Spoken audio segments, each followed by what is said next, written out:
The House will be in order. The chair lays before the House a communication from the Speaker. The Speaker's Rooms, Washington, D.C., January 13th, 2022. I hereby appoint the Honorable Brenda L. Lawrence to act as Speaker pro tempore on this day. Signed, Nancy Pelosi, Speaker of the House of Representatives. The prayer will be offered by our chaplain, Gibbon. Would you pray with me? Holy and omnipotent God, we stand before you, vulnerable to your power at work within and around us. Like precious metal, we are being forged, tested like silver, formed by your creative hands. In these moments, may we trust that you are refining us, restoring us, and shaping us, that we would best reflect your image in all we do. We also stand before this nation, exposed to a multitude of opinions and a host of challenges, bearing the responsibilities that have been placed in our care. Many voices attempt to drown out your own divine word that has called us to hold fast to our faith in your perfect righteousness. In these moments, may we stand firm in our obedience to you, to your claim on our lives. May the trials in our lives and the testing of our faith produce steadfastness in our walk with you. In your abiding name we pray. Amen. Pursuant to Section 11A of the House Resolution 188, the Journal of the Last Day's proceeding is approved. Now it asks the Pledge of Allegiance to be led by the gentleman from California, Mr. Turcano. Please join me in the pledge. I pledge allegiance to the flag of the United States of America and to the republic for which it stands, one nation, under God, indivisible, with liberty and justice for all. The chair will entertain requests up to 5 one-minute speeches from each side of the aisle. From what purpose does the gentlewoman from Georgia seek recognition? I ask unanimous consent to address the House for 1 minute and revise and extend my remarks. Without objection, the lady is recognized for 1 minute. I rise today to celebrate Korean American Day, which marks the arrival of the first group of Korean immigrants to the United States in 1903. I am proud to represent tens of thousands of Korean Americans in Georgia's 7th District. These individuals are critical members of our community, from small business owners to healthcare workers that continue to support us throughout the pandemic. I would like to take this time to acknowledge Korean American leaders in my district. Representative Sam Park is the grandson of refugees from the Korean War, who became the first Asian American and openly gay person elected to the Georgia State House of Representatives. Michelle Kang serves as president of the Korean American Public Action Committee and is a tireless leader in the community. It is an honor to work with each of you. Since the start of the COVID-19 pandemic, we have been challenged with an increase in the number of anti-Asian hate crimes. This Korean American Day, I am particularly grateful to all of those working to address and end anti-Asian hate in Georgia and across the country. I look forward to continuing this work in Congress. Thank you. I yield back. For what purpose does the gentlewoman from Iowa I seek request recognition? unanimous consent to address the House for 1 minute and to revise and extend my remarks. Without objection, the gentlewoman is recognized for 1 minute. Thank you, Madam Speaker. I rise today to speak on an issue that's important for every American. I know the importance of each vote and understand the difference one vote, or 6, can make. Our country was founded on the right to vote in fair and free elections and faith in the election systems that conduct those elections. Since Iowa implemented new voting laws in 2017, our elections have seen record turnout and participation. Right now, the majority is pushing a federal takeover of elections, overriding laws in states like Iowa. The proposed legislation would limit voter ID laws, which are supported by the overwhelming majority of Americans. It would also allow politicians to use taxpayer dollars to run political ads, meaning your money could go to candidates and issues you do not support. Finally, it would implement a one-size-fits-all set of regulations instead of allowing individual states to establish laws that work for them as provided in our Constitution.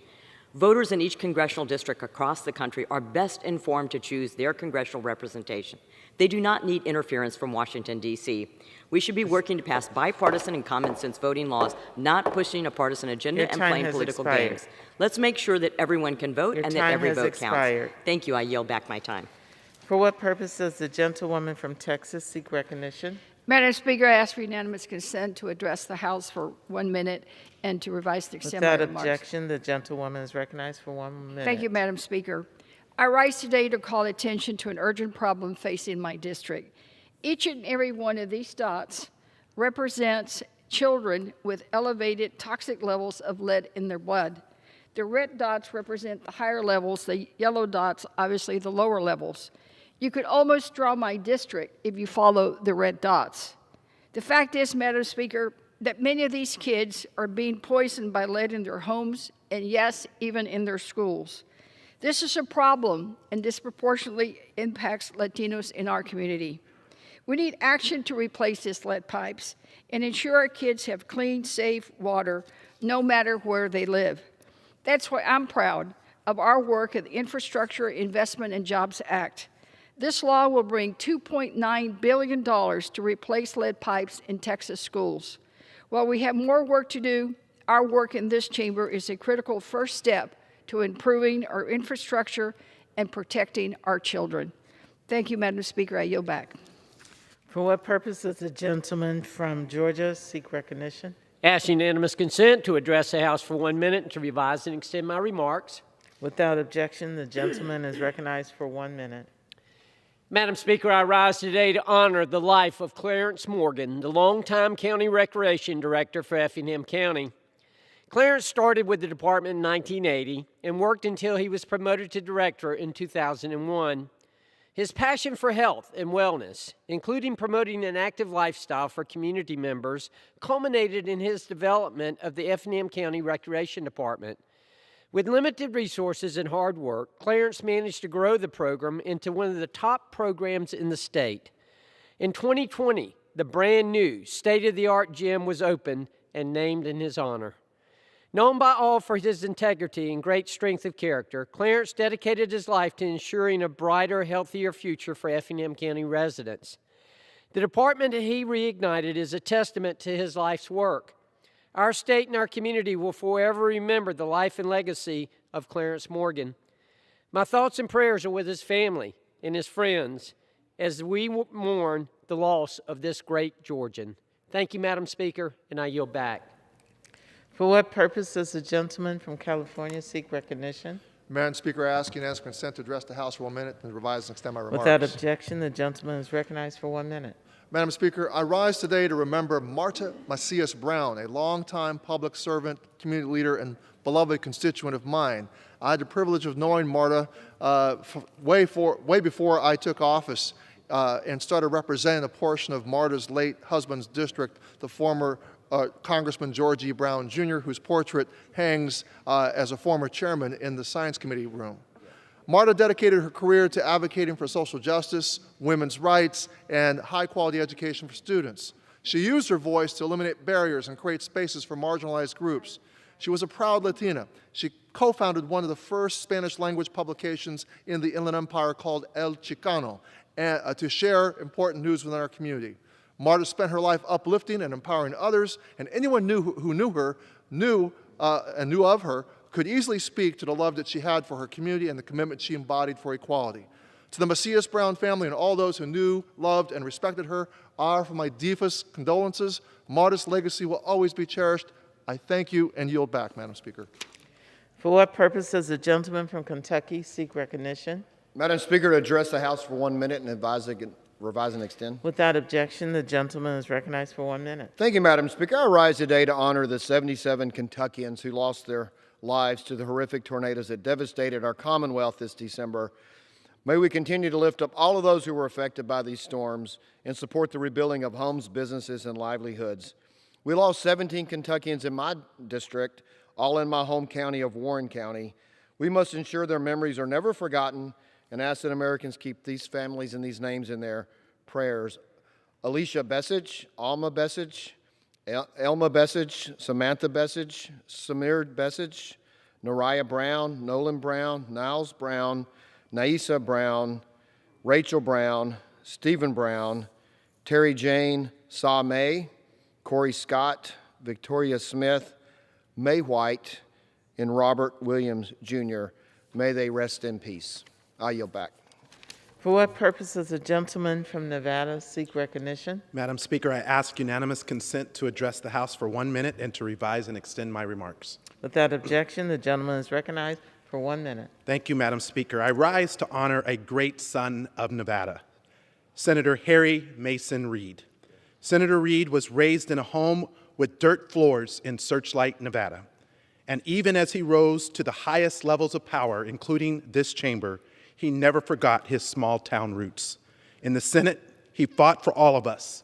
He championed the DREAM Act and brought young dreamers to Capitol Hill. He fought against Yucca Mountain, and because of his work to pass the Affordable Care Act, 31 million Americans have health care today. Most people don't know this, but long before he was a senator, he paid his way through law school by serving with the U.S. Capitol Police. He protected this Capitol, and he defended our democracy. Senator Reid, thank you for your lifetime of service. May you rest in peace. For what purpose does the gentleman from North Carolina seek recognition? I seek unanimous consent to address the House for 1 minute. Without objection, the gentleman is recognized for 1 minute. Madam Speaker, I was raised with one brother, but I truly felt like I had dozens and dozens of siblings. You see, my cousins and I grew up a little differently than most families. We had a patriarch of our family who made sure that multiple times a year we all got together for a big hoorah. 4th of July, Kids Week, Christmas. Many of my favorite memories of my entire life stem from the times we all gathered at the Mountain House. Wayne Smith, my great uncle, taught us the way to be truly wealthy was to have a strong family. Papaw passed away on January 10th. He was about to celebrate 63 years of marriage. He was able to touch people's souls with the way he talked. He would skip classes in high school so that he could work, yet still managed to be one of the wisest men I've ever known. He taught all of his grandsons how to drive a stick shift in a pickup truck he had since 1993.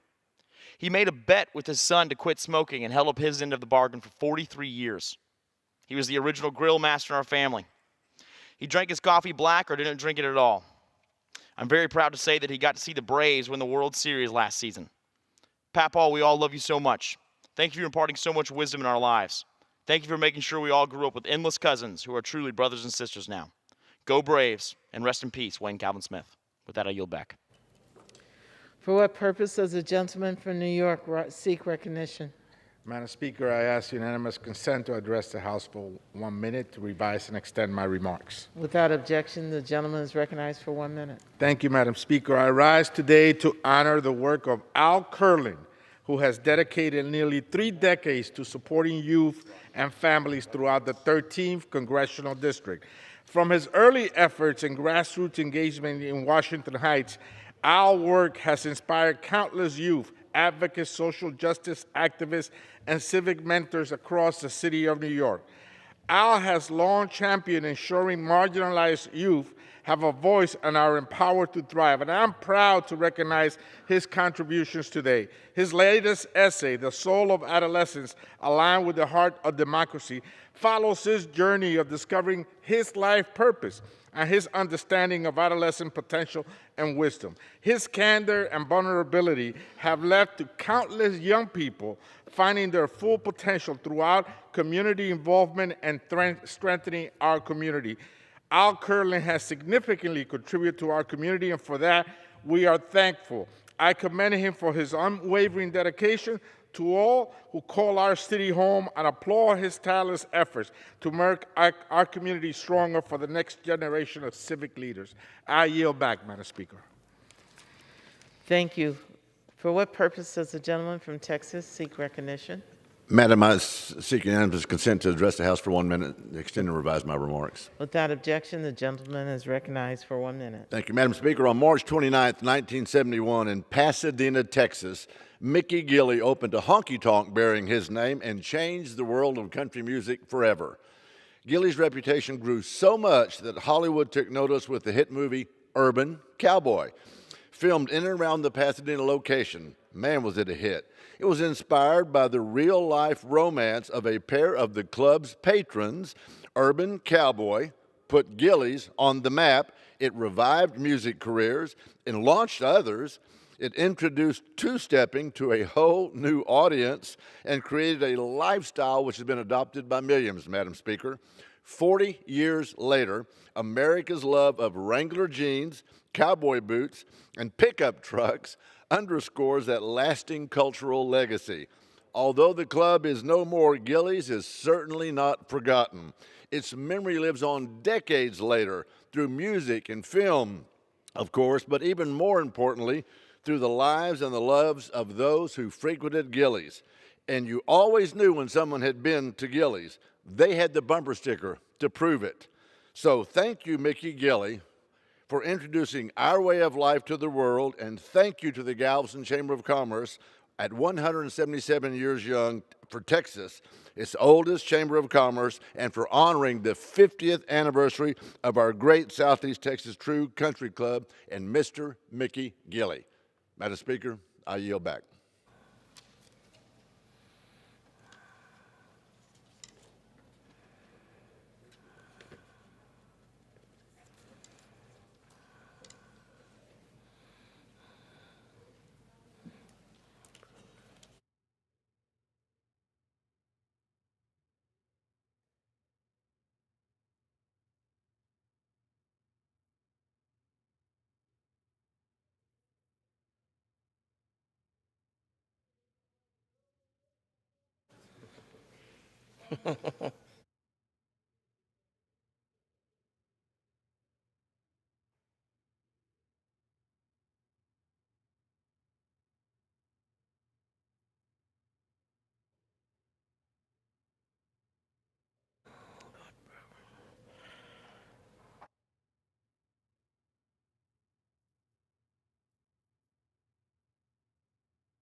Does the gentleman from North Carolina seek recognition? Mr. Speaker, pursuant to House Resolution 868, I call up the bill H.R. 5746 to amend Title 51 United States Code to extend the authority of the National Aeronautics and Space Administration to enter into leases of non-excess property of the administration with the Senate amendment thereto.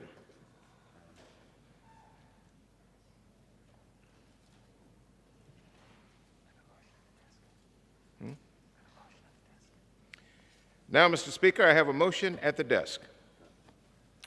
The clerk will report the bill, the title of the bill, designate the Senate amendments, and designate the motion. H.R. 5746, an act to amend Title 51 United States Code to extend the authority of the National Aeronautics and Space Administration to enter into leases of non-excess property of the administration, Senate amendment. Mr. Butterfield of North Carolina moves that the House concur in the Senate amendment to H.R. 5746 with an amendment consisting of the text of Rules Committee Print 117-28. Mr. Speaker, I ask unanimous consent that all members have Gentleman five... suspend. I'm sorry. Pursuant to House Resolution 868, the motion shall be debatable for 1 hour, equally divided by and controlled by the chair and ranking member, minority member of the Committee on House Administration and their respective designees. Thank you, The gentleman from North Carolina Thank you and very gentleman much. from Illinois, Mr. Davis, will control 30 minutes. The chair recognizes the gentleman from North Carolina. Now it's my turn. Thank you very much, Mr. Speaker. I ask unanimous consent that all members have 5 legislative days within which to revise and extend their remarks and insert extraneous material into the record on the House amendment to the Senate amendment H.R. 5746. Mr. Speaker, I rise today in strong support of H.R. 5746, the Freedom to Vote, John R. Lewis Act. As President Biden made clear in his speech in Atlanta on Tuesday, the time to act to protect the right to vote and the very essence of our democracy is now. And the bill we're considering today meets the gravity of this moment. H.R. 5746, Mr. Speaker, combines two pieces of legislation vital to ensuring every American has free, equitable, and secure access to the ballot. the Freedom to Vote Act, and the John R. Lewis Voting Rights Advancement Act, the latter of which critically also includes the Native American Voting Rights Act. Together, Mr. Speaker, these bills will combat the wave of voter suppression laws we see enacted in states all across the country following the Supreme Court's decision in Shelby County versus Holder, a decision that undermined the essential pre-clearance protections of the Voting Rights Act. Actions which accelerated at an alarming rate following the unprecedented voter turnout in the 2020 elections. Rather than responding to increased voter participation with welcoming arms and pro-voter policies, states have instead been enacting laws that roll back access and aim to erect roadblocks to the ballot box. Despite a 2020 election that election security experts said was the most secure in American history, according to the Brennan Center for Justice, 19 states have enacted 34 restrictive voting laws in the last 12 months.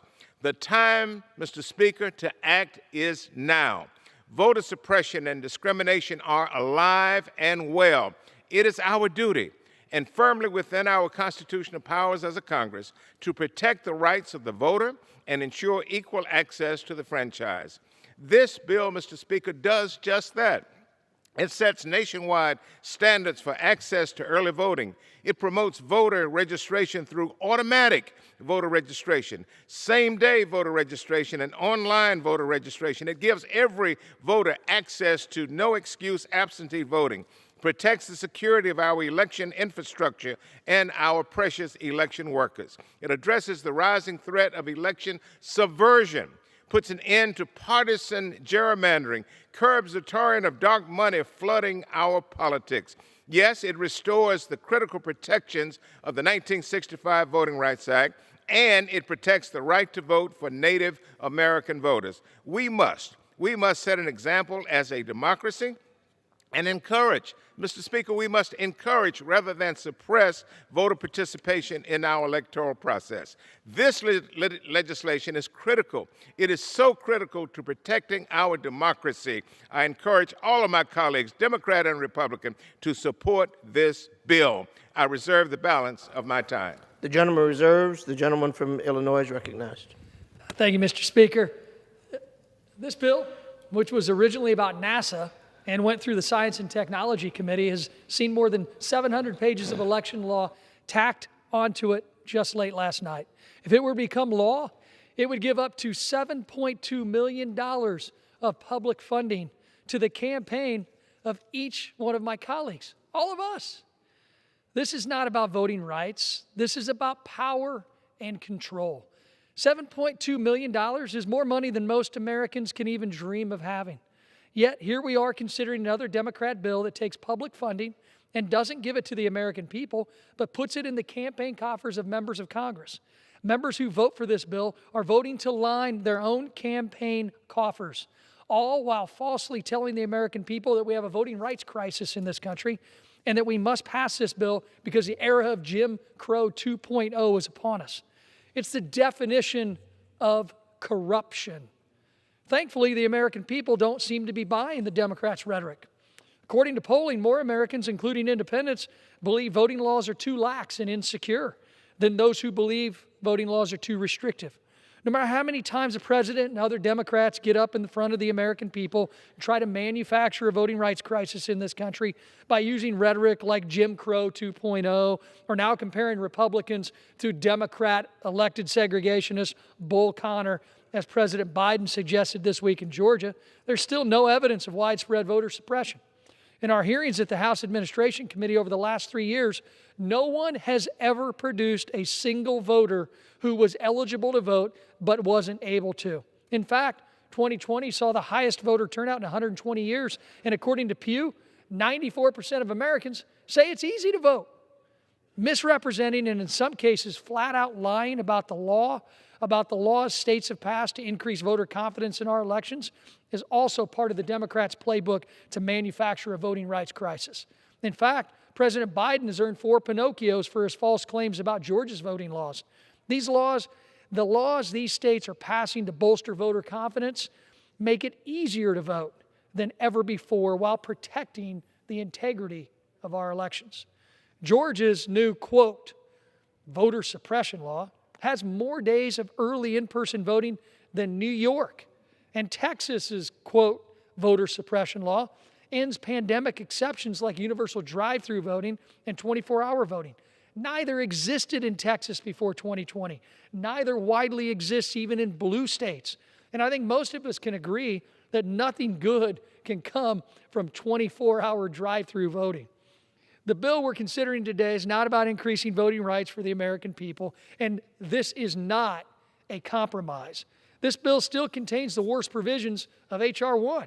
It still publicly funds members' campaigns. It nationalizes and centralizes our election system, makes Merrick Garland the election czar, puts unelected bureaucrats in charge of states' voting laws instead of the American people. It destroys the First Amendment, weakens states' abilities to maintain accurate voter rolls, prevents states from implementing strict voter ID laws, despite the majority of Americans supporting voter ID laws, and the list goes on and on.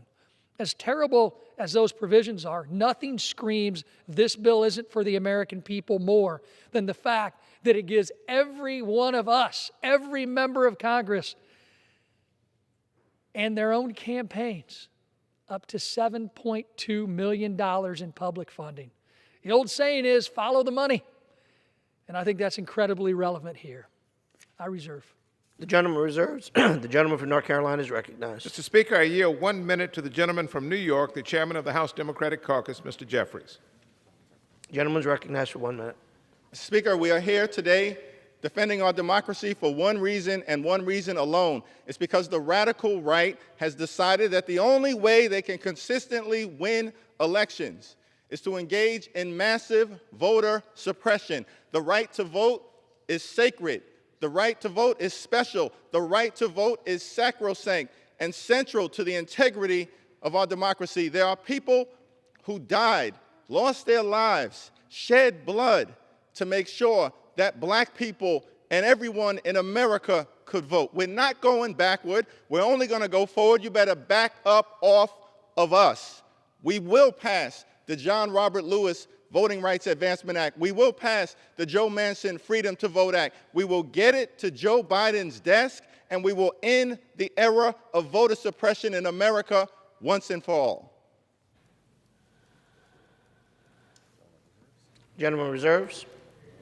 Gentleman from Illinois. Defending democracy, $7.2 million at a time. Mr. Speaker, I'd like to yield 2 minutes to the gentleman from Wisconsin and member of the House Administration Committee, Representative Stile.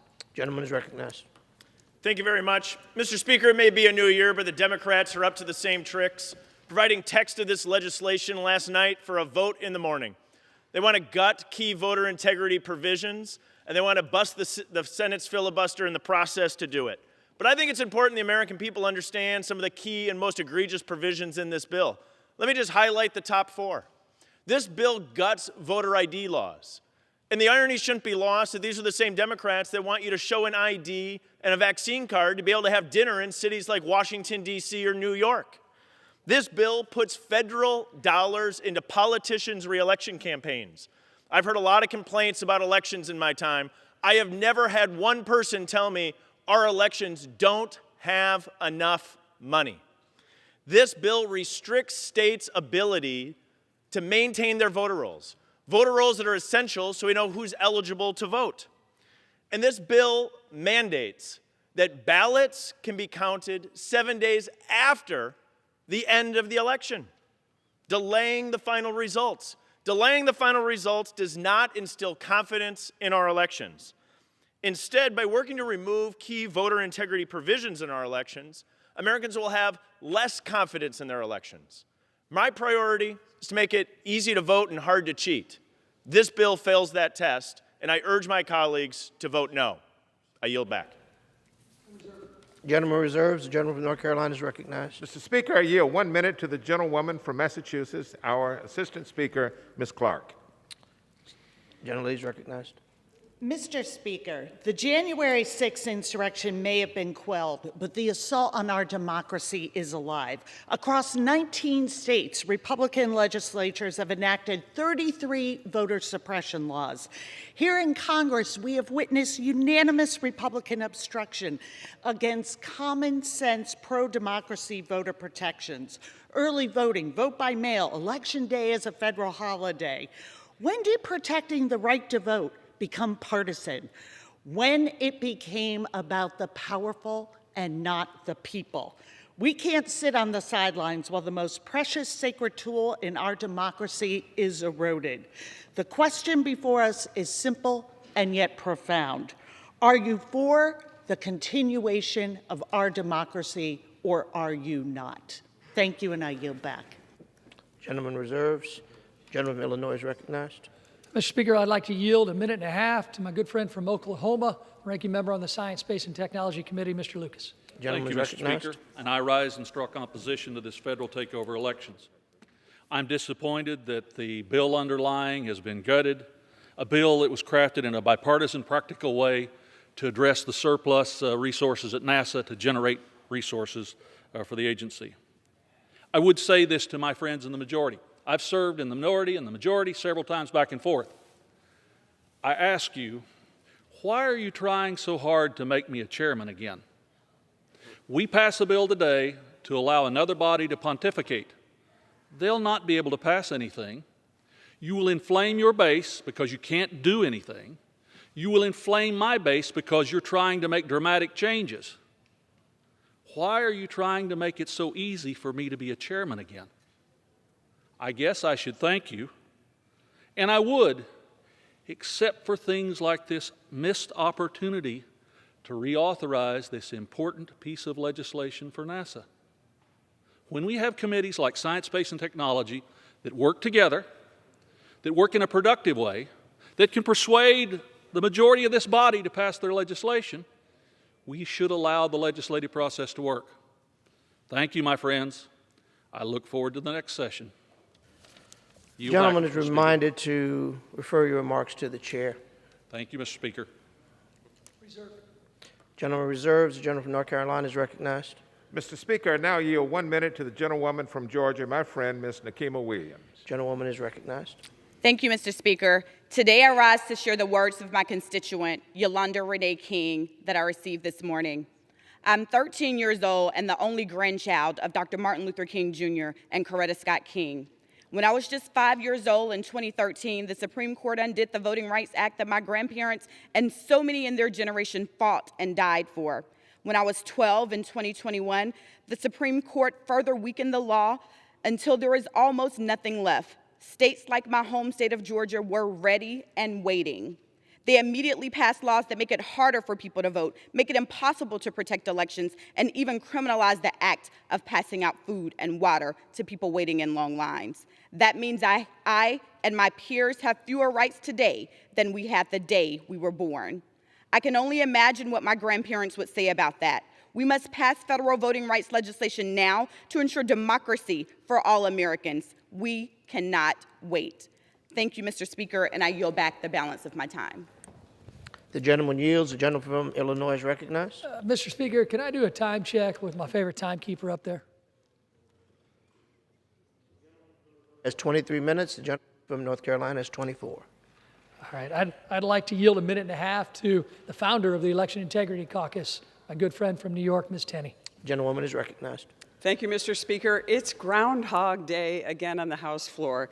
Yet again, our Democratic colleagues continue to gaslight the American people by claiming that despite record turnout in recent elections, Republicans are scheming to steal the sacred right to vote from our fellow citizens.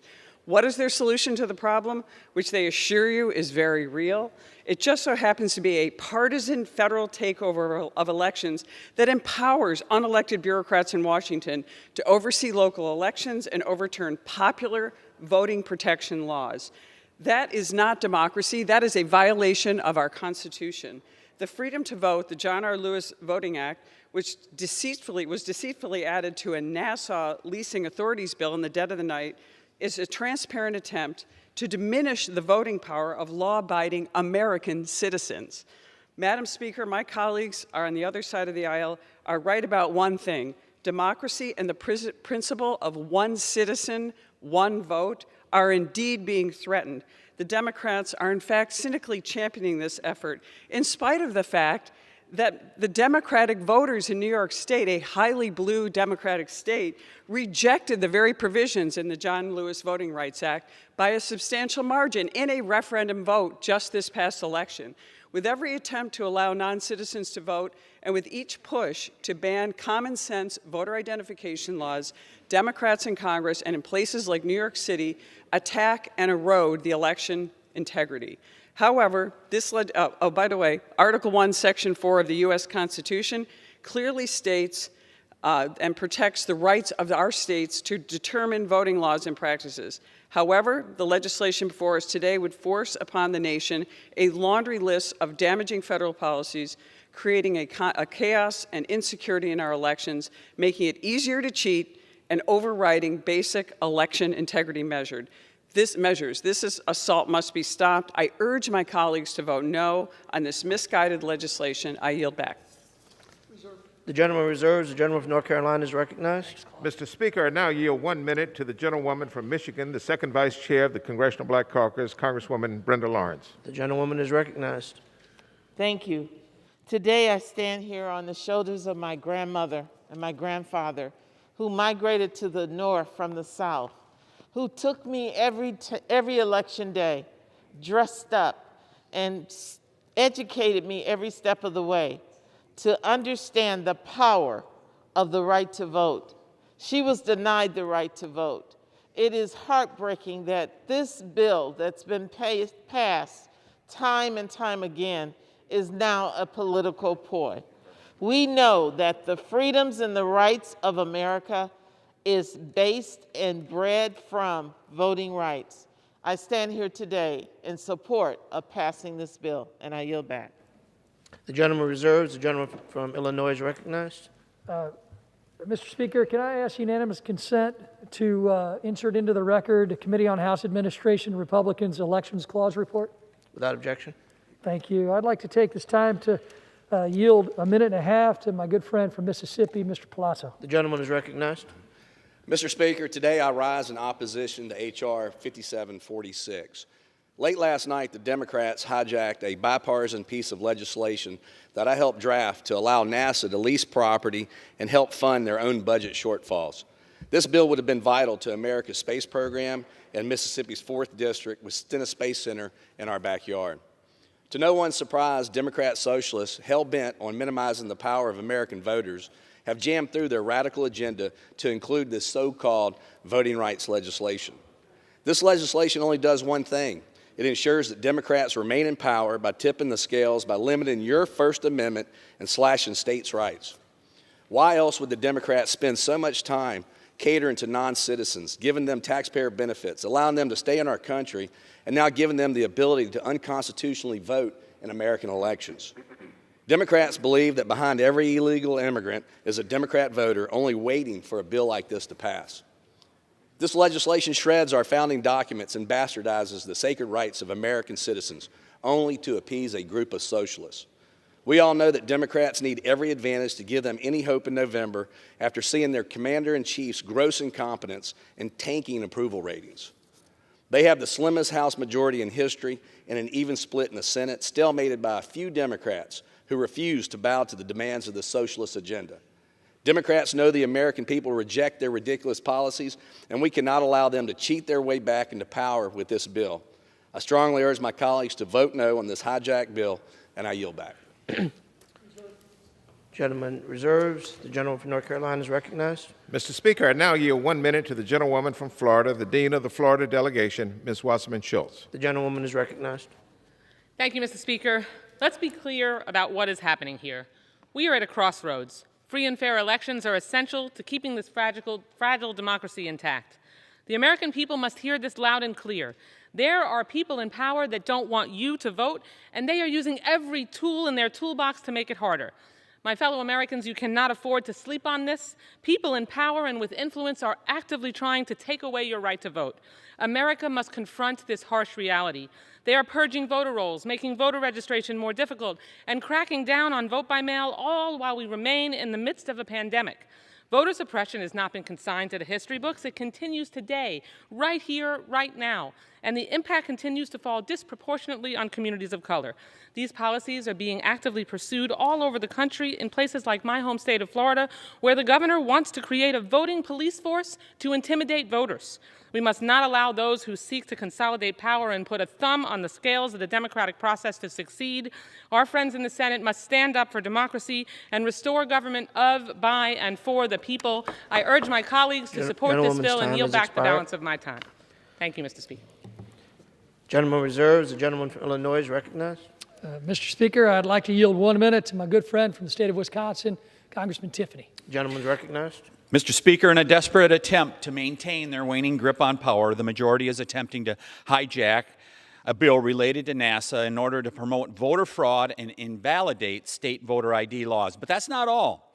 The Democrats want to institutionalize ballot harvesting schemes, mandate the use of unverifiable mail ballots, and pour public dollars into the campaign coffers of wealthy politicians. You heard that right, Mr. and Mrs. America. Biden inflation skyrockets, while Democrats are going to raid the Treasury to pay for their political ads. But that's just the beginning. A few days ago, New York City adopted a policy allowing non-citizens to vote, effectively legalizing foreign election interference. And you can bet this will stretch to Minneapolis, Milwaukee, and Madison. In that respect, perhaps it is fitting that the majority has chosen a NASA bill to advance their cynical agenda and pave the way for alien voting. This is one giant leap backwards for American election integrity. And if the majority actually thinks this bill is the solution to what's ailing America, Houston, we have a problem. Gentleman reserves. The gentleman from North Carolina is recognized. Mr. Speaker, I yield 2 minutes to the gentleman from Maryland, the author of the For the People Act, Mr. Sarbanes. The gentleman is recognized. Thank you, Mr. Speaker. Mr. Speaker, out in the country, the voice of the people is diminished by voter suppression, partisan gerrymandering, and election subversion. Here in Washington, the voice of the people is diminished by big money, the insiders, the lobbyists, who use their influence to block progress on so many of the things that Americans care about. But we can do something about this. The Freedom to Vote John R. Lewis Act will ensure free and fair access to the ballot box with expanded registration opportunities and the broad availability of early voting and vote by mail, something that voters of both political parties took advantage of in the last election. It will ban partisan gerrymandering so that congressional districts are drawn fairly and with respect for the people. It will prevent the arbitrary removal of local election officials from their positions, and it will protect election officials from harassment and intimidation. It will pull dark money out of the shadows in order to combat the corrupting influence on our democracy, and it will make meaningful investments in efforts led by the states to strengthen and fortify their electoral infrastructure. Too many Americans have become cynical about our politics, and they are angry. But there is hope in that anger because it means they still care. They still believe in American democracy. They cherish it. In November 2020, 150 million Americans overcame tremendous obstacles to get to the ballot box, to pull our democracy back from the brink. The question now is, will we do our part? As their elected representatives, will we show that our love for this great republic is equal to theirs? Will we exercise the right to vote that we have in this chamber in order to protect the right of every American to vote in their local library or their firehouse or senior center? The answer must be yes. And after we pass this bill in the House, we look to our Senate colleagues to do whatever they can to secure the passage in that chamber. The stakes are too high. Failure is not an option. I yield back.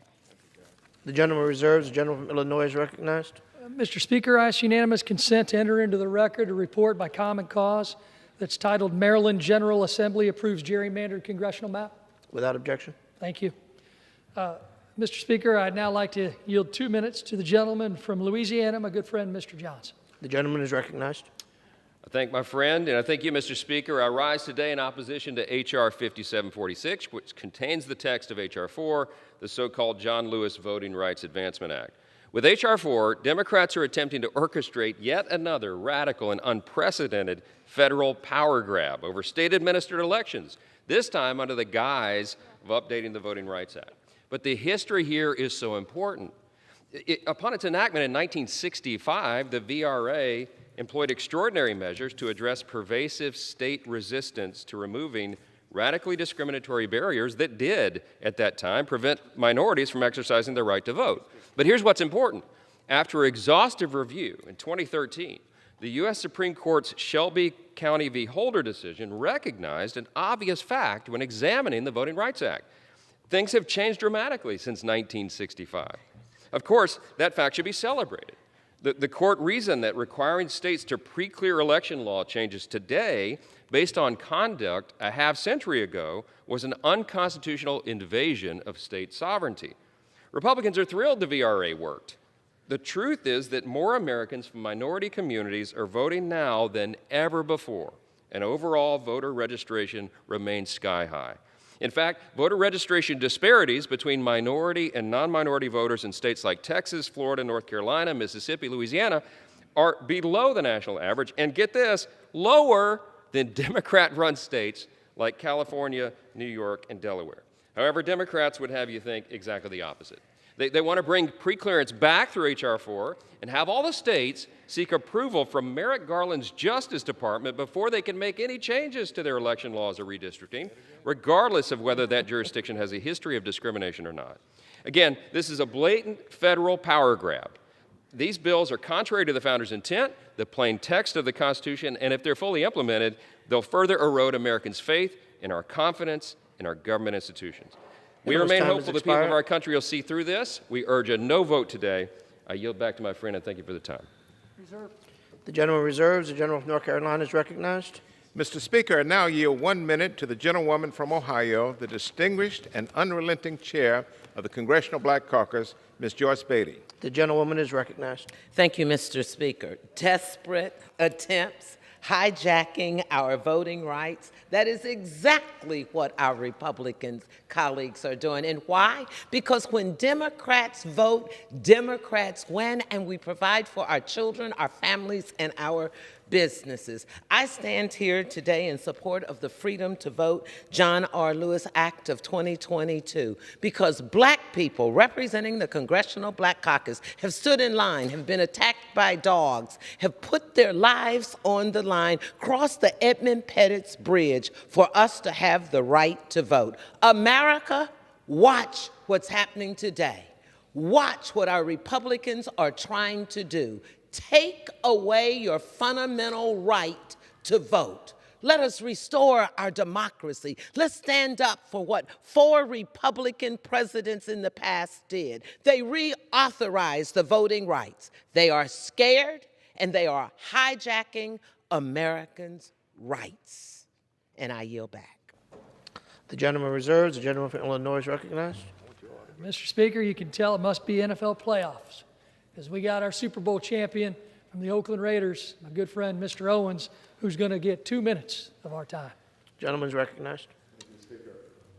Late yesterday afternoon, my Republican colleagues and I learned that Democrats were dropping H.R. 1 and H.R. 4 into what was supposed to be a NASA bill. The American people joined me in wondering why Democrats must resort to procedural gimmicks to ram their so-called voting rights bill to the floor. The answer is simple. Democrats are out of touch with Americans who repeatedly rejected the Biden administration's far-left agenda, including its latest attempt to destroy the power of the states to run their own elections. Unfortunately, we're hearing the same message today that we've heard over and over again from the Democrats, that minority Americans are not smart enough, not educated enough, and are incapable of following basic laws and rules to vote in federal elections. And I personally am offended by this narrative. Earlier this year, the Senate Democrats held a hearing titled Jim Crow 2021, the latest assault on the right to vote, where they compared the recent voting laws in Georgia to the Jim Crow laws in the days of segregation. As I stated in that hearing, I grew up in the Deep South during an era of actual Jim Crow laws that suppressed voting. What does actual voting suppression look like? It looks like poll tax, property tests, illiteracy tests, violence and intimidation at the polls. It looks like segregated schools I attended in Florida, or segregated drinking fountains and restrooms that my race was forced to use.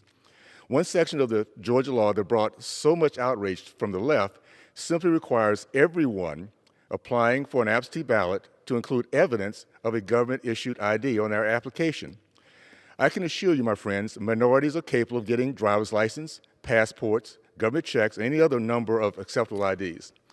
Today's misnamed For the People's Act won't fool Americans who have not forgotten how far we've come since 1965 and who hold sacred their constitutional right to vote.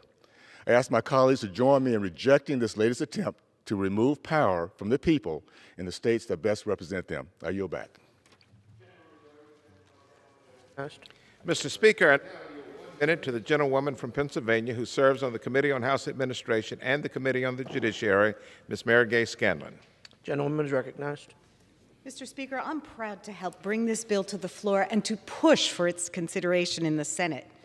Pennsylvania and Philadelphia, which I represent, is the birthplace of our democratic republic, but it's now ground zero in the battle for the soul of our nation. A decade ago, when the last redistricting occurred, the Pennsylvania legislature launched an attack on election rights, which has only escalated over the years. Voters have had to battle in court to get fair districts and to overturn discriminatory voter ID laws that threaten to disenfranchise more than 500,000 eligible Pennsylvania voters. In the last 2 years, we've seen these threats multiply as the former president and his far-right allies have tried over and over again to make it harder to vote and to throw out the legal votes of Pennsylvania eligible voters. This bill is not a takeover of state elections. It's a response to attempts by state legislatures like Pennsylvania's to make it harder for Americans to express their most essential freedom, voting, by exercising our duty under Article 1, Section 4 of the Constitution to protect that right. I urge all of my colleagues, no matter what party, to support this legislation, and I yield back. Gentlewoman's time has expired. The gentleman from North Carolina reserves. The gentleman from Illinois is recognized. Mr. Speaker, I don't trust my folks over here with time as much as I do my good friend Lloyd there. Can you give us a time check?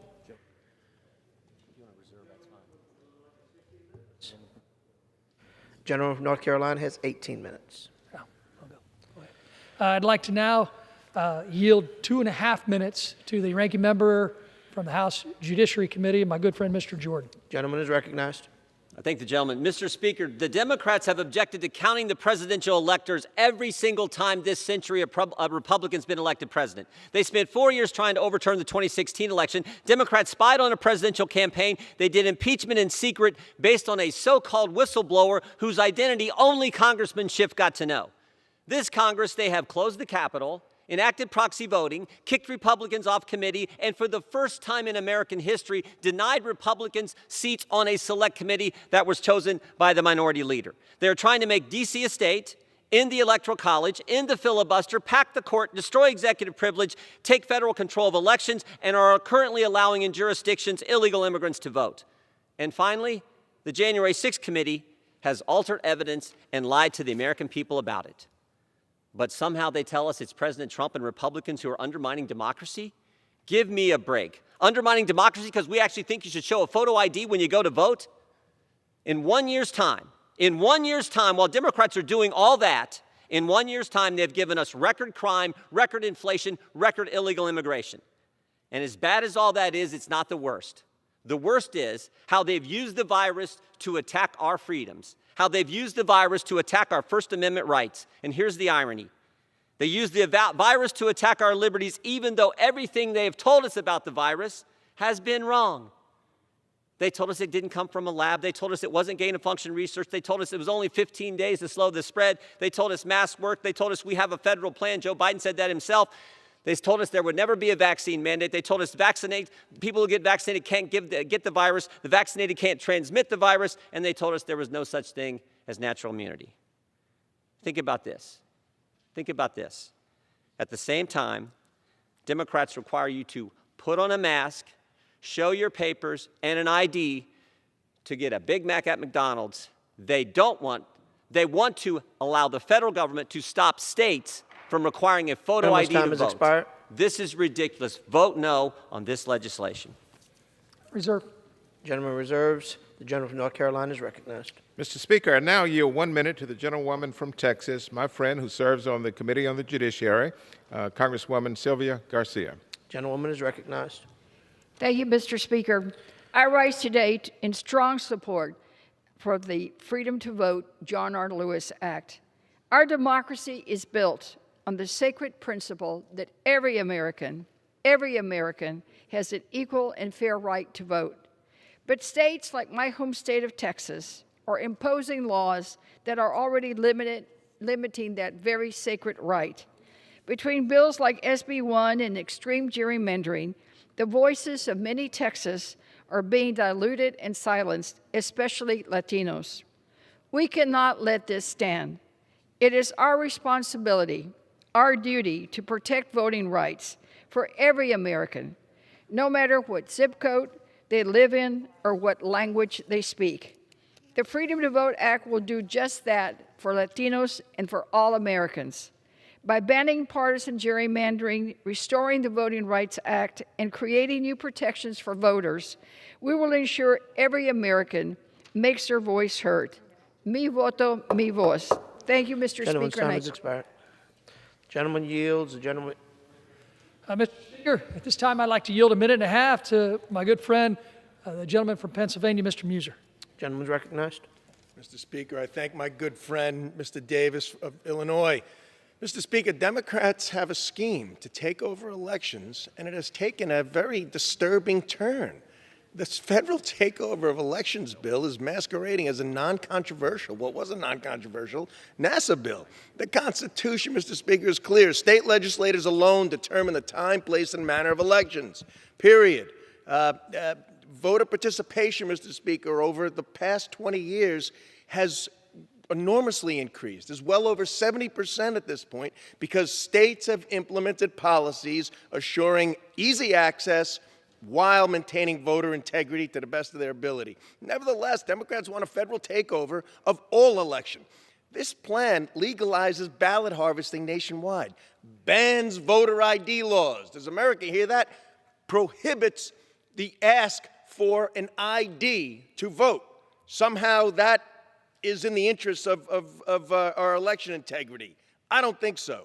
It allows non-citizens to vote, Mr. Speaker, and imposes new mandates on all precincts, regardless of their size or resources. Perhaps most egregiously, they want to provide millions in taxpayer funds for campaigns. Under this taxpayer scheme, the American taxpayer would give our Speaker of the House $22 million, $44 million, a whopping $44 million to Senate Majority Leader Chuck Schumer for his campaign.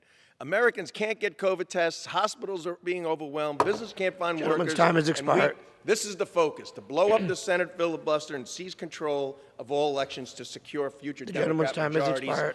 Let's vote no. Gentleman reserves. The gentleman from North Carolina is recognized. Mr. Speaker, I now yield 1 minute to the gentleman from the Commonwealth of Virginia, my friend, Don Bayer. Gentleman's recognized.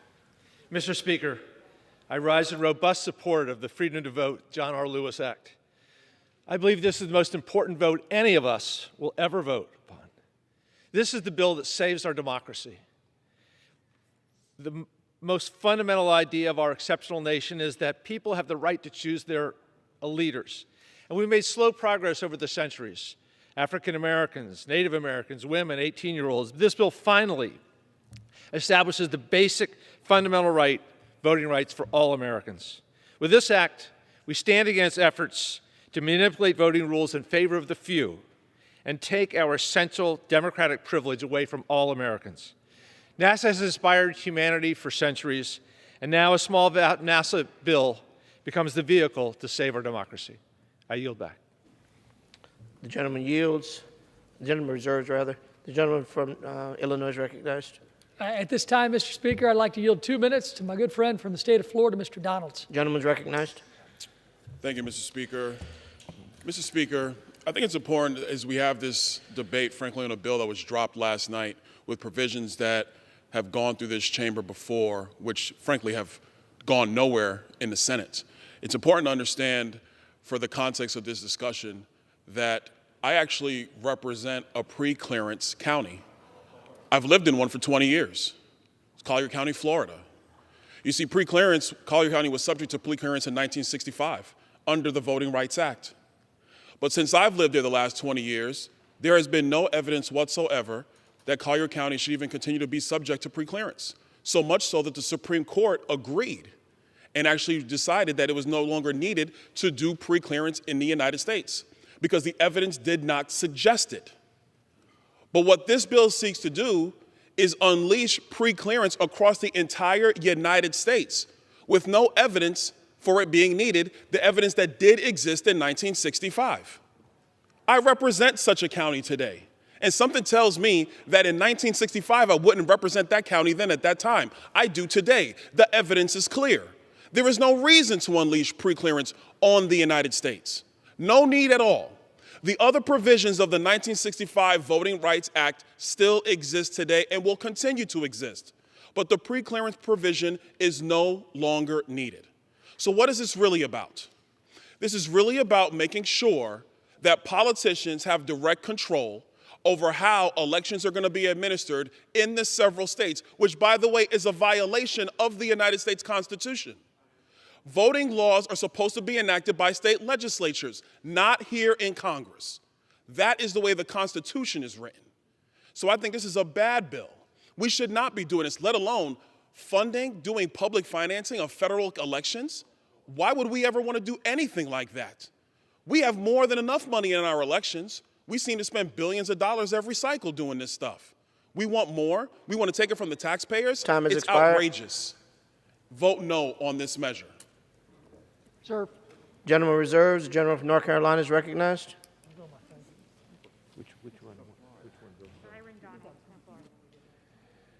Mr. Speaker, I now yield 1 minute to the gentleman from Maryland, the distinguished Democratic whip, my friend, Mr. Hoyer.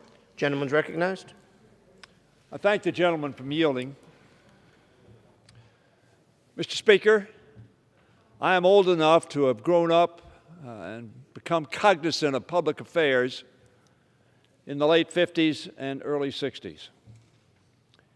It's ironic that today I'm hearing the language of interposition of states' rights.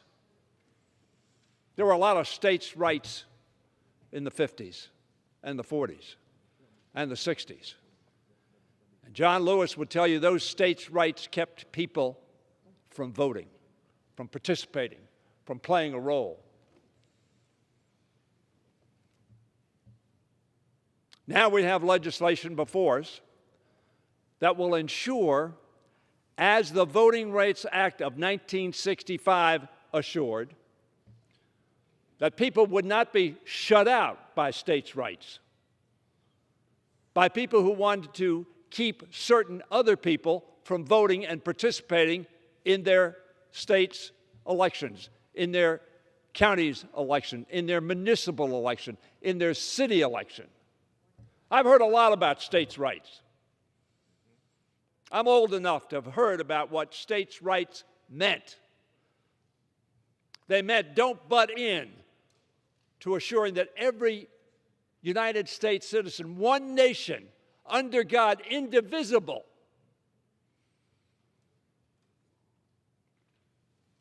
but we were divisible.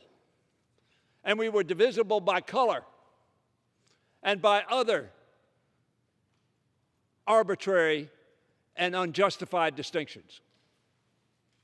So we are here today to say that is not America. That is not one nation, under God, indivisible. And so, yes, all the states will be covered because we want all states to comply. And they will not have a thing to worry about under this legislation if they have not had violations within a 20-year period. Madam Speaker, or Mr. Speaker, on Monday we will mark what would have been Dr. Martin Luther King Jr.'s 93rd birthday. When he was born in 1929, it had only been 9 years, just 9 years from the date of his birth, that women were given the opportunity to vote in America. How sad that it took us so long. When he was born in 1929, it had only been 9 years since the 19th Amendment had been passed, and it had only been 64 years since the amendments ending slavery and ostensibly guaranteeing the right to vote for African Americans.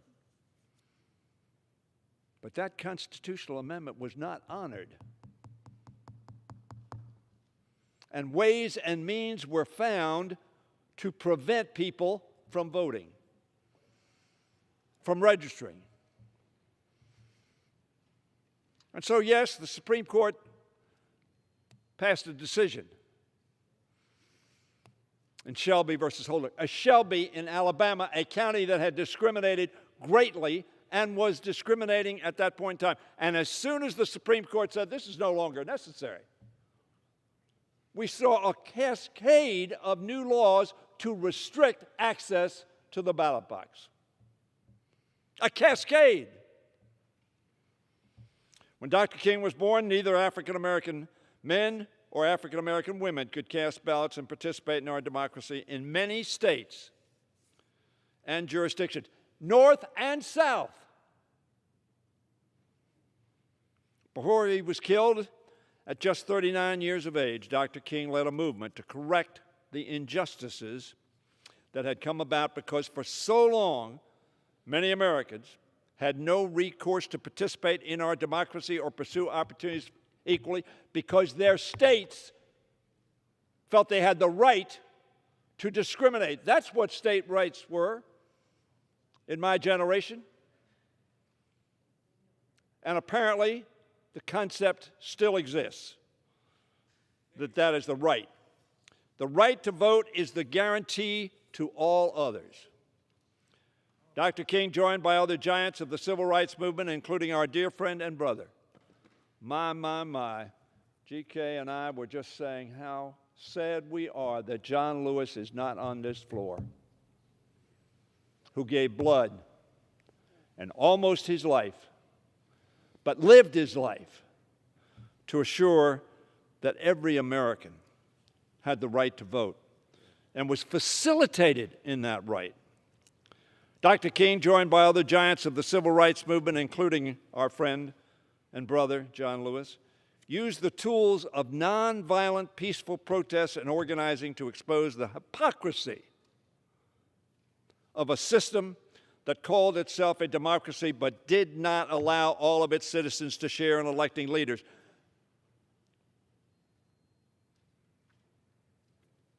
Each year, on Martin Luther King Jr.'s birthday, Americans reflect on the lessons of his life and on the civil rights movement as though they formed a chapter in America's past.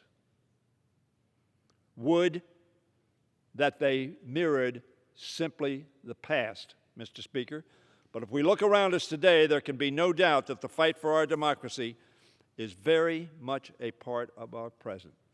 Now, this is a radical bill that will allow a process in the United States Senate that's a failing practice. The majority will rule on debating this bill. The majority. Isn't that a radical proposal? That the majority of the Senate that is for this bill. When people get up and say, oh, this bill can't pass, the only reason it can't pass is because the minority will stop it, if they can. I hope they can. I hope they change their rules. I am an opponent of the filibuster. It is undemocratic. And as Hamilton said, it poisons democracy. The right to vote has not been so endangered since Dr. King walked among us. But there's a remedy. It's not perfect, but it will go a long way toward turning back the tide of voter suppression and protecting the fundamental right to vote. One nation, under God, indivisible. All of us could vote. The legislation incorporated into this bill represents the boldest and most consequential voting rights reforms in a generation. I was the sponsor of the Help America Vote Act. It was called then a very consequential bill. It was not nearly as consequential as this bill will be in empowering every person eligible to vote. And by the way, every citizen, from my perspective, to vote, so there's no mischaracterization of my view. I want to thank Chairman Nadler, Representative Sewell, Representative Sarbanes, Chairwoman Beatty, and the entire Congressional Black Caucus, and literally hundreds of members who through the years have fought to protect this sacred right. In addition to providing for automatic online and same-day voter registration, the Freedom to Vote Act will make Election Day a federal holiday, a holy day, if you will, in the pursuit of our secular commitment to democracy. It will guarantee at least 15 days of early voting. Isn't that terrible?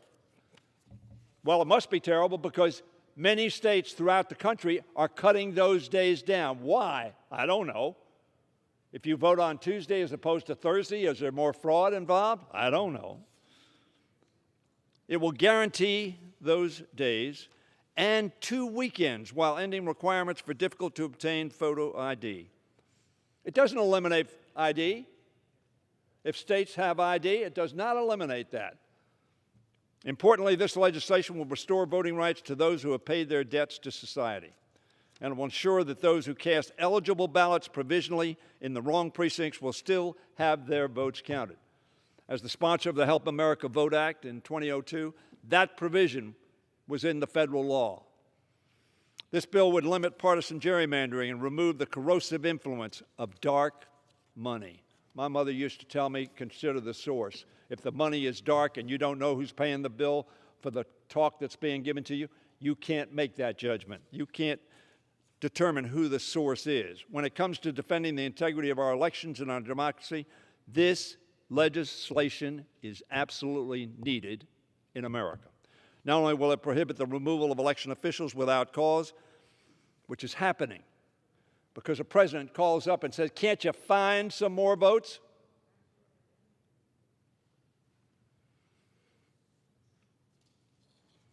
That was the asking of some elected official, Secretary of State of Georgia, to commit a crime. Talk about fraud in elections.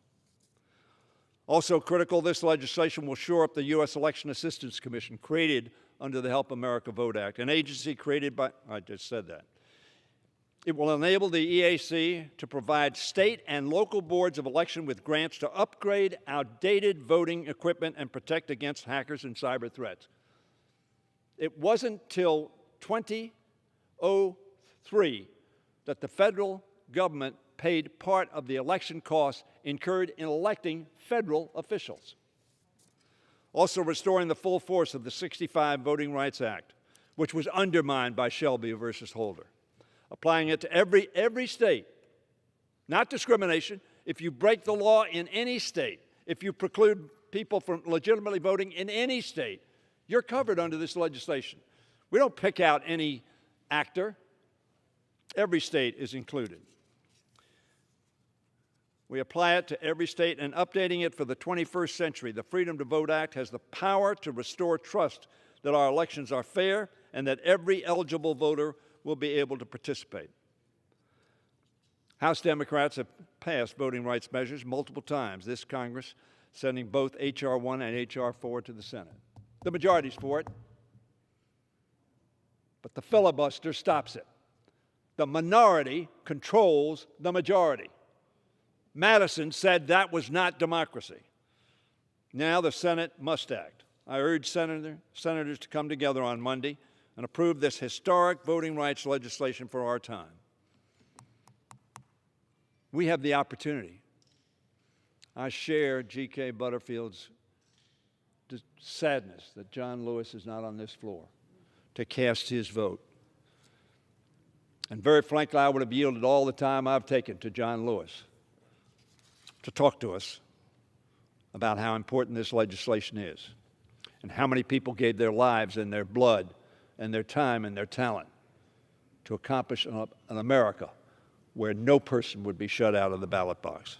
In future years, I hope Americans will be able to celebrate Martin Luther King Jr. Day by reflecting not only how our country overcame Jim Crow in the 20th century, but how we prevented its return in 2022. I know we've heard, oh, this is not Jim Crow, this is that. No matter how subtle the discrimination may be, it is discrimination. Cast your vote for this bill today, ladies and gentlemen, so our citizens cast their votes without hindrance and share equally in the making of our laws and in the shaping of our future. Vote yes. I yield back the balance of my time. Gentleman reserves. The gentleman from Illinois is recognized. Mr. Speaker, I now yield 2 minutes to my good friend, the gentleman from North Carolina, Mr. Bishop. Gentleman's recognized. I thank the gentleman, and in the lengthy oration of 1 minute from the majority leader, I agreed with one word, that this is a radical bill. And the majority leader's argument is a baby throwing the baby out with the bathwater argument. The states in this country remain a bulwark of democracy. The rhetoric from Democrats is that democracy itself won't survive without their elections bill. Well, nothing speaks of preserving our democracy like a late-night gut and replace in the Rules Committee. A bill about NASA gets 700-plus pages added and a floor vote within 18 hours. Nothing speaks of preserving our democracy like giving Washington control of voter ID laws. When 35 elected state legislatures have adopted them, 74% of the people favor them. People in my state voted to put it in our state constitution, and most believe elections should be made more secure. Nothing speaks more of preserving our democracy than shifting the power to set election law from 50 decentralized states where legislatures controlled by different parties have predominantly held and exercised that power for all 233 years of our experience under the Constitution, and centralizing that power in a single agency, the Department of Justice, at any time controlled by one party. Nothing speaks of preserving our democracy like abandoning historic parliamentary norms to accomplish this radical transformation with bare majorities in both houses of Congress without one vote from the minority party.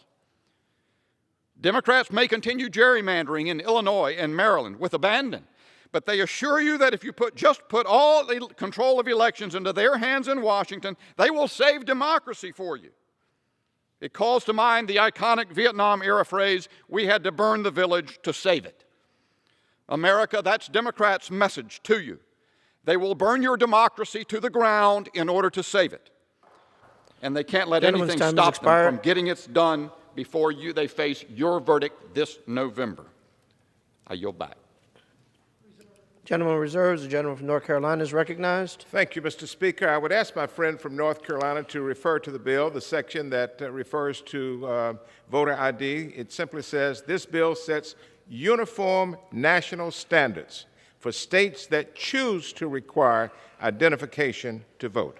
At this time, Mr. Speaker, it is my pleasure to yield 1 minute to the distinguished Speaker of the House of Representatives, Ms. Pelosi of California. The honorable gentlewoman is recognized. Thank you very much, Mr. Speaker. I thank the gentleman for yielding and for his leadership. Mr. Speaker, today our nation faces the most dangerous assault on the vote since Jim Crow. Last year alone, more than 440 draconian voter restrictions have been introduced across 49 states, with at least 19 states enacting 34 measures into law.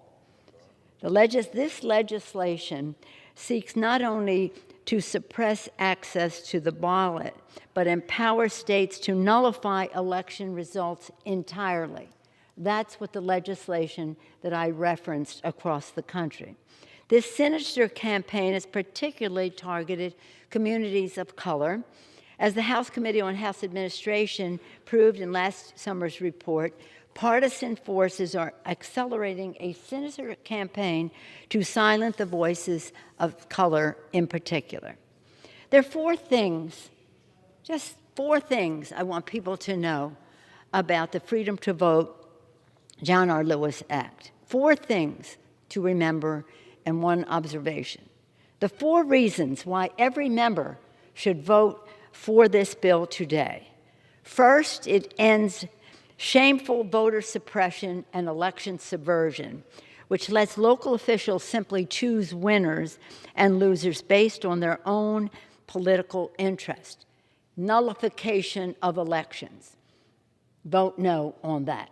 Secondly, it ends partisan gerrymandering, so that the redistricting process will meet the standards of the Constitution, of the Voting Rights Act, and keep communities of interest together, ending partisan gerrymandering. 1, and stopping voter suppression and voter nullification, election nullification. 2, ending partisan gerrymandering. Third, it stops big, dark, special interest money, which is suffocating the airways with misrepresentations, which does also suppress the voices of the American people. Get rid of big, dark money. People can still give their big, dark, special interest, but they have to disclose it so that the public knows. And fourth, this legislation empowers the grassroots by rewarding their participation in our democracy, amplifying their voice, and yes, with the power of matching their small dollar contributions. Hear this. There are no taxpayer dollars involved in that, no matter what you might hear them misrepresent. No taxpayer dollars. So 4 things. End voter suppression and election nullification, end political gerrymandering, end big, dark, special interest money crushing the political system, and 4, reward the grassroots. That is in the Freedom to Vote Act. In the John Lewis Act, which is part of what we're voting on today, I just want to be clear. This Voting Rights Act has been strongly bipartisan. Indeed, Republican Presidents Nixon, Ford, Reagan, George Herbert Walker Bush, and George W. Bush, who signed the most recent Voting Rights Act, which received like 390 votes in the House, unanimous in the Senate, signed by George W. Bush, bipartisan. And 4 times, the Congress has reauthorized the Voting Rights Act in a bipartisan way.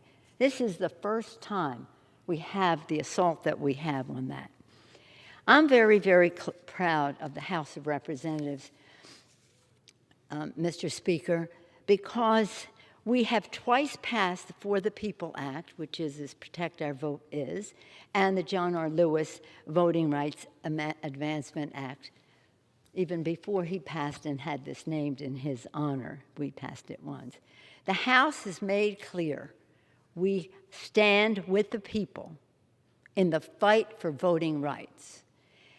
I do want to, again, in closing, commend you, Mr. Butterfield, for your leadership on all of this, going around the country. John Sarbanes, the author of our For the People Act. Terry Sewell, the author of the Voting Rights Act.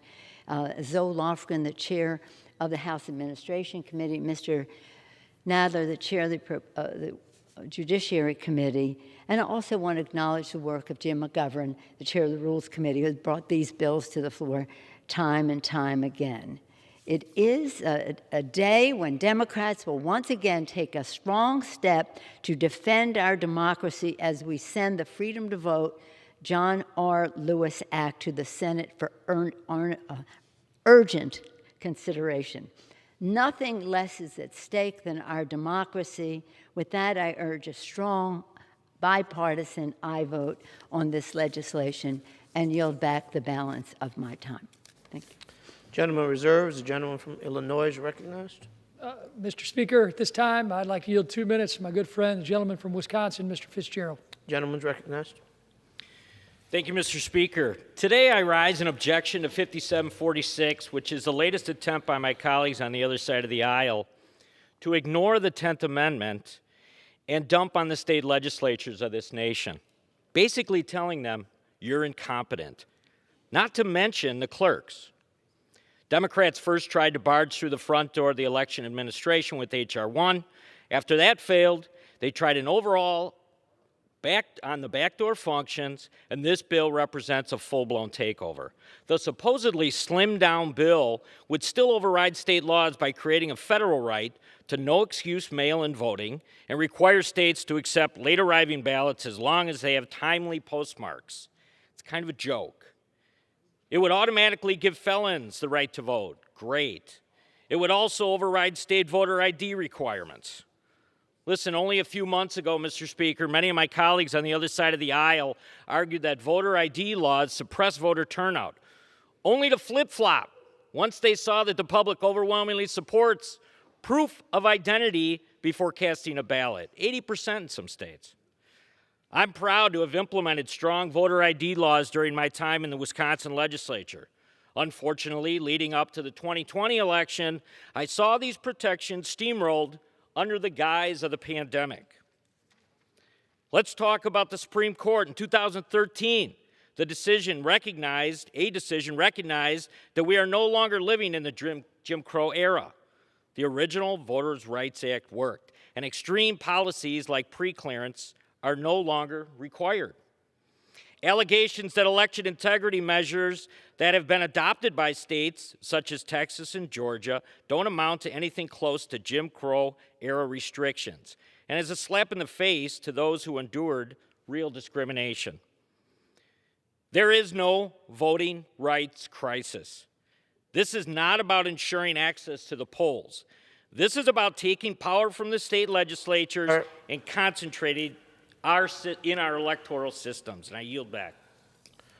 Gentleman reserves. The gentleman from North Carolina is recognized. Mr. Speaker, at this time I yield 2 minutes to the distinguished Democratic whip, the gentleman from South Carolina, Mr. Clyburn, who has led the way in this House and in the South for generations. Mr. Clyburn. Gentleman is recognized. Thank you very much. I thank my friend, the gentleman from North Carolina, for yielding me this time. Mr. Speaker, I rise to urge passage of this legislation carrying the Freedom to Vote Act and the John R. Lewis Voting Rights Advancement Act to the Senate for immediate consideration to safeguard our most fundamental constitutional right, the right to vote. We took an oath to protect this country from all threats of foreign and domestic. Today, we face a domestic threat from those seeking to gain and hold power by suppressing votes and nullifying election results. Congress must combat this threat by ensuring equal and unencumbered access to the ballot box and ensuring an accurate vote count. It is time to choose. Will we uphold our oath and protect this fragile democracy? Or will we subvert the Constitution and fetter the franchise? I want to remind the previous speaker that we did not have Jim Crow before there was Jim Crow. And we did not have Jim Crow, we had it until 1954. I used to teach this stuff called history, and I will say to my colleagues, anything that's happened before can happen again. It was the lack of the vote that had 95 years between George Washington Murray, who was the last African American to represent South Carolina here in this body, until I came along in 1992. Gentleman's time has expired. Why? Because the right to vote was taken away. Gentleman's time has expired. Results were nullified. We are not going back. I'll yield back. Gentleman reserves. Gentleman from Illinois is recognized. I'd like to reserve at this time. Gentleman reserves. Gentleman from North Carolina is recognized. Mr. Speaker, at this time I yield 1 minute to the distinguished gentleman from Maryland, a coveted member of the House Committee on Administration, my friend, Jamie Raskin. Gentleman's recognized. Thank you very much, Mr. Floor Leader. Our colleagues object to guaranteeing the people's right to vote through the vehicle of a NASA bill, of all things. You know, a quarter century ago, Republicans changed Texas state law to permit astronauts to vote absentee from space. They want to make it easier to vote from space, and they want to make it harder to vote on Earth. In the last election, tens of thousands of citizens in Texas waited in line for 6 hours to vote. An astronaut on the International Space Station could have orbited planet Earth 4 times in the 6 hours that Texas forced some of its citizens to wait in line to vote. Across the country, it's voter suppression, GOP gerrymandering of our districts, right-wing court packing and judicial activism to destroy the Voting Rights Act in cases like Shelby County versus Holder and Brnovich, and deployment of the filibuster to block voting rights legislation. The whole matrix of GOP democracy suppression today. It's time to protect the right to vote here on Earth. If it takes a Nassau bill to do it, then I invite my GOP colleagues to boldly go where none of them have ever gone before, to planet Earth on a mission to defend the voting rights of the people. I yield back. Gentleman reserves. The gentleman from Illinois is recognized. Although it seems like, Mr. Speaker, I'm going to go where no man's ever gone before, and that's to call Mr. Loudermilk from Georgia my good friend. Gentleman's recognized. He's recognized for 2 minutes. Gentleman's recognized for 2 minutes. Thank you, Mr. Speaker. Look, I rise today, obviously, in strong opposition to this latest attempts by my colleagues on the other side to enact a federal takeover of elections and continue their tactics that they have used consistently in this Congress and the last Congress to hide the intent of what they're doing. Make no mistake, this legislation is an attempt to circumvent state legislatures' constitutional authority to set election laws. Laws like the one recently passed in Georgia that maximizes voter access and protects the integrity of every legal ballot. One-size-fits-all government has never worked in a diverse and free society like we have here in the United States of America. One-size-fits-all is synonymous with dictatorial regimes, socialist societies, and communist countries. Governments that keep control over the people by stripping the authority from the hands of local officials that were elected by the people to represent them. This is what this bill does. Let's be clear. The goal of strong central governments, strong federal governments, is to have a homogeneous society that is easily controlled. Easily controlled. Our society is diverse, diversity of thought, diversity of action, diversity of speech. But the actions of my colleagues on the other side is to have a homogeneous society to where right and wrong is no longer determined by personal conviction or faith, but what the federal government has determined is right and wrong. You don't have to look any further of how the right to determine your own health care has been stripped away by my colleagues on the other side, where people can no longer determine what they will and will not put into their body. The Constitution protects the ideas of individual liberty and federalism to where government is strongest at the local level.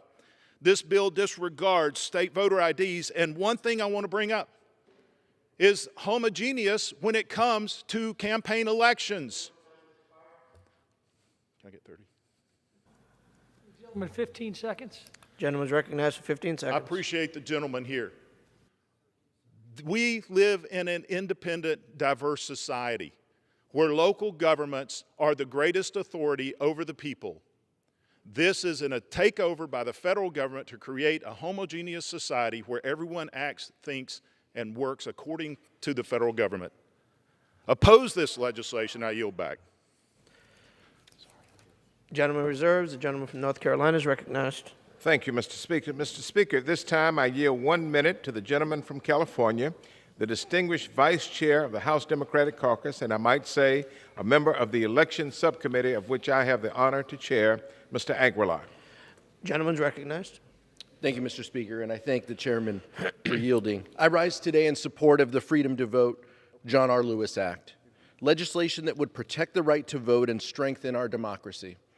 This week, we heard President Biden travel to the home of our late colleague, John Lewis, rally the nation around the need to protect and expand the right to vote. Today, we will pass this legislation in honor of John's name. But in order to honor our colleague, we must make good on our commitment. We must pass this legislation in both chambers without delay. We must also make clear, as President Biden did this week, that there is nothing more important, no rules or procedures, than the health of our democracy. There's far too much at stake to let tradition get in the way of real progress.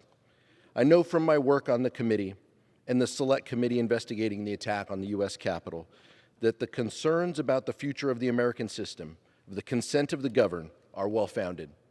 Mr. Speaker, every member of this body has a choice today, and the world will remember where we stood.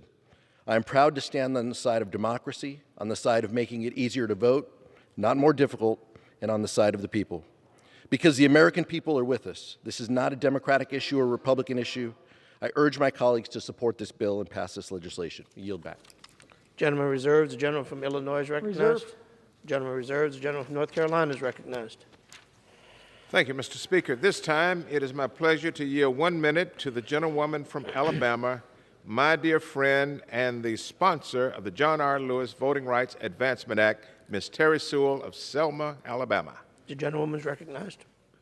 Mr. Speaker, as you know, voting rights is personal to me. It was in my hometown in 1965, on a bridge in Selma, Alabama, where John Lewis and the foot soldiers shed blood for the equal right of all Americans to vote. 56 years later, old battles have become new again as state legislatures erect direct barriers to the ballot box. 400 bills introduced, 34 passed in 19 states. Once again, our nation is at an inflection point. Today, the House of Representatives will once again send voting rights over to the Senate, and it must pass, Mr. Speaker. I implore our senators, do what is right. You have changed your rules 150 times, most recently to raise the debt ceiling. If you can protect the full faith and credit of the United States, surely you can protect the democracy. The time is now. What we need is courage. As we prepare to observe the birthday of Dr. Martin Luther King, let us remember that justice delayed can be justice denied. Senators, we need your leadership. We need it now. I'd remind everyone to direct your remarks to the chair. Gentleman reserved, gentleman from Illinois is recognized. I appreciate that reminder. I'd like to now yield 1 minute to my good friend from the state of Arizona, Ms. Lesko. Gentlewoman is recognized. Thank you, Mr. Speaker. Thank you, Mr. Davis. Republicans are trying to protect everyone's right to vote and the integrity of the election. It boggles my mind that in some cities in the United States, non-citizens are allowed to vote. And here in Washington, D.C. and other cities, when we go to a restaurant, we need to show our passport, vaccination database passport, saying that we're fully vaccinated before we're allowed to enter. But yet, my Democrat colleagues don't seem to want voter ID. In the state of Arizona, we have a law in place that requires voter ID to vote. We also have a law in place that was held up by the courts that prohibits ballot harvesting. Yet it continues to boggle my mind that our Democrat colleagues want to undo what the states have done, undo state rights. I am opposed to this bill. The gentleman from Illinois reserves. The gentleman from North Carolina is recognized. Thank you very much, Madam Speaker. I want to remind my friend from Arizona who just spoke that this bill sets uniform national standards for states that choose to require identification to vote. The bill gives states the flexibility to choose whether to require voter IDs. It is not a mandatory voter ID law. At this time, Madam Speaker, it is my pleasure to yield 1 minute to the gentleman from New York, a thoughtful leader on the Committee on Judiciary, Mr. Mondaire Jones. The gentleman is recognized. Madam Speaker, my colleagues across the aisle have asked why we're voting today to protect our democracy. The answer is as clear to me as it is unimaginable to them. For the people. This one's for the people who made today possible, for the young people who cast their first votes in 2020, and for the seniors who cast their first votes in 1966 after passage of the original Voting Rights Act, for the people who, like John Lewis, put their lives on the line on Bloody Sunday, and for the people who risked their lives to overcome racist voter suppression at the height of this pandemic. For people like my mentor and professor, the late Lonnie Guinier, mother of the 1982 amendments to the Voting Rights Act. For the people who don't have a vote, but who do have a voice. Voting rights are preservative of all other rights, but time is running out. We can still have a democracy, Madam Speaker, but only if we pass this legislation. I yield back. The gentleman from North Carolina reserves. The gentleman from Illinois is recognized. Gentleman reserves. The gentleman from North Carolina is recognized. Madam Speaker, at this time, I would like to yield 1 minute to the gentlewoman from Connecticut, my friend, the chair of the Appropriations Committee, who stays in perpetual motion, Ms. Rosa DeLauro. The gentlewoman is recognized. Ensuring all Americans can freely participate in the electoral process is a bedrock of our democratic society.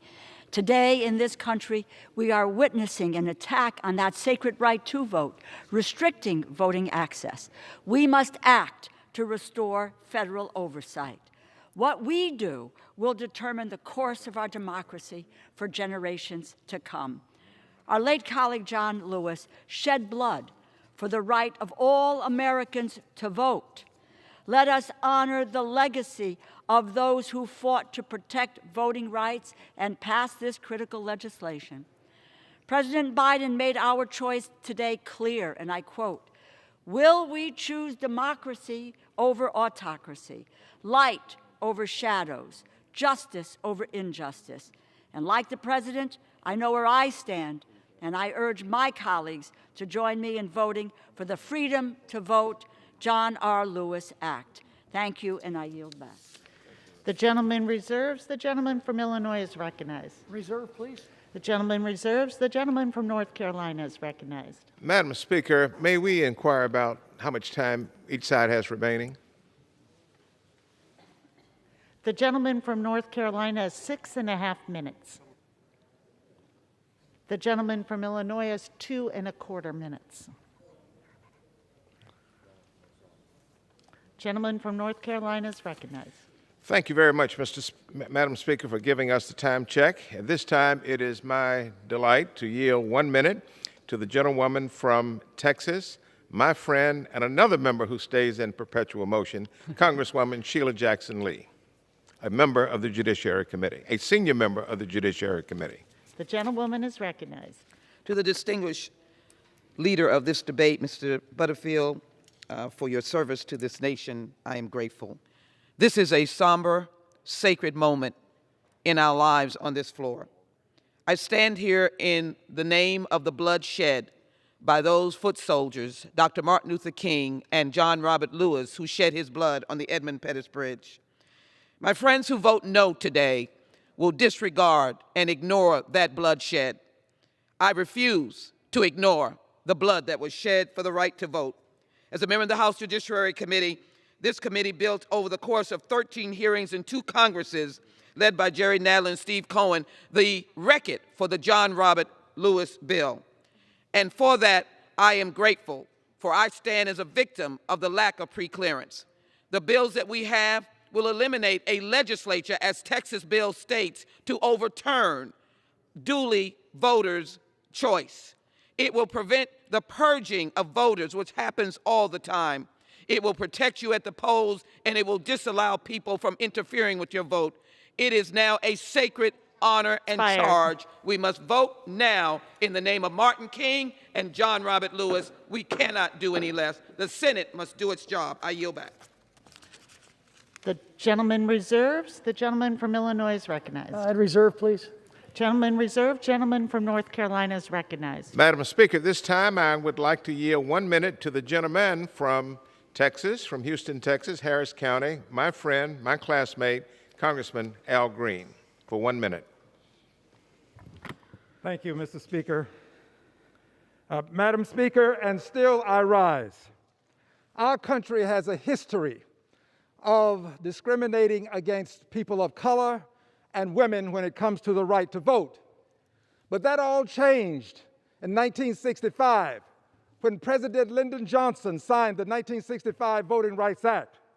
Because you see, Prior to his signing that act in 1965, there were 4 Asian members of Congress. In 2021, there were 21 members. There were 4 Latino members of Congress. In 2021, 54. There were 6 black members of Congress. In 2021, 60. And there were 18 women in Congress in 1965, and in 2021, there were 147. We must restore the Voting Rights Act and protect democracy. I yield back the balance of my time. Gentleman from Illinois is recognized. I'd like to reserve, please. Gentleman reserves. Gentleman from North Carolina is recognized. Thank you very much, Madam Speaker. At this time, in the interest of time, I will yield 1/2 minute, that's 30 seconds, to the gentleman from Dallas, Texas, my friend, Congressman Colin Allred from the 32nd Congressional District. I thank the gentleman for yielding. Madam Speaker, this should be a bipartisan vote.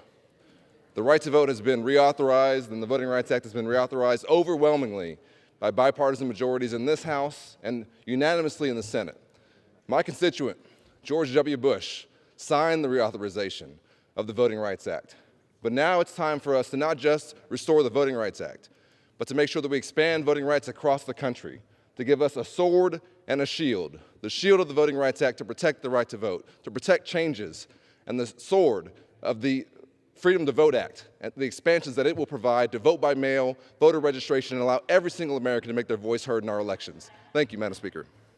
Gentleman reserves. The gentleman from Illinois is recognized. I'd like to reserve. Gentleman reserves. Gentleman from North Carolina is recognized. Madam Speaker, again, how much time do we have remaining? The gentleman has 4 minutes remaining. Thank you. Mr. Davis, I'm prepared to close. Would the gentleman like to yield me a couple minutes too? I will yield time to you. If No, you I'm good. I'm good. You are my friend, Mr. Davis, and I want the world to know that. You are my friend. I appreciate it. I enjoy the debate, and I am prepared to close, if I may. The gentleman is recognized. It's friendships like this, Mr. Butterfield, that I look around this chamber, and I think we as America should be celebrating what America's doing right. Look at the diversity of who serves here in the U.S. House of Representatives. The Voting Rights Act of 1965 was necessary to stop discrimination, and it's worked. But make no mistake, today's bill is not a voting rights bill. Today's bill, unfortunately, is a bill that leads to lining your own campaign coffers with public funds. Now, Speaker Pelosi, the Speaker of the House, was here on the floor today, and no matter how many times she says it, that there's no taxpayer funds, it doesn't make it true. Let me go through.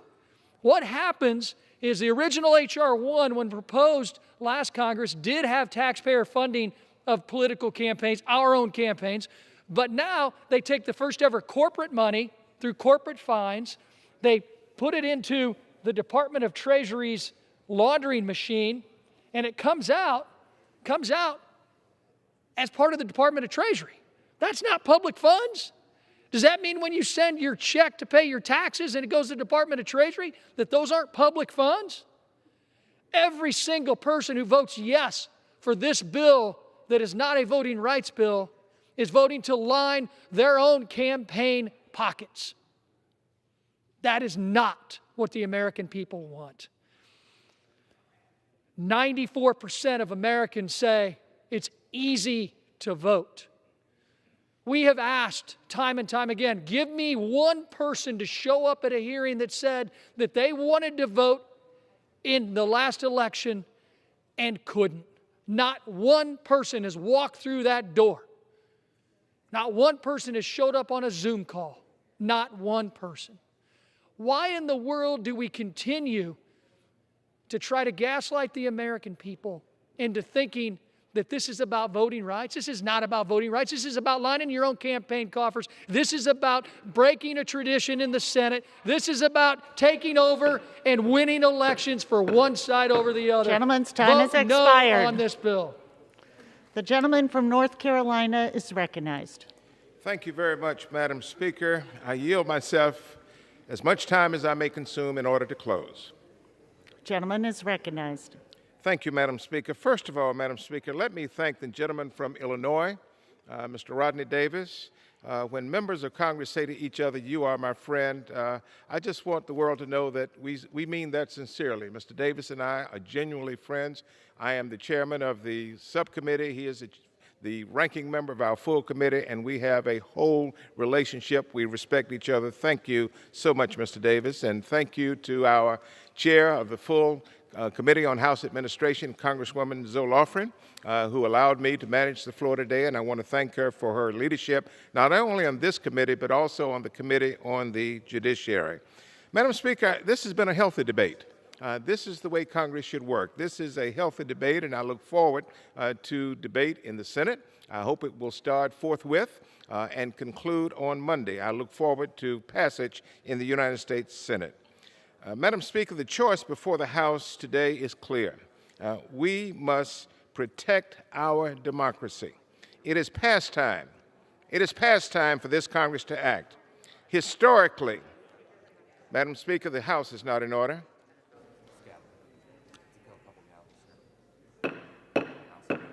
House will be in order. Gentleman from North Carolina is recognized. Madam Speaker, it is past time for Congress to act. Historically, we have come together to protect the right to vote. From the Voting Rights Act of 1965 that I remember so well, its subsequent reauthorizations and various election administration bills, we have protected and expanded the right to vote. And Madam Speaker, we must do that again. The Voting Rights Act works. Along with Lonnie Guinier and Julius Chambers and Leslie Winter and Jack Greenberg of the NAACP Legal Defense Fund, I joined with them in the 1980s and successfully litigated Voting Rights Act cases in North Carolina. The Voting Rights Act works. Throughout my career, I have witnessed this body come together to ensure all Americans have a voice in this democracy. We must do that again now. One of our most sacred rights in this country is the right to vote. Indeed, as the Supreme Court observed in Westbury versus Sanders, other rights, even the most basic, are illusory if the right to vote is undermined. As a Congress, as a nation, we must not tolerate any voter suppression, any voter discrimination of any kind in any state in America. And so I respectfully urge all of my colleagues, Democrat and Republican, all 435 of us, I urge all of us to support this bill. Vote yes. And Madam Speaker, I yield back the balance of my time for a vote. All time for debate has expired. Pursuant to House Resolution 868, the previous question is ordered. The question is on the motion by the gentleman from North Carolina, Mr. Butterfield. All those in favor say aye. Aye. Those opposed, no. The ayes have it. The motion, the gentleman from Illinois. I'd like to ask for a recorded vote. Pursuant to Section 3S of the House Resolution 8, the yeas and nays are ordered. Members will record their votes by electronic device.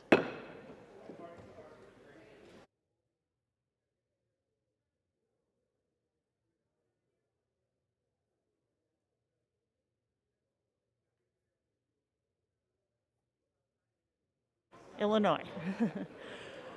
For what purpose does the gentleman from Illinois seek recognition? Madam Speaker, as the member designated by Representatives Presley and Grijalva, I inform the House that these members will vote yes on the motion. For what purpose does the gentleman from Rhode Island seek recognition? Madam Speaker, as a member designated by Ms. Bass of California, Mr. Torres of New York, Ms. Wilson of Florida, and Ms. Pingree of Maine, I inform the House that these members will vote yes on the motion. For what purpose does the gentlewoman from Texas seek recognition? Madam Speaker, as the member designated by Representative Speer, I inform the House that Representative Speer will vote yes on the motion. For what purpose does the gentleman from South Carolina seek recognition? Madam Speaker, as a member designated by Ms. Mace of South Carolina, inform the House that Ms. Mace will vote nay on H.R. 5746. For what purpose does the gentlewoman from Virginia seek recognition? Madam Speaker, as the member designated by Representatives Porter and McEachin, I inform the House that these members will vote yes on the motion. For what purpose does the gentleman from California seek recognition? As a member designated by Representative Ruiz, I inform the House that Representative Ruiz will vote yes on the motion.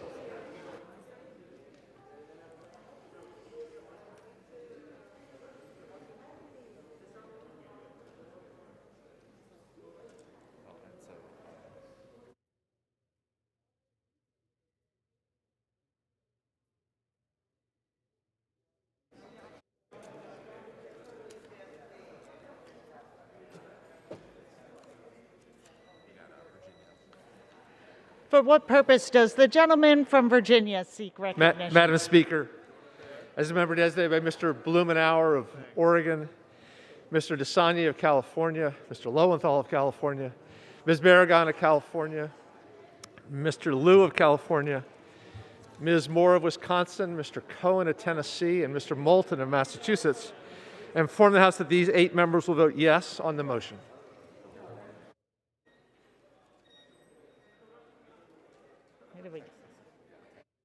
For what purpose does the gentleman from Texas seek recognition? For what purpose does the gentleman seek recognition? Yes, ma'am. Madam Speaker, as a member designated by Mr. Nels of Texas, I inform the House that Mr. Nels will vote nay on H.R. 5746.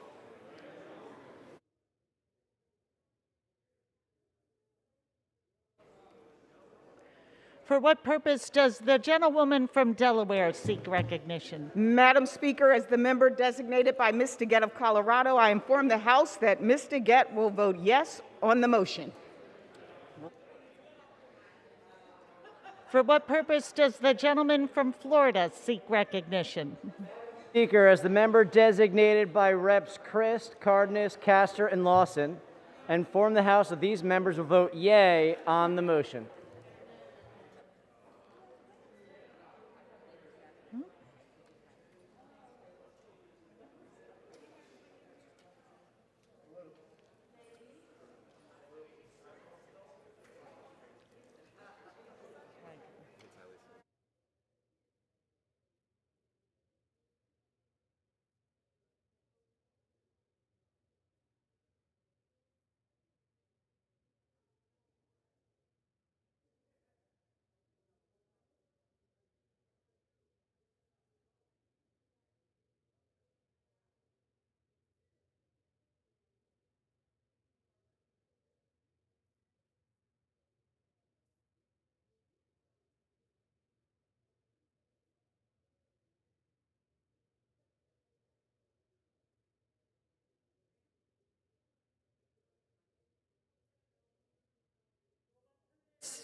Does the gentleman from New York seek recognition? The member designated by Chairwoman Zoe Lofgren, Chairwoman Eddie Bernice Johnson, and Congressman Sean Patrick Maloney, I inform the House that these members will vote yea on the motion.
does the gentleman from the Commonwealth of Massachusetts seek Thank you. recognition? Madam Speaker, as a member designated by Representative Welsh of Vermont, I inform the House that Representative Welsh will vote yes on the motion.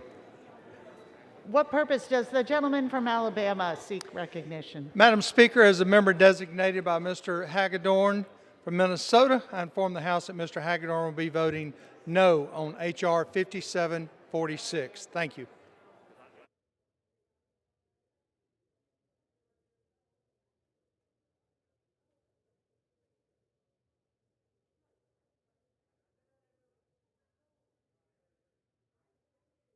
For what purpose does the gentleman from Maryland seek recognition? Madam Speaker, as the member designated by members Swazi, Pocan, Doggett, and Jayapal, I rise to inform the House that these members will vote aye on the motion. For what purpose does the gentleman from Texas seek recognition? Madam Speaker, as a member designated by Mr. Louis Gohmert of the great state of Texas, I inform the House that Mr. Gohmert will vote no on H.R. 5746. For what purpose does the gentleman from California seek recognition?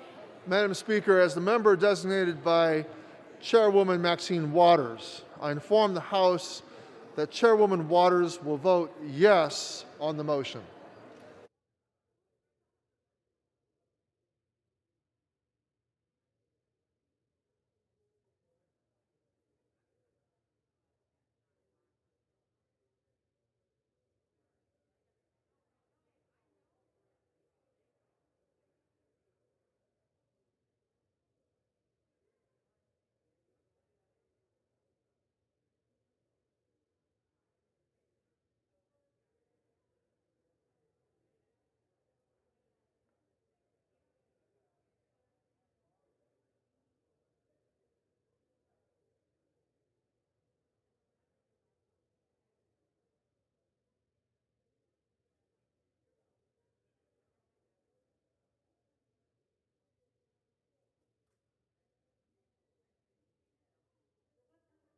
Gentlewoman from California seek recognition. Designated by Ms. Kim of California, pursuant to House Resolution 8, I inform the House that Ms. Kim will vote no on the House amendment to Senate amendment to H.R. 5746.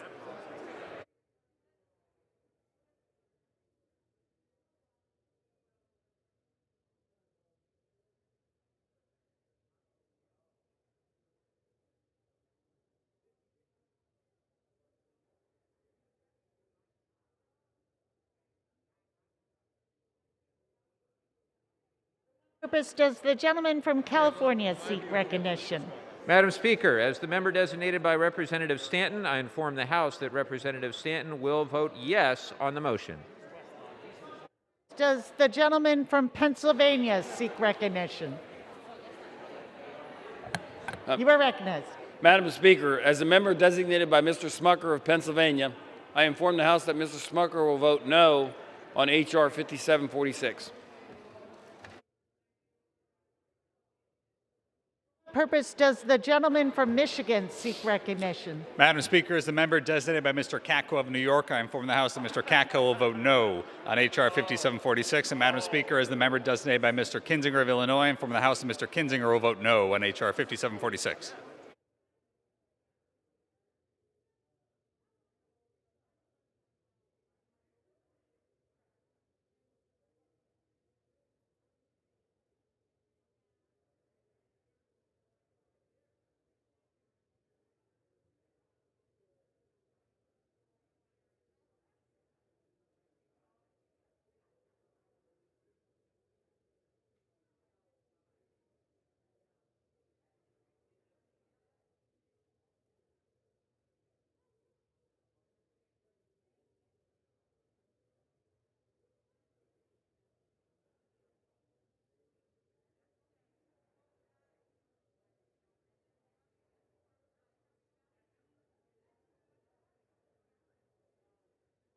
For what purpose does the gentleman from Maryland seek recognition? Madam Speaker, Mr. DeFazio votes yes on the motion.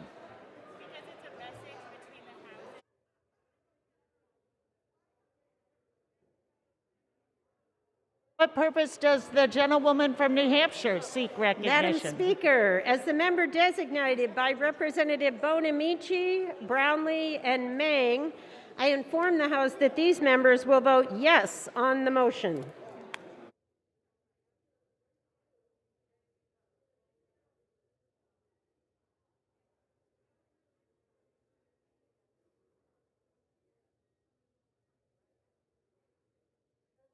Does the gentlewoman from North Carolina seek recognition?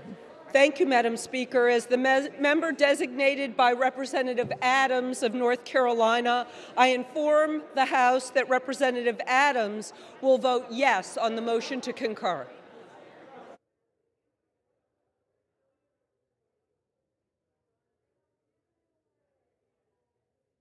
Does the gentleman from Arizona seek recognition? As a member designated by Representative Swalwell Gomez, I inform the House that these members will vote aye on the motion. And as the member designated by Representative Boyle, I inform the House that these members will vote aye on the motion.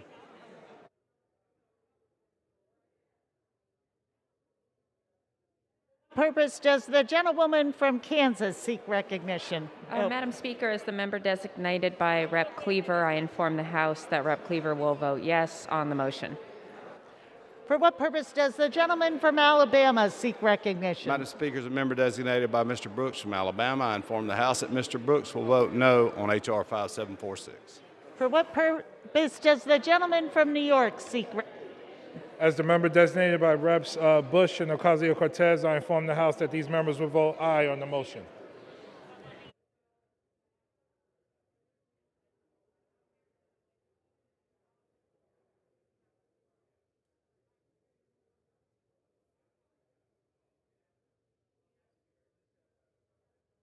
For what purpose does the gentleman from Michigan seek recognition? Madam Speaker, as the member designated by Mr. Panetta of California, I inform the House that Mr. Panetta will vote yes on the motion. Purpose does the gentleman from Maryland seek recognition? Madam Speaker, as a member designated by Representative Ruppersberger, I inform the House Mr. Ruppersberger will vote yes on the motion.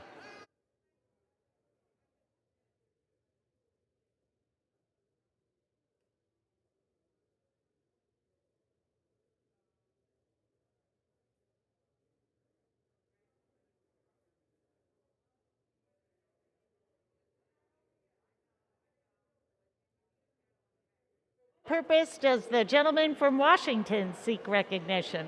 Thank you, Madam Speaker. As the member designated by Representatives Del Bene and Barra, I inform the House that these members will vote yes on the motion. For what purpose does the gentleman from Florida seek recognition? Madam Speaker, as the member designated by Ms. Maria Valera Salazar of Florida and Mr. Waltz of Florida, I inform the House that Ms. Salazar and Mr. Waltz will vote nay on H.R. 5746.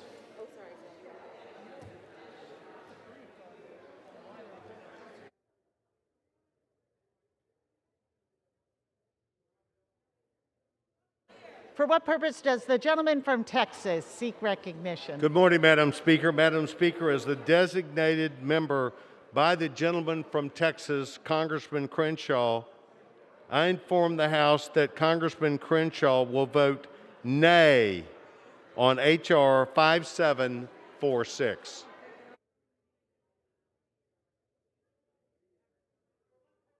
The gentleman from Texas seek recognition? Madam Speaker, as a member designated by Mr. McCall of Texas, I inform the House that Mr. McCall will vote nay on H.R. 5746.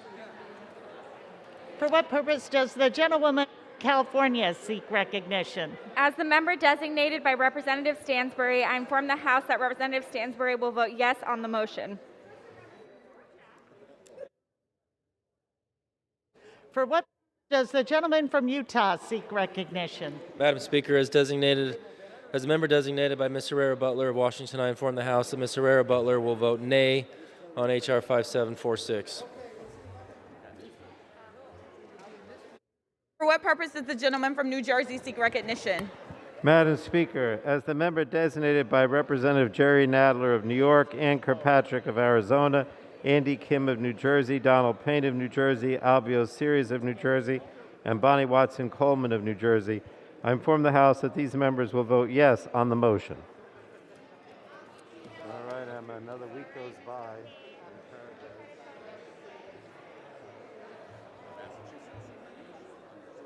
For what purpose does the gentleman from Massachusetts seek recognition? Good morning, Madam Speaker. As the member designated by the Honorable Mr. James Langevin of Rhode Island, and pursuant to House Resolution 8, I'd like to inform the House that Mr. Langevin will vote yes on the House amendment to the Senate amendment to H.R. 5746, the Freedom to Vote John R. Lewis Act. Thank you.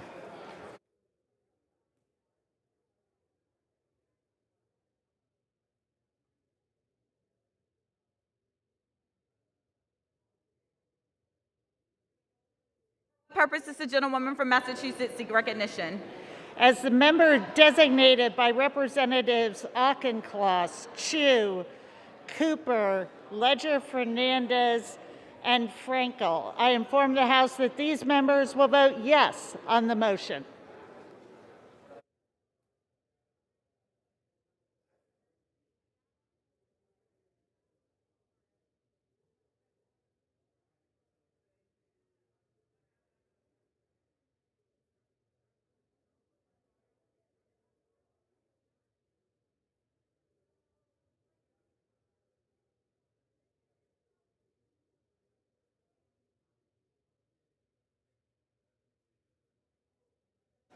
For what purpose does the gentleman from Hawaii seek recognition?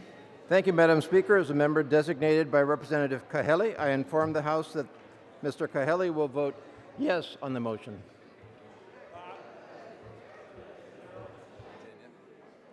Purpose does the gentleman from Virginia seek recognition? Madam Speaker, as the member designated by Representatives Titus of Nevada, Price of North Carolina, Kind of Wisconsin, and Doyle of Pennsylvania, I inform the House that these members will vote aye on the motion. Did you vote for yourself?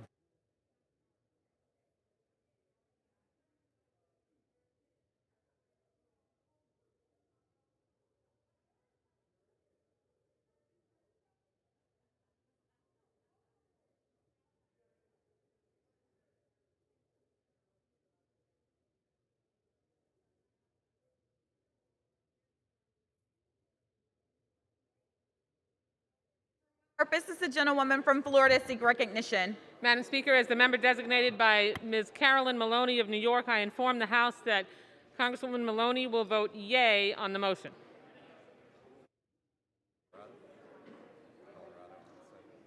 For what purpose does the gentlewoman from Colorado seek recognition? Madam Speaker, as the member designated by Mr. Gates from Florida, I inform the House that Mr. Gates will vote nay on the motion. Thank you. Does the gentleman from California seek recognition? Madam Speaker, as the member designated by Ms. Lee of California and Ms. Tlaib of Michigan, pursuant to H.R.S. 8, I inform the House that Ms. Lee and Ms. Tlaib will vote yea on the motion.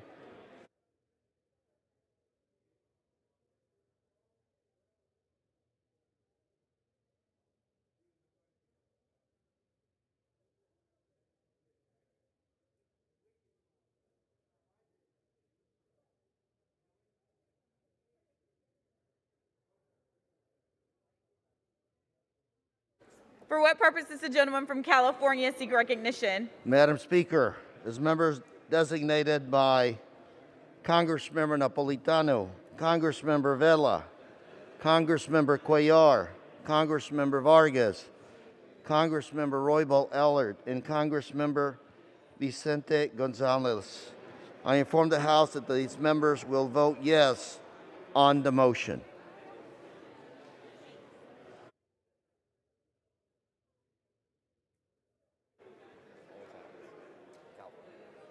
For what purpose does the gentleman from California seek recognition? Madam Speaker, as a member designated by John Garamendi of California, I inform the House that John Garamendi will vote yes on the motion.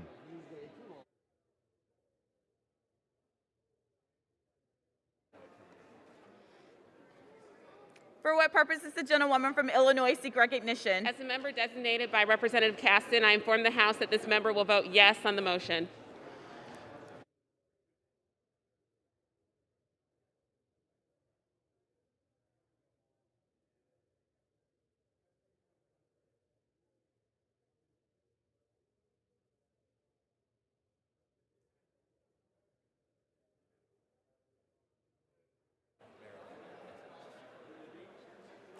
For what purpose does the gentleman from Maryland seek recognition? Madam Speaker, as the member designated by Representative Dwight Evans of Pennsylvania's 3rd District and pursuant to House Resolution 8, I inform the House that Mr. Evans will vote yea on the House amendment to Senate Amendment H.R. 5746, the Freedom to Vote John R. Lewis Act.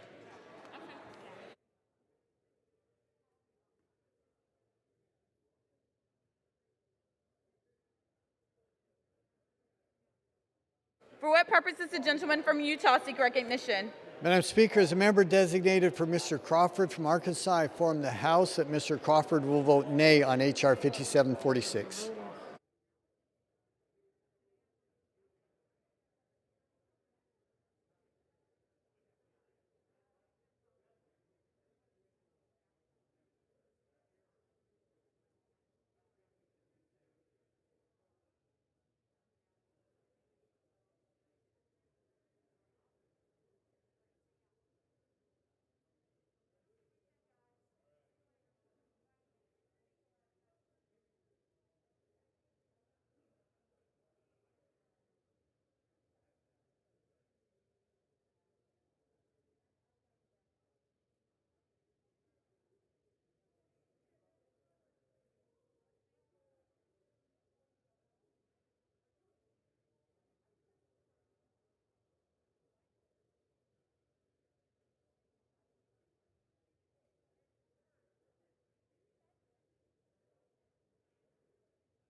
For what purpose does the gentleman from New York seek recognition? Madam Speaker, as the member designated by Mr. Jacobs of New York, I inform the House that Mr. Jacobs will vote nay on H.R. 5746.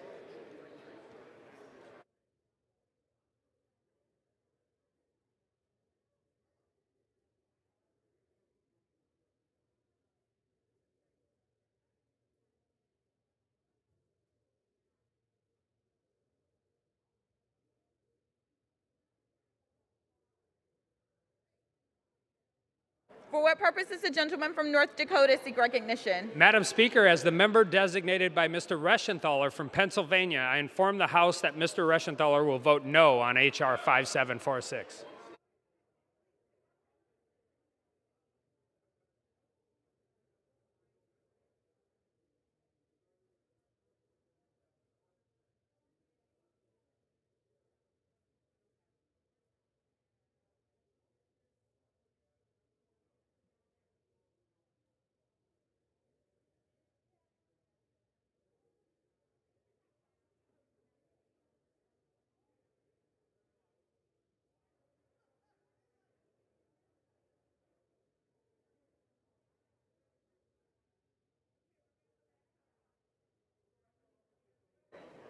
For what purpose does the gentleman from North Carolina seek recognition? North Carolina. As a member designated by Mr. Lamborn of Colorado, I inform the House that Mr. Lamborn will vote no on H.R. 5746.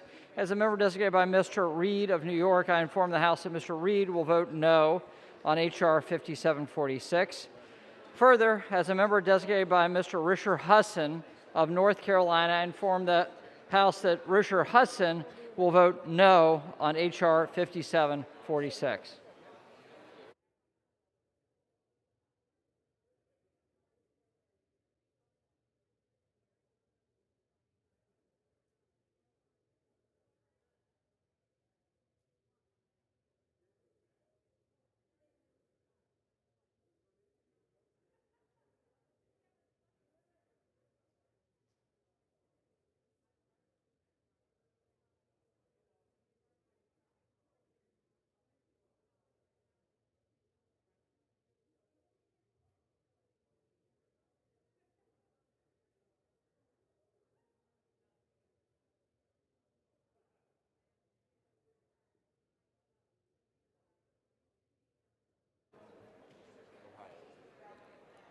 For what purpose does the gentlewoman from Ohio seek recognition? Madam Speaker, as the member designated by Representative Bobby Rush of Illinois, I inform the House that Mr. Rush will vote yes on the motion.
For what purpose does the gentlewoman from Virginia seek recognition? As the member designated by Representative Schreier, I inform the House that Representative Schreier will vote yes on the motion.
Have all members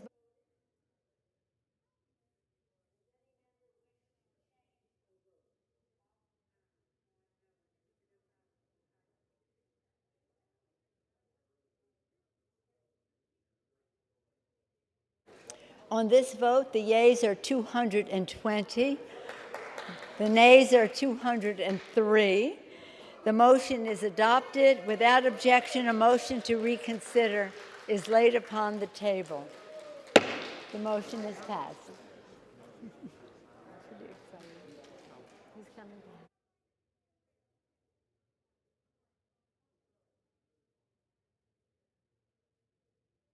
What purpose does the gentleman from California seek recognition?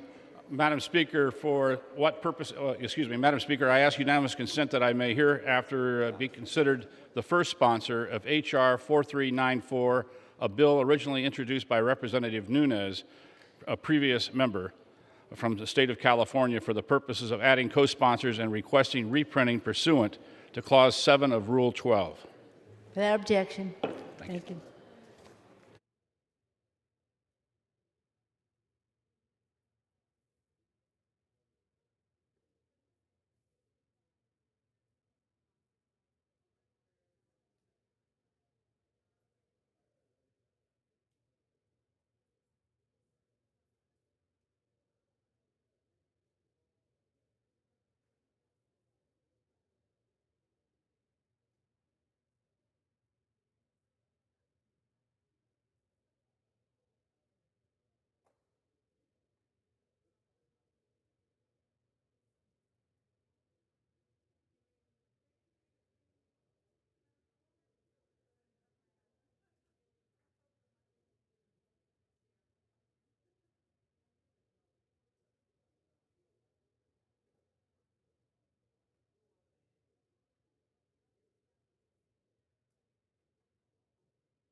Order in the House.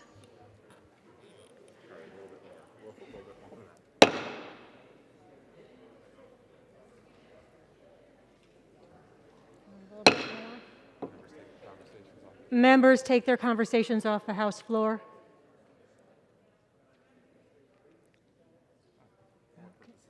For what purpose does the gentleman from Louisiana seek recognition? Madam Speaker, I ask unanimous consent to speak out of order for the purpose of inquiring to the Majority Leader the schedule for next week. Without objection. Madam Speaker, I also ask unanimous consent to revise and extend my remarks. Without objection. Appreciate that. With that, I now yield to my friend, the gentleman from Maryland, the Majority Leader for the House. I thank Mr. Scalise for yielding. Madam Speaker, on Tuesday, the House will meet at 12 p.m. for morning hour and 2 p.m. for legislative business, with votes postponed, as usual, till 6:30 p.m.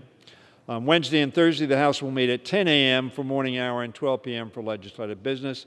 And again, as usual, on Friday, the House will meet at 9 a.m. for legislative business. The House, Madam Speaker, will consider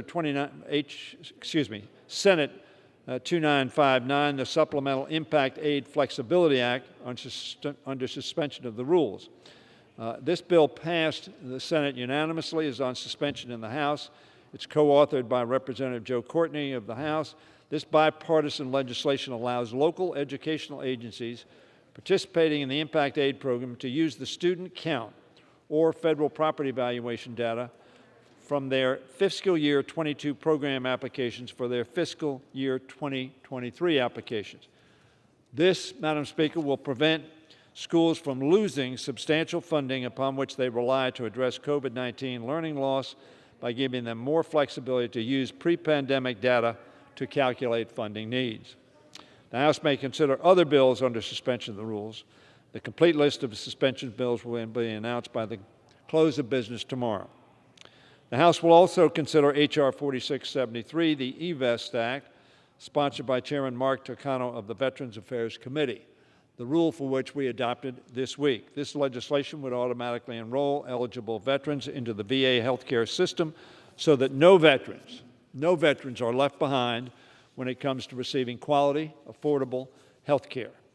Lastly, Madam Speaker, the House stands ready to act on the Build Back Better Act, as well as the Freedom to Vote and John R. Lewis Act, should the Senate amend them and send them back to us. Additional legislative items, of course, are possible. And I yield to my friend from Louisiana.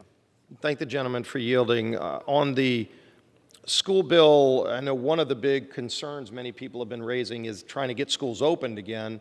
Last week it was reported that 5,200 different schools were closed last week.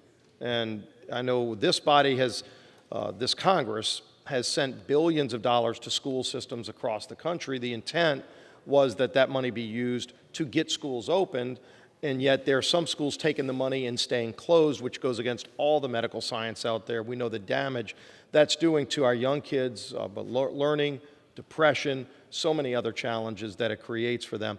Will there be any part of that legislation that helps require that in order to get money, schools have to be open? And I will yield. Because I don't have it in front of me and I haven't read it as carefully as perhaps I should have, but I don't know the specific answer to that question. What I do want to say, however, is that we need to have kids in school. Everybody says that the learning experience is substantially compromised by virtual learning. It's better than nothing, and it's been pursued very vigorously and with great positive effect. But having said that, we all think that young people ought to be back in schools. But I don't know whether this bill, which passed the Senate unanimously, deals with that particular aspect that the gentleman asked about. But let me say this, that I think every school system has adopted the premise that in school is better. Clearly, we have been assaulted by a virus whose transmissibility is substantially more than the previous virus, the Delta variant. The Omicron variant, as we know, one of the problems is it's easily caught, easily transmitted. The good news is if you've taken a vaccination and had a booster, your likelihood of you going to the hospital is much smaller. And if you go to the hospital, you're much less sick. But having said that, we continue to have a challenge to get this under control. The administration properly so, and the overwhelming majority of the medical community properly so, and the overwhelming majority of scientists are recommending that we wear a mask, that we wear a KN95 or N95 mask, because they're much better than the surgical masks or the cloth masks, that we continue to wash our hands regularly, and then we continue to keep a distance. But the gentleman and I agree that we need to ensure that to the extent that it is possible, and that parents will send their children to school because of being dissuaded by the transmissibility of this disease, we need to have kids in school. Well, the gentleman, I'll yield back. Yeah, I appreciate that. Maybe we can work on something that would ensure that as tax dollars are going to school systems, that it's going to keep the schools open, not to allow them to then shut down on the kids, because as we know, the science is very clear that kids are much better off in school, safer in school than not being in school, and then the learning experience dramatically less if they're not in school, as well as the mental conditions, the social development that's not occurring if they are not in the classroom. So we'll see. And I'll be happy to yield on that. Because I think I think everybody's concerned about this. Certainly every parent in my district and your district is concerned about this, and anybody who's concerned about the welfare of our children is concerned about it. But I think it would be appropriate for me to say that the teachers of America, now my wife was a teacher, and I happen to believe that teachers are the most important people in any society because they educate the leadership and the citizens of tomorrow. But they have been put to an extraordinary challenge.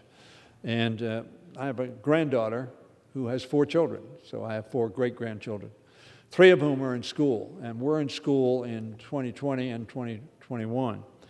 And Judy, my granddaughter, who's named after my wife, has told me on numerous occasions what extraordinary ends her children's teacher, there were 3 different teachers at different levels in the school system, the extraordinary efforts to which the teachers went to make sure that while they were home, while they were learning virtually, that they had a positive, productive experience.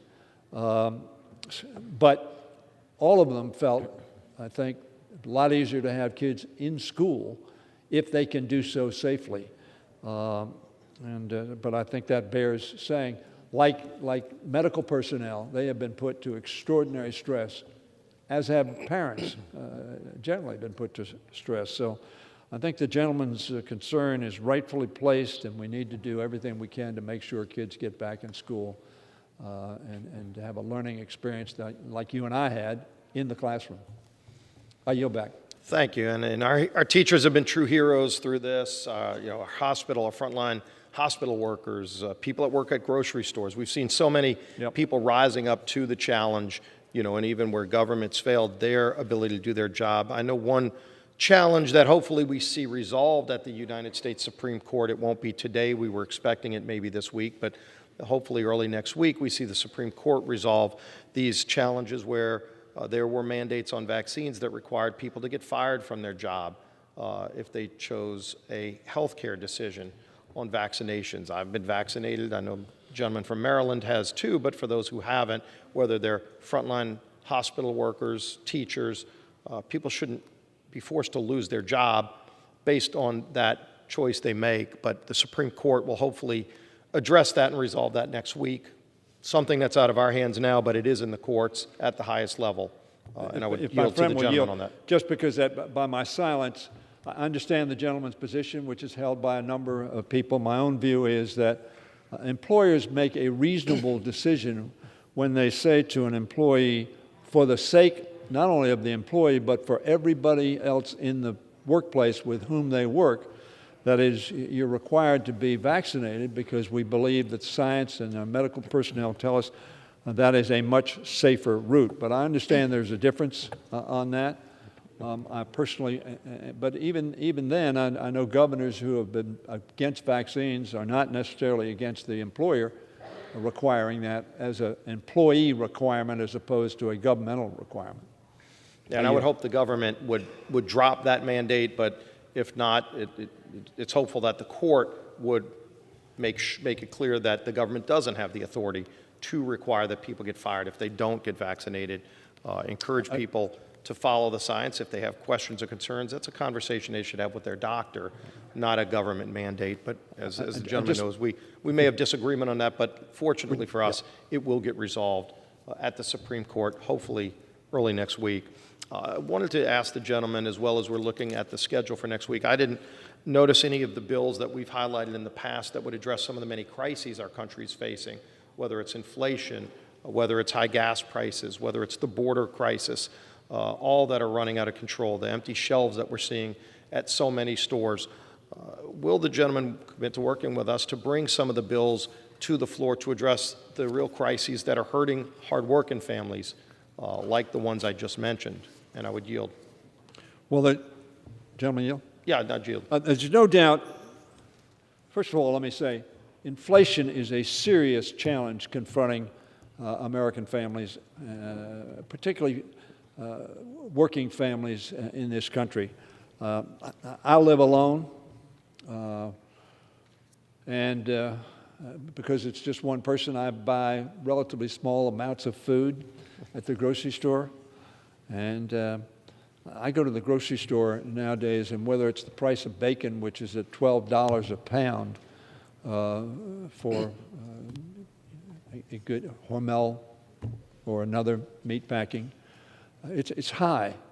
And I think to myself how a family not doing as well as I'm doing and with kids to feed, how tough it is on them. So this inflation is very tough. It's a worldwide phenomenon. It's a phenomenon that's caused, obviously, by a pent-up demand, asking for a lot of goods and chasing a lot of goods. And elementary economics that any of us took in college know that there's a lot of resources chasing few resources, i.e. a lot of money chasing a short supply of goods, and that you have that demand that it drives prices up. This pandemic has had a global effect on supply chain. The supply chain has been substantially affected. This was not the fault of, frankly, either Biden or his predecessor in terms of what happened in the supply chain. In Singapore, they shut down companies, as you know, for months at a time. They just shut them down, which is one of the things that's led to this chip shortage, which has had ramifications. So I want to assure the gentleman that the administration, our side of the aisle, I know your side of the aisle, very concerned about the inflationary pressure that is putting such a stress on America's families. This pandemic has caused extraordinary, historic things to happen. That's the bad news. The good news is we've created more jobs in the last year and 2 months than were created. Of course, net, we lost jobs for the previous 4 years. Over 2 million jobs net lost. So the good news is that we have a number of economic statistics that are, in fact, positive. However, having said that, we do need to be very concerned about inflation. The administration's expressed their concern. We believe that the infrastructure bill will have a positive impact on inflation, assuming the Build Back Better Act passes, which I assume at some point it will.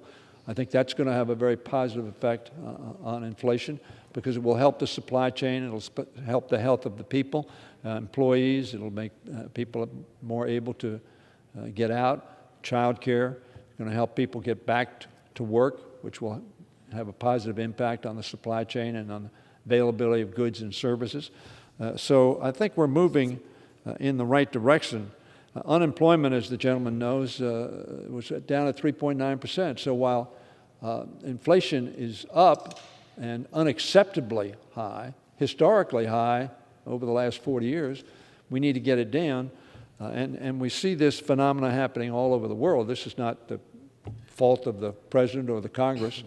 It's the fault of an extraordinary, invasive, and widespread disease that has caused extraordinary disruptions within our society and economy.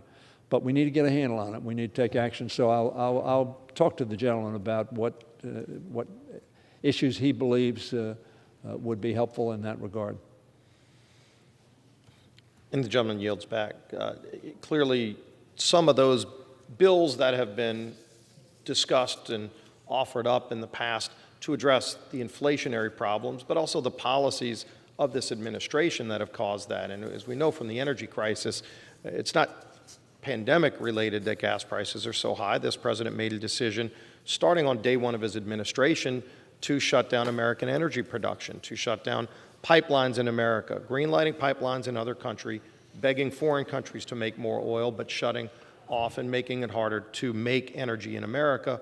Clearly, that self-imposed supply shortage has created higher prices that we would love to see addressed. We might disagree philosophically on how to get there, but I don't think there's much disagreement from people who spend over $100 filling their car up that it needs to change.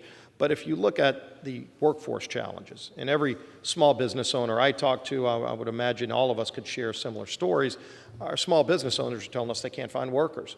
You know, somebody might want to go to their favorite restaurant, but they're waiting an hour and a half and wondering why a third of the tables are empty because they can't get people to work. And so, as some might want to look at the unemployment number, clearly the number of people that are not even in the workforce that just stop working because they can get paid right now large amounts of money to stay at home is a challenge that we should confront here in this Congress to help encourage people to get back into the workforce, not to be paying people not to work. And the enhanced unemployment benefits were one part of that problem, but there are many other parts of that problem.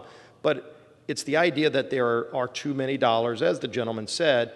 Chasing too few goods is the driver of inflation, but the biggest driver of that is all of the money that's been spent in Washington. And if you look at about $6 trillion that's been spent on various relief packages, some of it was targeted to COVID, which we all supported, very bipartisan. Some of it had nothing to do with COVID, which unfortunately has created higher inflation. There is talk right now that the administration, and I'm not sure if the Democrat leadership is having serious conversations on this, is looking at yet another bill, potentially over $1 trillion of additional spending.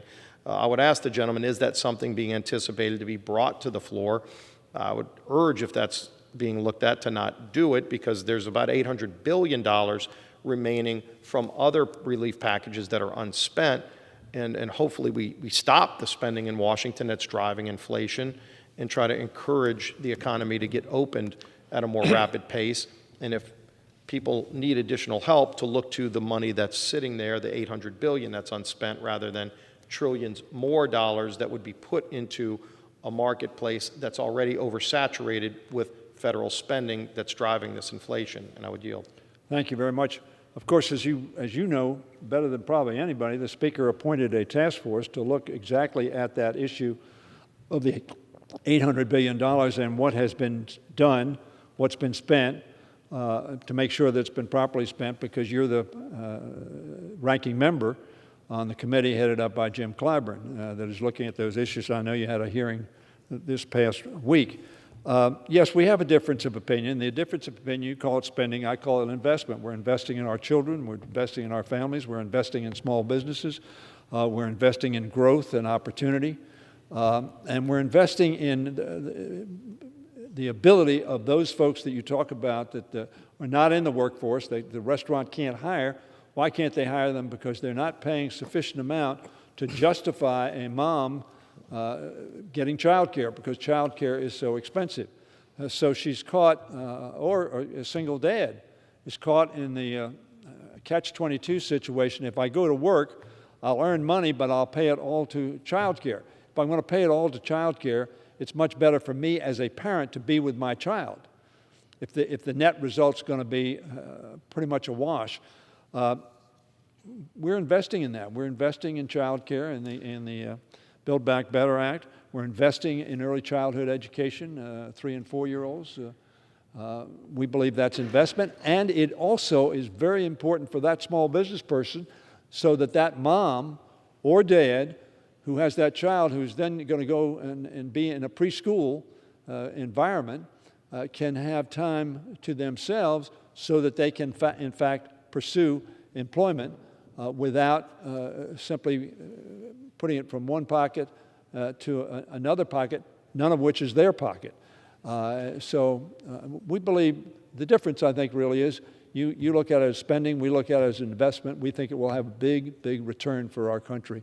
And that's what Build Back Better is about. And it's building back better. You say it was not related to the pandemic. It clearly was related to the pandemic. The pandemic hit us in the gut. It hit everybody throughout the world in the gut. We have recovered better than anybody else in the world. And that's because we invested, sometimes in a bipartisan way, and sometimes in a partisan way.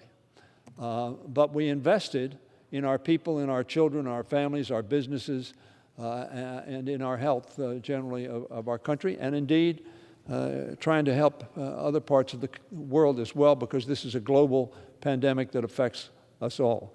But I think the real difference is we perceive this as an investment. We think it will help grow America. You know, I have as I'm sure you've heard me talk about from time to time, Make It in America agenda. Our investment in both the infrastructure bill and the Build Back Better will have a positive effect on making it in America. So we see it, Mr. Whip, as investment.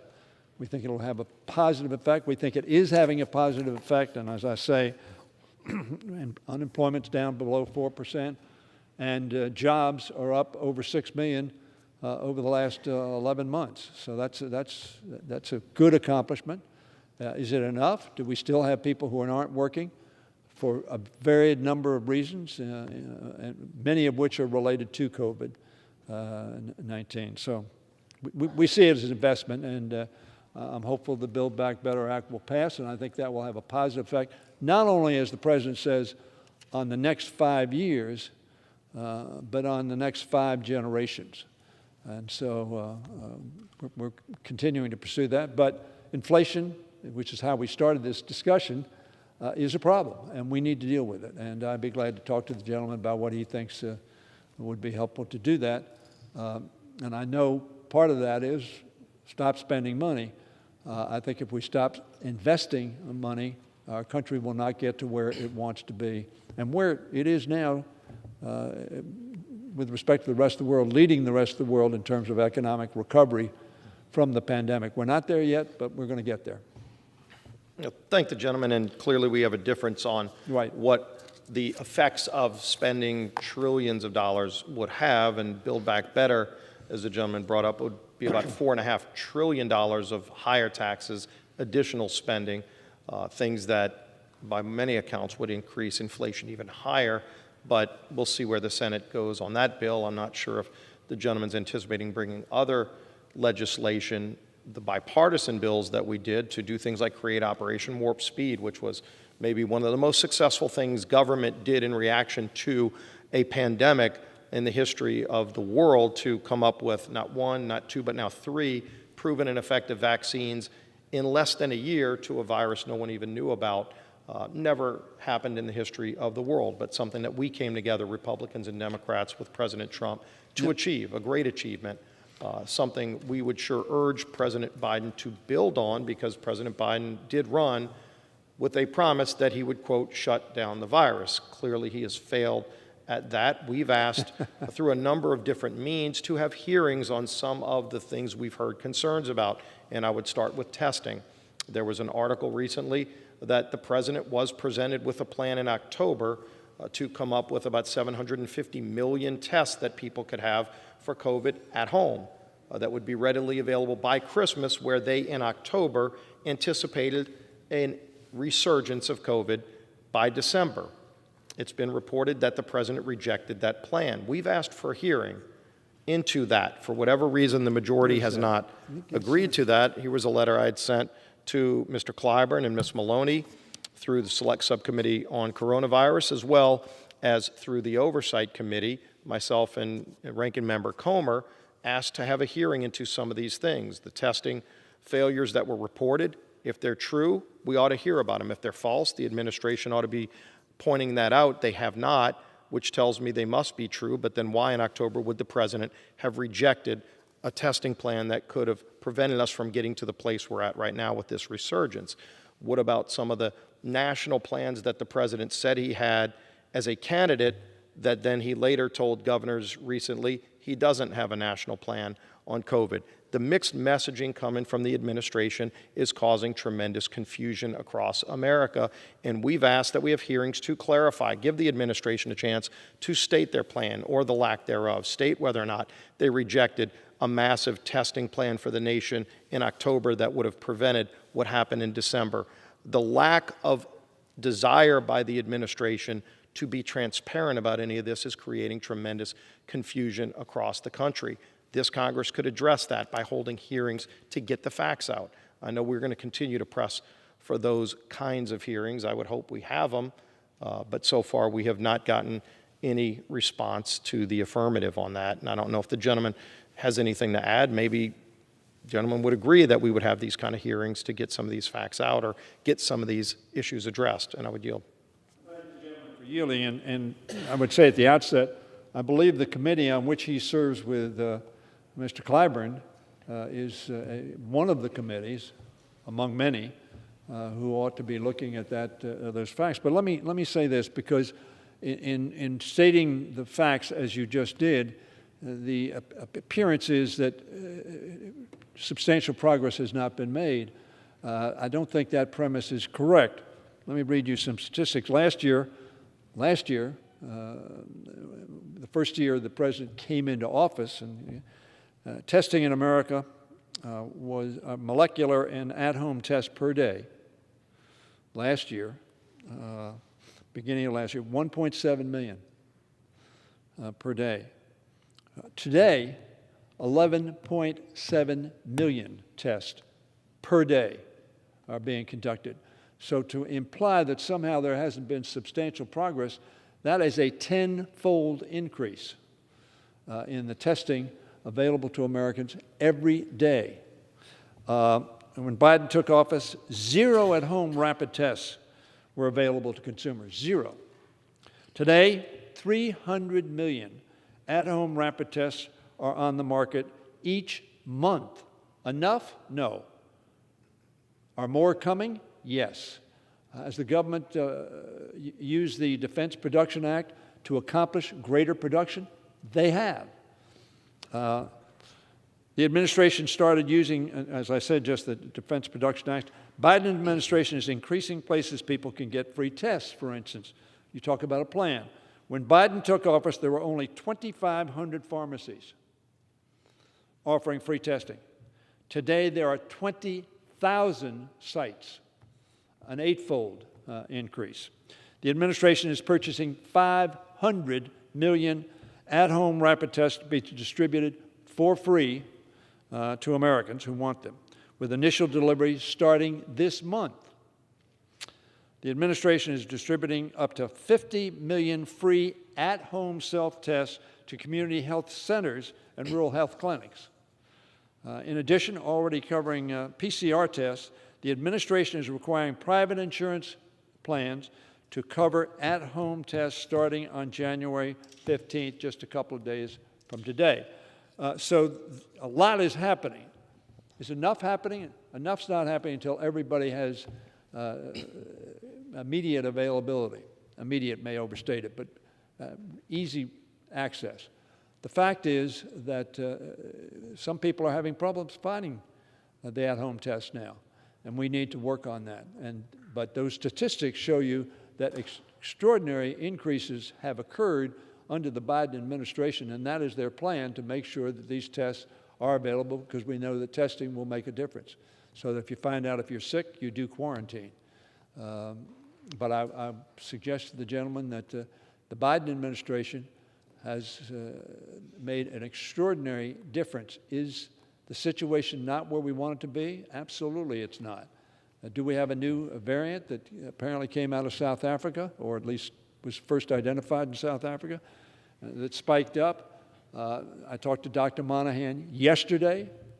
Apparently, just in recent days, we've had a fall off in disease recognized. I hope that's the case, and I hope it keeps going down because we are perhaps now using the KN95 or N95 mask and keeping our distance a little more conscientiously. Let's hope all of that works for the people, for the country, and for the globe. I yield back. Thank the gentleman. The problem with President Biden's plan is that it's been reactionary, not visionary. When he was presented with a plan in October to make sure that every American that needed a test would have it in December, when they in October said there will probably be a real uptick in December, the president said no to that. So if today he says, let's go and order 500 million tests, that sounds fine and well, except that he said no to that in October when he could have staved off what we see, and that is hours-long lines of people to get tested. People shouldn't have to be waiting 5 hours in a line to get tested when the president in October was presented with a plan. And again, if he wasn't, as it's been reported, he should come out publicly and say that. The report's been out for weeks now, and he hasn't done that. We should be having hearings on this to find out what was the plan that was presented, who was involved, by the way, in rejecting that plan. Was the CDC involved? Was NIH involved? Was HHS involved in rejecting a forward-thinking plan in October that predicted what inevitably did happen this Christmas? Who was involved in the rejection of that plan, and why did they do it? Is it that the administration doesn't want accountability? I don't know, but we've asked those questions, and we've asked for a hearing on that, and we've been told it's not going to happen. I hope the gentleman would help push to get this to happen, to find this out, so that we don't play catch-up every time something happens, when there were people saying, hey, let's try to stop something before it becomes a problem. If there are people in the White House who said, no, we're not going to do it until it's a problem for families, those people ought to be removed from the White House. They shouldn't be involved in the decision-making chain because their decisions caused maybe more deaths, surely caused a dramatic increase in the ills that people are facing right now, because it could have been staved off, and it wasn't. And we don't have that information from an administration who promised to be transparent. We did have a hearing a few days ago in the Select Subcommittee, and it was a private hearing. It wasn't open to the public. I didn't agree with that, but that was the decision made by the majority. We've got to start having transparency, as was promised to people. People deserve the transparency. They deserve to have these questions answered, and frankly, they deserve to have a more forward-thinking plan, not a reactionary plan when forward-thinking was presented and rejected. I would yield to the gentleman. I thank the gentleman for yielding.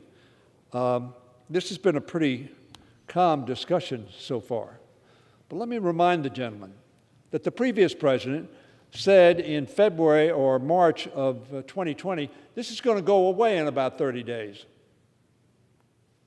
Don't worry about it. It'll go away. And a lot of your members said, we don't need a mask. We don't need to keep distance. We don't need to wash our hands. It's just going to go away. It's here today and gone tomorrow. That was the previous administration's plan. Now, I agree with you. Both the science community, the private sector community, and the government on Warp Speed did a good job. Extraordinary work in the private sector. Extraordinary work around the world because of the computer age in which we live, able to share information instantaneously in real time and say this alternative doesn't work, which accelerated greatly the ability to get within a year, an extraordinary accomplishment, largely from our scientific and medical community, but facilitated by Warp Speed. No doubt about that. Give credit where credit is due.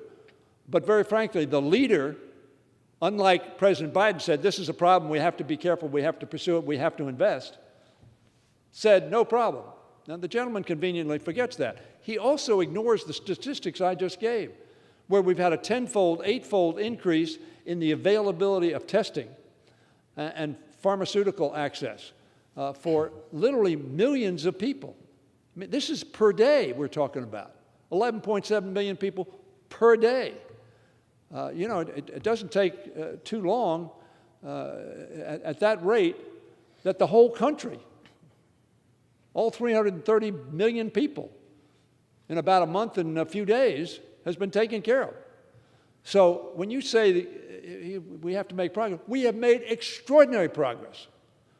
And our view is, and I know we differ on this, we have made investments both in the American Recovery Act to deal with the pandemic crisis, with the infrastructure bill to create jobs and additional manufacturing capacity and training and apprenticeships for our people, and in Build Back Better to make sure that our families can keep their head above water and can, in fact, have child care on which they can rely and they feel their children are safe so they can take a job and be productive citizens and add to the growth of our economy.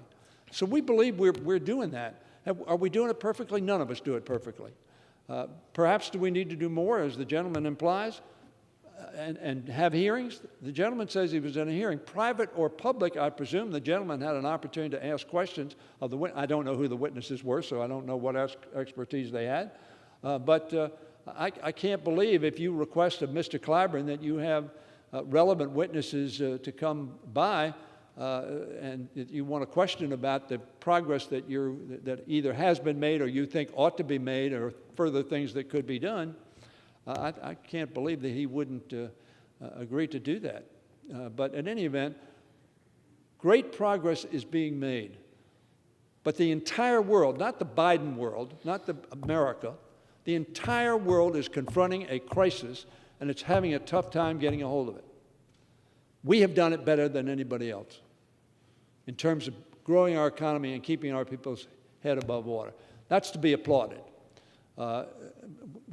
Do we still have a challenge? We do. Are we still working at it? We are. Do we need to continue? Yes. I yield.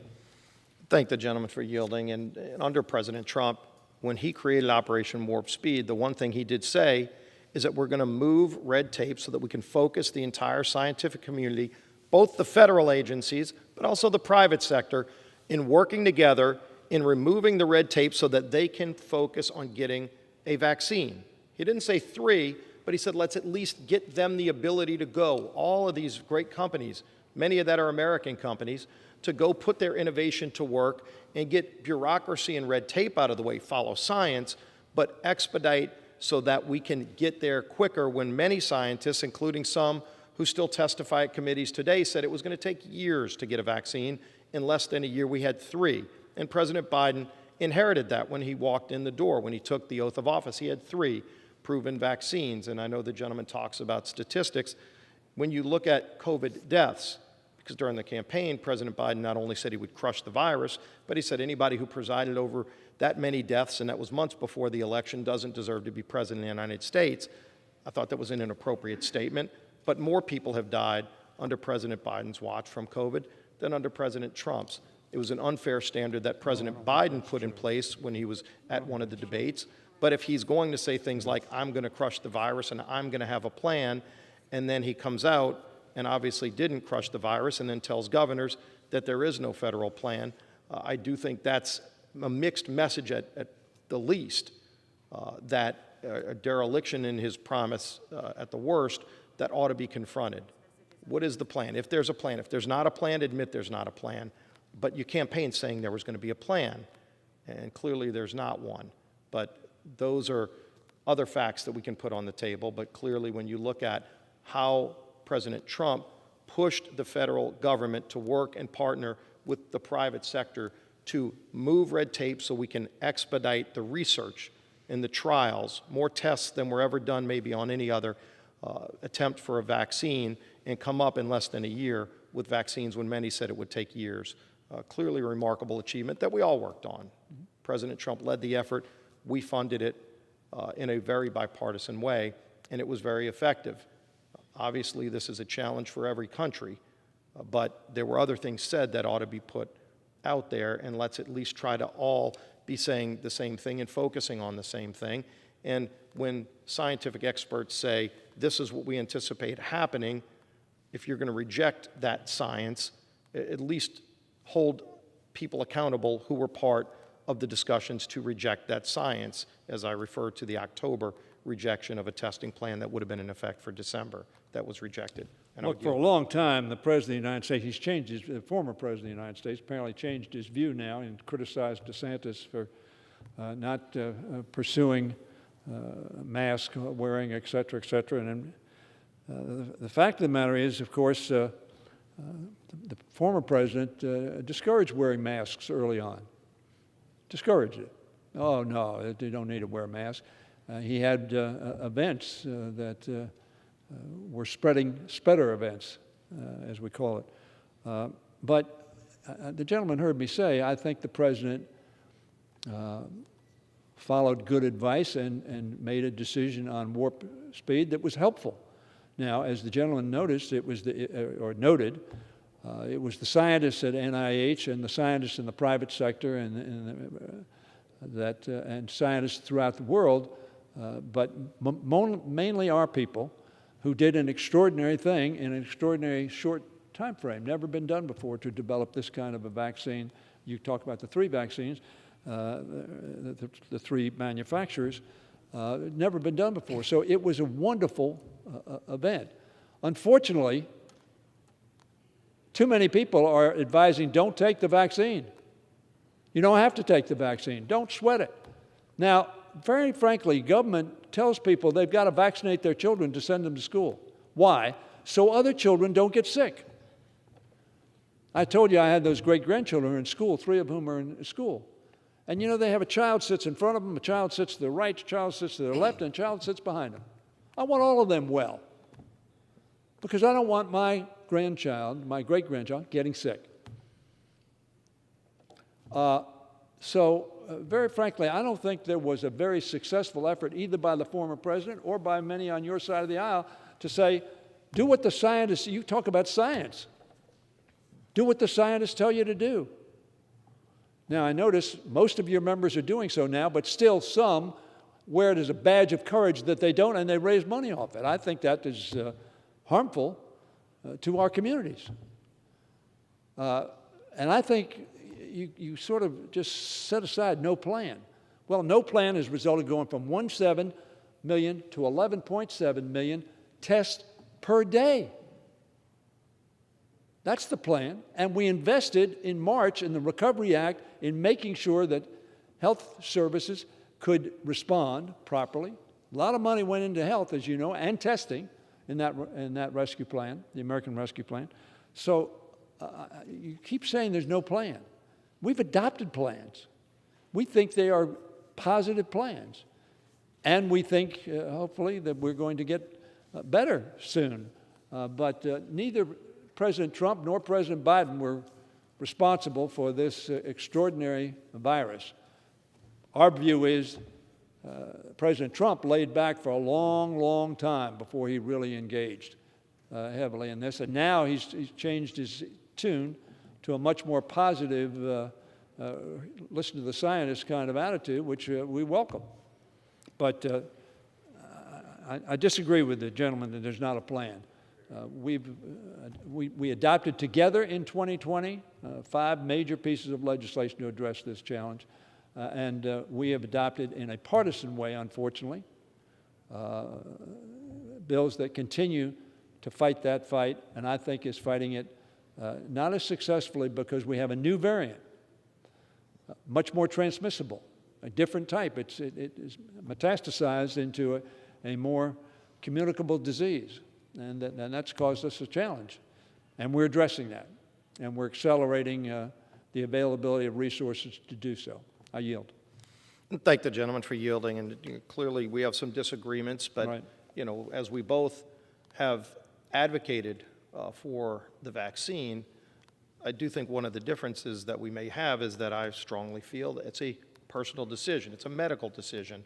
And if government thinks that shaming people and threatening people and firing people is going to address that challenge, they've missed the mark. And I just wish they would instead move away from the shaming and the firing, and hopefully the court, that the U.S. Supreme Court agrees with us and stops at least the firings of people by mandates from the government, and just encourage people to have that conversation with their doctor if they have hesitation, but ultimately it's a decision that each individual would have to make. And we will continue this conversation, I'm sure. And I would yield. I just want to say, in terms of where we are today, the overwhelming percentage, I'm talking about 90%, of people who are getting really sick are people who are not vaccinated. And for the government to say, you need to be vaccinated, because we don't want you coming to the office, we don't want you coming with other people who are being careful, who have been vaccinated, who have done the responsible thing, and getting them sick. Because what we've seen, unfortunately, even with vaccination, people who are vaccinated, of our own members, on both sides of the aisle who have been vaccinated have gotten, thankfully, mild cases of COVID. But you know, when we talk about the president wanting people to get vaccinated, and you indicate that you and I are both advocates of that, or requiring them to get vaccinated. The reason you require people to get vaccinated, the more people you have unvaccinated, the more hosts this virus has to metastasize, to grow into different type of virus that can attack in different ways. That's why you do that. That's why they talk 70%. Now, we just have about 70% in America now. Very frankly, if we had a higher percentage, we'd be better off. So let's hope that we can work together to make sure that we give encouragement to people to do what the scientists, you talk about, the reason we were so successful in that year under warp speed of getting those 3 vaccines is because the scientists knew what had to be done. And they found out, and they had quick discoveries and eliminated a lot of dead ends relatively quickly because of our computer capability and transformation of information around the world and dead ends. If we listen to them, we'd be better off. But there are an awful lot of people who are saying, don't listen to them, don't do it. And when the gentleman says for health reasons, there are hundreds, probably billions, I don't know what the billions are, people have been vaccinated with a minuscule, almost undetectable adverse reaction. So I don't know what the gentleman talks about for health reasons. I know Djokovic says he's doing it for health reasons. I don't know what those are. Maybe you do. I'm not an expert enough to know what that is. But all the doctors I talk to, and certainly our own doctor here, who we consult with on a regular basis, I know both of us have done that, say, get the vaccine. So I would hope that all of us would ask our constituents, get the vaccine. It is good for you. It saves your lives. It saves your families. It saves others. Get it. I yield back. And thanks. And to be clear, I never said it was for health reasons. I said it was a health decision. So this is a medical decision that people are making. And again, in the past, we've seen this suggested by some in the medical community inaccurately that if you get vaccinated, you can't get the virus. A Supreme Court justice said, if you get vaccinated, you can't spread the virus. That turned out to be false. We know whether vaccinated or not, you can get the virus, you can receive the virus, you can give it to other people, you can die. We know in the hospitals, the higher propensity of people in the hospitals are unvaccinated. Those are the kind of things that we should be encouraging to get the facts out, and then encouraging people to go make their decision with their doctor if they have concerns and questions. And there's valid questions. There's people in the past who have raised religious exemptions to other vaccines, and by the way, given approval for those religious exemptions that today are not getting similar religious exemptions for this. And so let's just treat it equally, let's treat it fairly, let's just focus on the facts. This idea that if you mandate something and threaten somebody, it's going to change behavior, it's just not proving itself to be correct, and it's causing more division and forcing people into corners that they shouldn't be on. And so hopefully, again, we can continue this conversation and get back to a place where we're in agreement, which we have been on things like Operation Warp Speed. But with that, I would be I yield back. happy to yield back. Thank you to the Majority Leader. Madam Speaker, yield back. Gentleman yields back. The chair will now entertain requests for 1-minute speeches. Okay, for what purpose does the gentlewoman from Ohio seek recognition?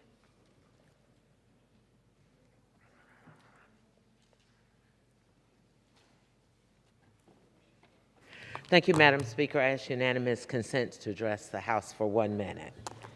Without objection, the gentlewoman is recognized for 1 minute.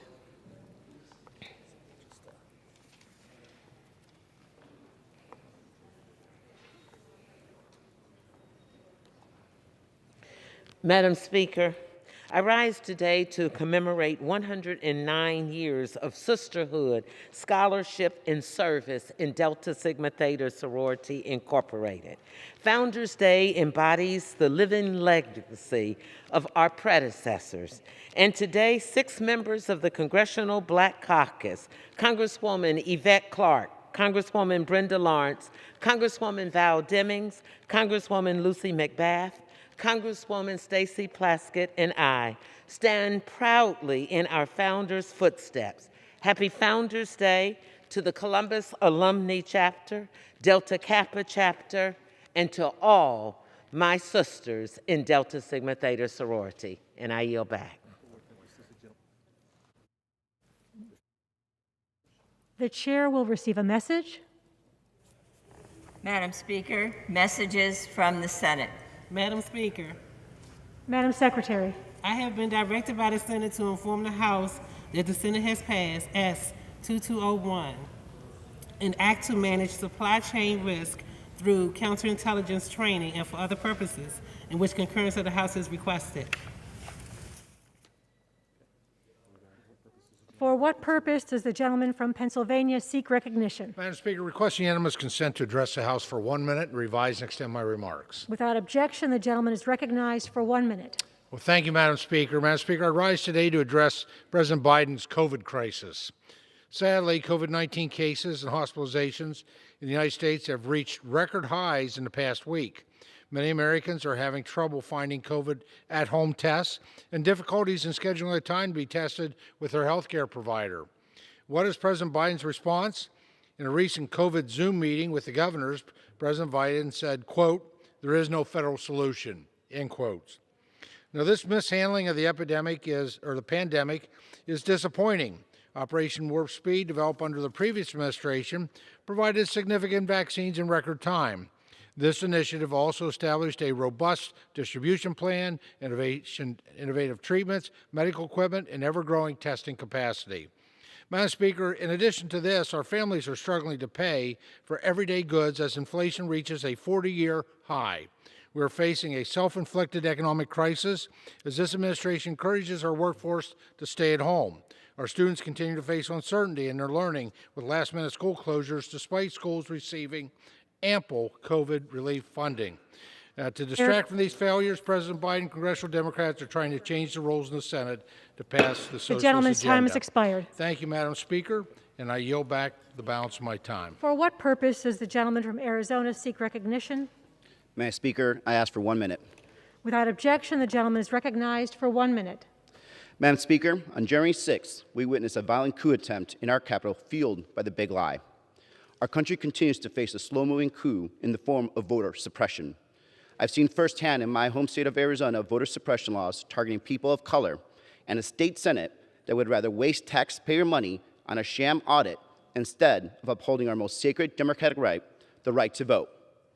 The Freedom to Vote, John Lewis Voting Rights Act, is critical to protecting the vote in my state and states across the country where restrictive laws are being put into place to strip people of the right to vote. Arizona will stand strong together this weekend. Thousands will gather this Saturday in Phoenix for democracy and voting rights. Passing this bill today answers their call by guaranteeing access to democracy for every Arizonan. Today, the House showed where it stands. We won't shrink from protecting our democracy and the voting rights of all Americans.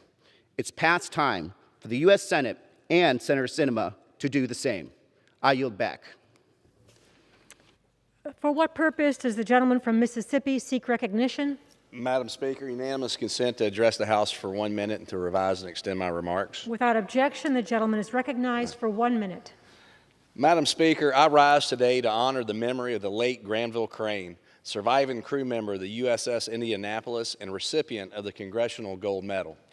Mr. Crane was born in 1925 and turned 95 years old this year. He joined the ship's crew at the age of 16, one of the youngest crew members to join at the height of World War II. In 1945, he participated in a top-secret trip to deliver parts for the first nuclear weapon ever used in combat and was aboard the same ship when it was torpedoed and sunk that year. Hundreds of men went down with their ship, and many more faced dehydration, shark attacks, and exposure before there was any hope of rescue. Of 1,195 men aboard, Mr. Crane was one of only 316 who survived. As Mr. Crane waited to be rescued, he clung to his faith. Mr. Crane will be remembered as a family man, a hero, a survivor, a patriot, and a great man of God. On behalf of the 4th District and our great nation, we are forever in your debt. My prayers are with Mr. Crane's family at this time, and may he rest in peace. Thank you, and I yield back. For what purpose does the gentleman from Louisiana seek recognition? Madam Speaker, I ask unanimous consent to address the House for 1 minute and to revise or extend my remarks. Without objection, the gentleman is recognized for 1 minute. 20 states, including Louisiana, still have the same hourly floor as a federal minimum wage, $7.25. Louisiana also has the second highest poverty rate of any state. That's because the minimum wage is a poverty wage. A full-time salary is less than $16,000 a year. No one can survive, much less raise a family, on that wage. While the federal minimum wage has not increased since 2009, the cost of housing, medicine, food, childcare has all exponentially increased. We cannot simply subject millions of our constituents to endure the trials of poverty. It's not a mystery. We can, we must, we know how to help. It's time to finally increase the federal minimum wage and lower the costs with a better Build Back Better Act.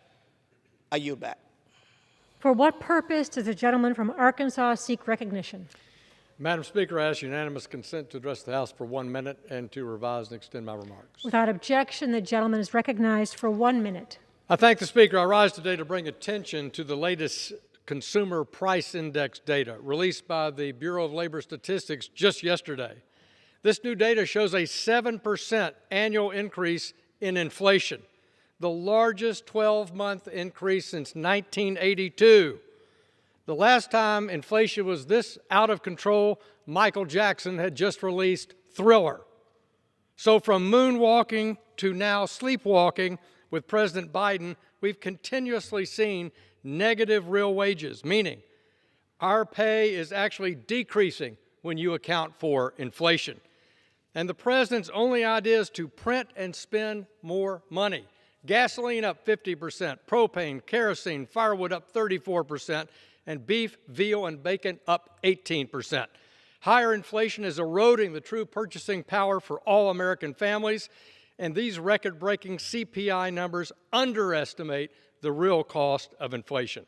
Americans need leadership that will prioritize getting our economy and our nation back on its pre-pandemic performance. I yield back. For what purpose does the gentlewoman from Pennsylvania seek recognition? I seek permission to address the House for 1 minute and to revise and extend my remarks. The gentlewoman is recognized for 1 minute. Thank you, Madam Speaker. January 14th marks the first time in 6 months that families will not receive an expanded child tax credit payment, a program to support children and families that Congress passed last spring with the American Rescue Plan. For the last 6 months, working and low-income families have had the relief of knowing that every month they would receive $250 per child and $300 for kids under 6. These payments have been a lifeline for families, helping them put food on the table and provide for children as the pandemic rages. As a result, child poverty and hunger have been dropped in this country by almost half. More than 7,600 families 76,000 families in my district receive these monthly payments, and they're worried about what will happen now that the payments have ended. Just last weekend, 2 constituents, a dad and a grandmother, approached me to say how important the CTC program had been. We cannot go backwards. The Senate must move quickly to pass the Build Back Better Act and extend the child tax credit. America's children are counting on us. I yield back. For what purpose does the gentleman from Texas seek recognition? Madam Speaker, I request unanimous consent to address the House for 1 minute. Without objection, the gentleman is recognized for 1 minute. Madam Speaker, I'm honored to recognize an outstanding constituent of Texas 6, Battalion Chief David Maker, who has dutifully served the people of Waxahachie for the past 26 years. David was named Battalion Chief in 2018, but was leading in and out of the fire station well before that. Throughout his career, he has set the tone for what it means to be a good leader. I'm incredibly proud to announce that Chief Maker was named Firefighter of the Year for Waxahachie in 2021, an outstanding honor for which he deserves to be recognized. David also helps his community.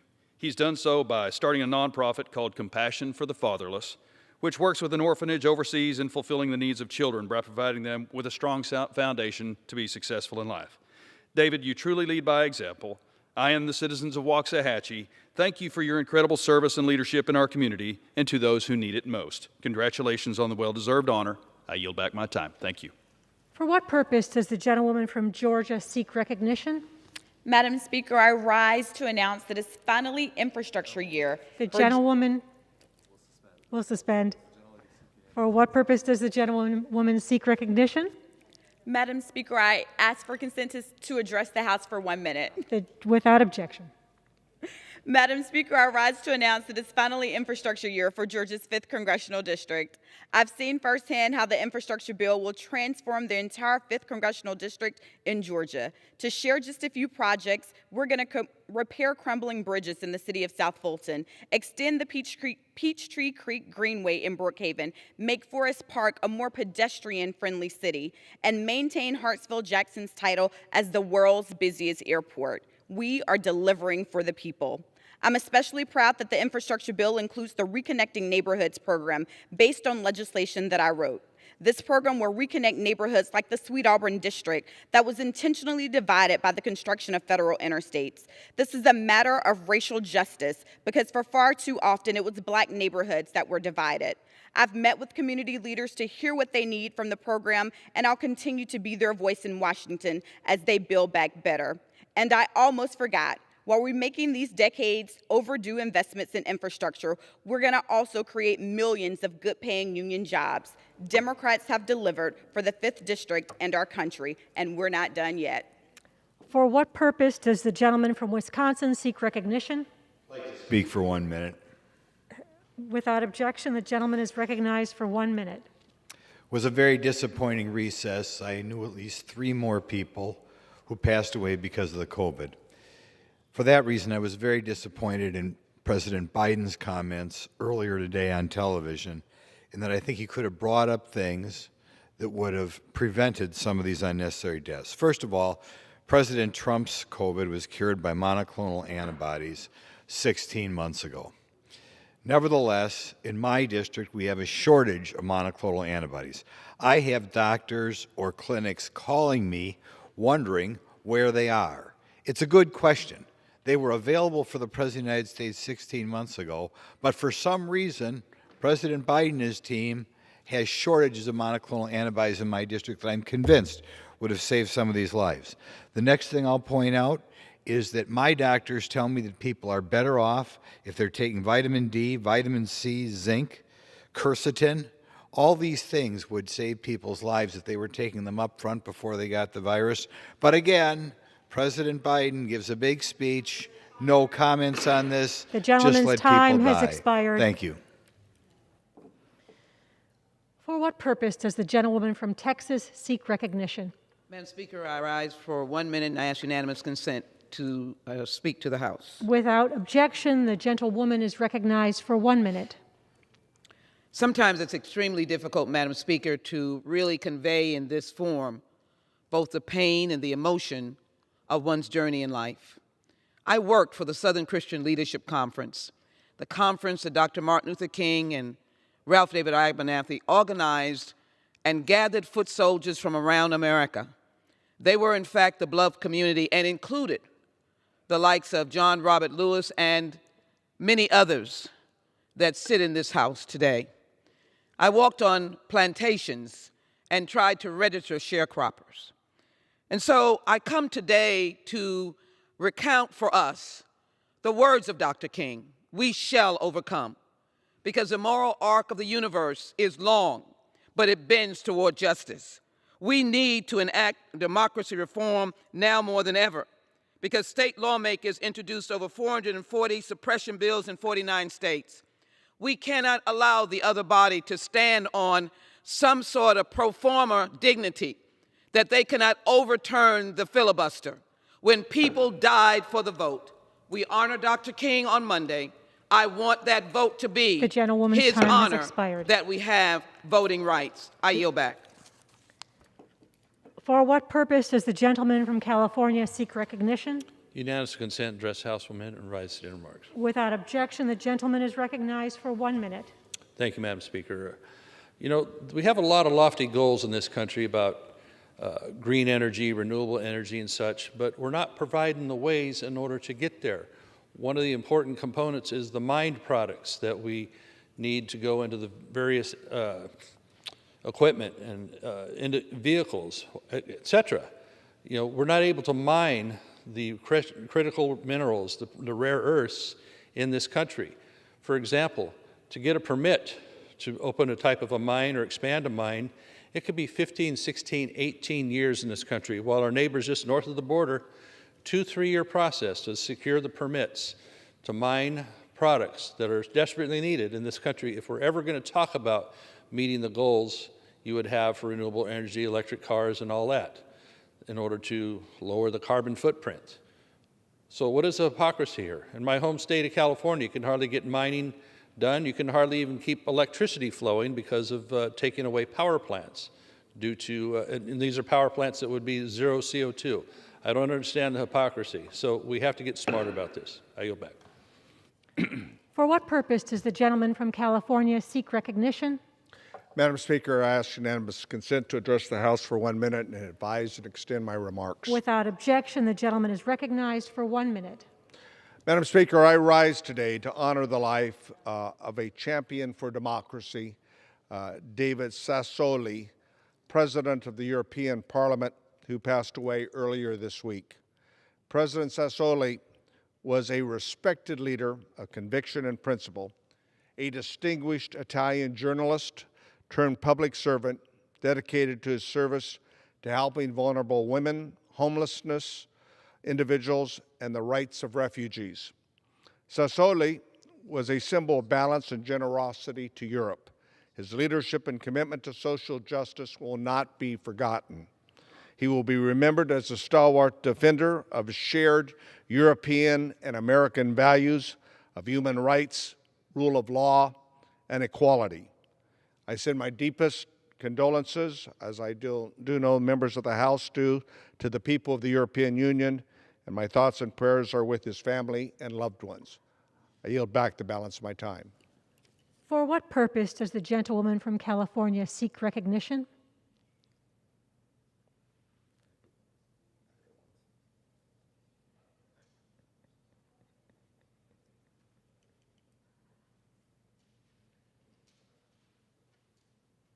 I ask unanimous consent to address the House for 1 minute. Without objection, the gentlewoman is recognized for 1 minute. Madam Speaker, our constituents sent us here to deliver for them, and the bipartisan infrastructure law is delivering for San Diego. Recently, the Department of Transportation announced that $24 million has been allocated to the San Diego International Airport, supporting tourism for our international city and helping our economy recover. But it's not just the airport. $4.8 billion in highway funding has been allocated to California already, the first of more than $29 billion in road and bridge funding coming to our state. Last week, I visited sites in my district in El Cerrito, Kensington, and Talmadge, where neighborhood roads were cracked, crumbling, and in need of repair. I've spoken with constituents, local officials, and small business owners in La Mesa and El Cajon about the importance of transit, walkability, and broadband. Because this may be the largest infrastructure bill since Eisenhower, but it's also one that's focused on the needs of the 21st century. Connecting people by roads, transit, and high-speed internet can help us cross divides and expand opportunity, and it makes our society fairer, more sustainable, and more equitable. I yield back. For what purpose does the gentlewoman from Ohio seek recognition? Madam Speaker, I ask unanimous consent to address the House for 1 minute and to revise and extend my remarks. Without objection, the gentlewoman is recognized for 1 minute. Madam Speaker, I rise today to join President Biden and my colleagues in Congress in calling for action, long overdue action, to protect the right to vote. President Biden delivered a powerful speech this week in Georgia, and I am hopeful that this stiffened the spines of some of those here in the Capitol. I know that I want to live in the America of John Lewis, not Bull Connor, and the America of Dr. King, not George Wallace. Today, I was proud to vote for the vital legislation to protect the essential right to vote. Now the Senate must act using all available means. The filibuster is not a law, and it is not in the Constitution. It is a tradition that has been misused throughout history to deny civil and voting rights, and it is being used again today. What is in the Constitution? The right to vote. Ahead of Dr. Martin Luther King Day, it is time to honor those who came before us to secure the America that we live in today. The eyes of history are upon us. We cannot let this moment pass us by. Madam Speaker, I yield back. For what purpose does the gentlewoman from Illinois seek recognition? Madam Speaker, I ask unanimous consent to address the House for 1 minute and to revise and extend my remarks. The gentlewoman is recognized for 1 minute. Thank you, Madam Speaker. Every American deserves the opportunities that a good-paying job makes possible. Working with the Biden-Harris administration, Democrats in Congress have expanded those opportunities. Thanks to investments like the American Rescue Plan and the bipartisan infrastructure law, job creation is at record levels. The bipartisan infrastructure law will create millions more good-paying union jobs. Not only will it rebuild our roads and bridges, it invests in infrastructure that will spur economic development in our communities. Removing lead pipes and guaranteeing clean drinking water for 10 million more Americans will improve community health and help attract new companies that will bring jobs and investments. So will expanding reliable broadband and modernizing regional airports like the DeKalb-Taylor Municipal Airport in my district. Finally, expanding our electric vehicle charging network will give Americans more options when choosing a new car while accelerating climate action. I am so proud to work with the Biden-Harris administration to rebuild infrastructure for Illinois families, and we're just getting started. Expired. I yield back. For what purpose does the gentleman from California seek recognition? Madam Speaker, request unanimous consent to address the House for 1 minute. The gentleman is recognized for 1 minute. Madam Speaker, I rise today to honor the extraordinary life of Dr. Margaret Hill, who passed away peacefully last month at the age of 81. She was, for many who knew her, the heartbeat of San Bernardino. For 50 years, she devoted herself to ensuring all children have access to high-quality education. In 1971, she began as a high school teacher and would go on to serve as principal, assistant superintendent for San Bernardino County, an adjunct professor, and finally, the last decade, when I've known her more, as a school board member for San Bernardino City Unified. Through all her roles, Dr. Hill never wavered in her devotion to the children of our community. Her warmth, her wisdom, and her kind spirit will be missed, but her legacy lives on in the countless lives that she touched in the classroom and in the community. It was a privilege to know her, Madam Speaker. May she rest in peace. Yield back. The chair lays before the House sundry communications. The Honorable, the Speaker. Madam, on November 4th, 2021, the Committee on Ethics received notices of 2 fines imposed upon Representative Andrew Clyde by the Sergeant at Arms pursuant to House Resolution 38 and House Rule 2, Clause 3G. On November 8th, 2021, the committee received notice of a fine imposed upon Representative Clyde by the Sergeant at Arms pursuant to House Resolution 38 and House Rule 2, Clause 3G. On November 9, 2021, the committee received notice of a fine imposed upon Representative Clyde by the Sergeant at Arms pursuant to House Resolution 38 and House Rule 2, Clause 3G. On November 18, 2021, the committee received notice of 2 fines imposed upon Representative Clyde by the Sergeant at Arms pursuant to House Resolution 38 and House Rule 2, Clause 3G. On November 30, 2021, the committee received notice of a fine imposed upon Representative Clyde by the Sergeant at Arms pursuant to House Resolution 38 and House Rule 2, Clause 3G. On November 30th, 2021, the committee received an appeal from Representative Clyde of the above fines pursuant to House Resolution 38 and House Rule 2, Clause 3G. The appeal was received after the committee adopted its written rules. A majority of the committee did not agree to the appeal. On December 3, 2021, the committee received notices of 3 fines imposed upon Representative Clyde by the Sergeant at Arms pursuant to House Resolution 38 and House Rule 2, Clause 3G. Representative Clyde did not appeal with the committee prior to the expiration of the time period specified in Clause 3G, 3B of House Rule 2. Signed, sincerely, Theodore E. Deutsch, Chairman, and Jackie Walorski, Ranking Member. The Honorable, the Speaker. Madam, on November 30th, 2021, the Committee on Ethics received notice of a fine imposed upon Representative Marionette Miller Meeks by the Sergeant at Arms pursuant to House Rule Resolution 38 and House Rule 2, Clause 3G. Representative Miller Meeks did not file an appeal with the committee prior to the expiration of the time period specified in Clause 3G, 3B of House Rule 2. Signed, sincerely, Theodore E. Deutsch, Chairman, and Jackie Walorski, Ranking Member. The Honorable, the Speaker. Madam, on November 30th, 2021, the Committee on Ethics received notice of a fine imposed upon Representative Lauren Boebert by the Sergeant at Arms pursuant to House Resolution 38 and House Rule 2, Clause 3G.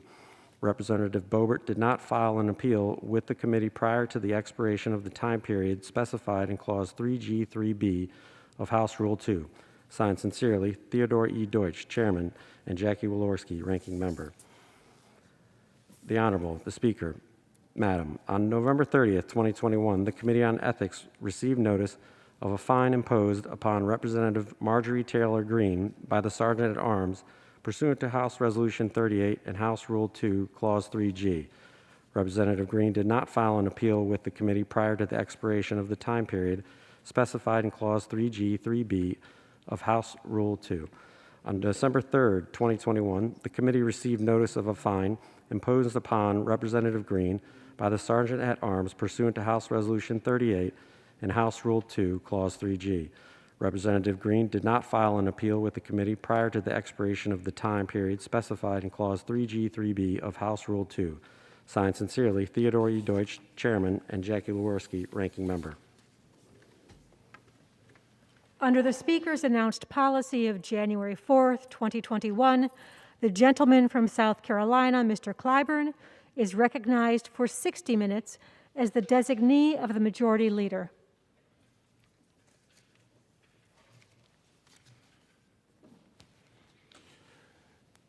Madam Speaker, I ask unanimous consent that all members have 5 legislative days to revise and extend their remarks and include extraneous material on the subject of my special order. Without objection. Madam Speaker, I first got interested in and started studying history as an 8-year-old. I grew up in a parsonage where my brothers and I were required every morning before breakfast to recite a Bible verse. And every evening before retiring to bed, we had to share with our parents a current event. We didn't have television, and therefore, in order to carry out that rule, we had to read the newspapers. It was delivered to our home every afternoon. Today, those who are living down in my hometown of Sumter, you get the Sumter Daily Item in the morning. But back then, it was an afternoon paper. And it was when my interest in the presidential campaign of Harry Truman that attracted me to politics. Harry Truman ascended to the presidency from the vice presidency, and of course, no one gave him a chance to get elected on his own. He did not have, according to conventional wisdom, what it took.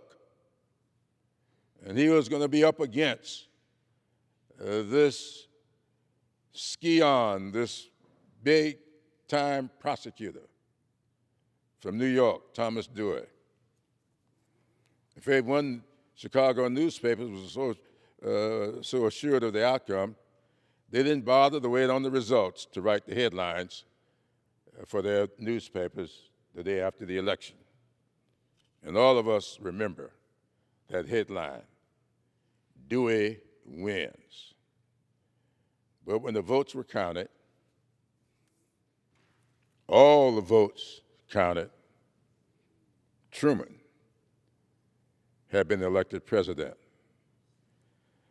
That always intrigued me. This man with a limited educational background,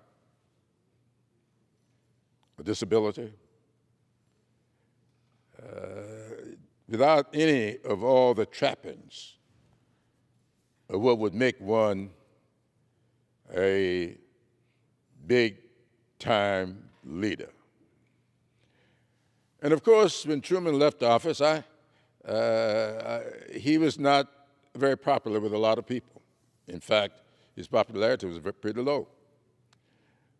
But as we look back on history and people continue to write about history, they keep upgrading Truman. Most places I see now, he's in the top 10. In my opinion, he's in the top 5.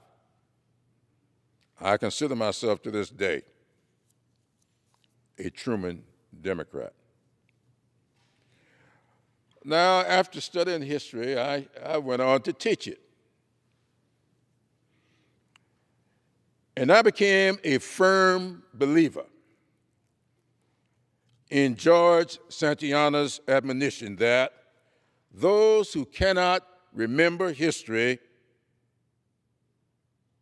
of course he said the past, are condemned to repeat it. And that's what brings me to this floor today. It's been a long, long time since I have stayed here on what we call Getaway Day to address this body doing what we call special orders. I listened intently today as we debated the legislation that was the vehicle by which we would send 2 pieces of legislation, the Freedom to Vote Act, an act that came into being a bill that was proposed by Senator Joe Manchin. And the second bill was the John R. Lewis Voting Rights Advancement Act, a bill that this body approved and sent over to the Senate as H.R. 4. And upon John Lewis's death, I came to this floor and asked and received unanimous consent to change the name of H.R. 4 to rename it in honor of John Lewis. And this body granted unanimous consent for that to happen. Now, John Lewis and I first met as 19-year-old college students. I was in Orangeburg. He was down in Orangeburg, South Carolina. He was down in Nashville, Tennessee. And we met on the campus of Morehouse College, where the vice president was on the day before yesterday, I think it was. It was also the weekend that I first met Martin Luther King Jr. Now, as is often the case, and we see quite a bit of it today, a disagreement cropped up between us so-called young Turks, those of us who were in SNCC, the Student Nonviolent Coordinating Committee. In fact, this was the second organizational meeting of SNCC. And SCLC, that was being run by Martin Luther King Jr., Ralph Abernathy and others. And we asked Dr. King to come and meet with us so we could try to reconcile our differences. Dr. King came and agreed to a 1-hour meeting. That meeting convened at 10 p.m. in the evening. It was not over until 4 a.m. the next morning. I always refer to that evening and that meeting as my Saul to Paul transformation. I came out of that meeting a changed man. Well, I guess, boy. I have never been the same. I started reading everything I could about Dr. King. I went back to my campus. I got his book, his first book, Stride Toward Freedom.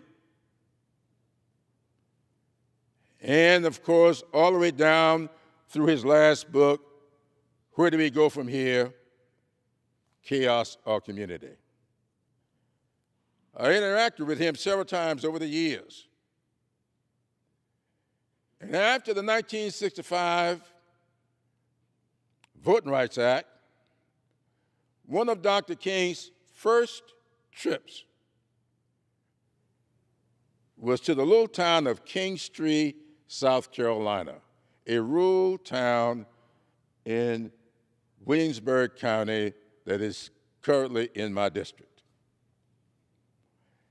And when he came that day, he came to talk to us about all the marches we were having. I was living in Charleston at the time. My late wife and I got in our little Falcon and drove to Kingstree to be a part of that meeting. And Dr. King talked that day about marching. We had marched to integrate lunch counters. We had marched to get off the back of the bus. We had marched for a lot of social things. But he said to us on that day, it is time to march to the ballot boxes. March to the ballot boxes. He put a new definition on what marching was all about. I remember that day as if it were yesterday. In fact, not long ago, the local community decided to have a 50th anniversary celebration of that event and called me and asked would I attend. I told them I would be glad to attend. And of course, as I later got a phone call from a reporter who asked me what was I going to say at this 50th anniversary. And I told the reporter, I said, well, I think I'll reminisce a little bit about that day and the speech he gave. And he says, well, did you see it on television? How do you know about the speech? I said, I was there. The reporter didn't quite believe that I was there. And of course, he questioned me, wanting to know what I remembered most about that day. And I said to him, the thing I remember most about that day was that it was a very big storm. In fact, the storm was so bad until on our way there we had to stop and wait it out. And when I got there, I was sure that we were not going to have a celebration. But the sun came out. Dr. King came. But there was so much rain until that cow pasture, I told him, that we were in, it was not very conducive for the convention. The reporter was kind of quiet, hung up. A few days later, the reporter called me back. The reporter had gone to the Weather Bureau to check out my story about that day, and sheepishly reported to me that I've checked it out and your description of that day is pretty accurate. The things you lived through are the kind of things that you remember most, and you remember them best. I've lived through a lot growing up in South Carolina. I remember the conversations I had with my parents. My mother was a beautician. And as you can remember, imagine, a lot of conversations going in the beauty shop. So when my mother would sit down with me, we would often have discussions about information that flowed throughout the beauty shop. In fact, I wrote about one day coming home from school, one of the rules we had that we had to stop by the beauty shop to report in after school every day to make sure that things had gone okay. On this particular day when I went in to the beauty shop to make my report, there was a lady there that had grown up with my mother in the cotton field adjacent to the one that she grew up in over in Lee County, South Carolina. And when I walked in, I spoke. And this lady turned to me and says, my, how much you've grown since I last saw you. And my goodness, she said, your voice is beginning to change. And then she asked me a question. What it is that you want to be when you grow up? That question was asked of us very often back then. And I began to tell her how proud I was of that background that I had developed since 1948, studying Harry Truman, and how I had developed this interest in politics and government. And I told her I wanted to grow up and I wanted to be a member of the United States Congress. And that lady looked at me and very sternly said, son, don't you let anybody else hear you say that again. Now, that lady was not throwing cold water on my dreams. She just felt that a little black boy in Sumter, South Carolina should not have those kinds of dreams and aspirations. It was not safe for a little black boy to have those kinds of dreams. My mother never said anything that day. But that night when she closed the beauty shop, she came into the house and she called me to the kitchen table. And she sat me down and said, now, James, don't you let what that lady said to you today ruin your dreams. You stay in school. You study hard. You stay out of trouble. You can be able to live out your dreams and your aspirations. My mom did not live to see me get elected to Congress. She died in 1971. I didn't get here until 92. But I think about her almost every time I come into this chamber, how right she was. And so today, looking back on that history, I recall from my studies that the first civil rights bill passed by this Congress was passed in 1866,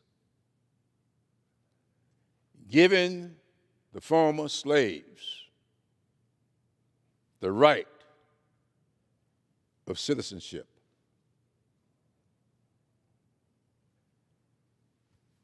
And of course, following that 1866 law, South Carolina held a constitutional convention in 1868. And that's a very interesting constitutional convention. I would like to share with you some of what took place in that convention. There are two things kind of interesting about the convention to me. Number one is the majority of the attendees at that convention were black.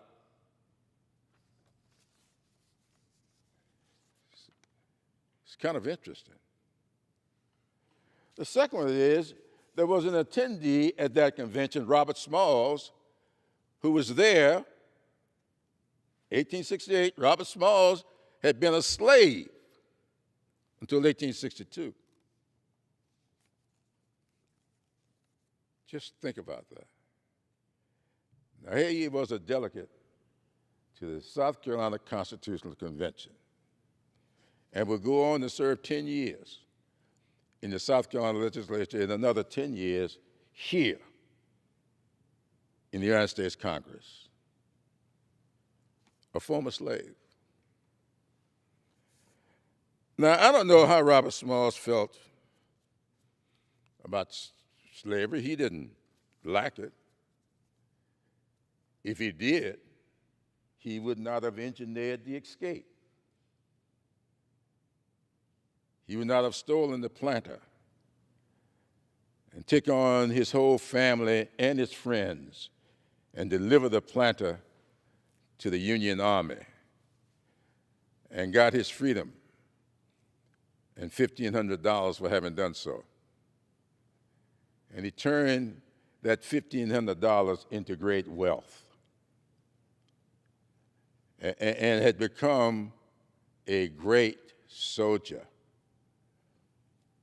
in the Union Army. Now, back then, Robert Smalls, a former slave, had not gone to school. He didn't have a high school education, and therefore, though he wanted to be, they would not have taken him into the Navy. He was absolutely inducted into the Army and assigned to a Navy ship. That's why you see some ships now named for Robert Smalls. It's my great honor to be in Baltimore, Maryland, at the Baltimore Harbor, to speak for the christening of the USS Robert Smalls. Now, however Robert Smalls may have felt, after Robert Smalls gained wealth, he went back to Beaufort, South Carolina, where he was born and raised and where he had been a slave, and he bought the house that he had been a slave in. And the McGee family that owned him legally, when they got back, Mr. McGee, John McGee, I think John was his first name, had passed away. And his wife was living in poor health and no wealth. Robert Smalls went and got her and brought her to that house that she had been the head of, and he had been a slave in, and nursed her, kept her there until her death. He forgave, but Robert Smalls never forgot. He died in 1915, basically of a broken heart. Why? Because Robert Smalls, who had been in that 1868 convention as a delegate, was also a delegate in the 1895 South Carolina Constitutional Convention. Now, in 1868, on January 14th, 1868, is when he got his state rights as a full-fledged American citizen. And then, in 1895, Robert Smalls was in that convention. And it was in that convention, September 10, 1895, when Robert Smalls got all of his rights taken away.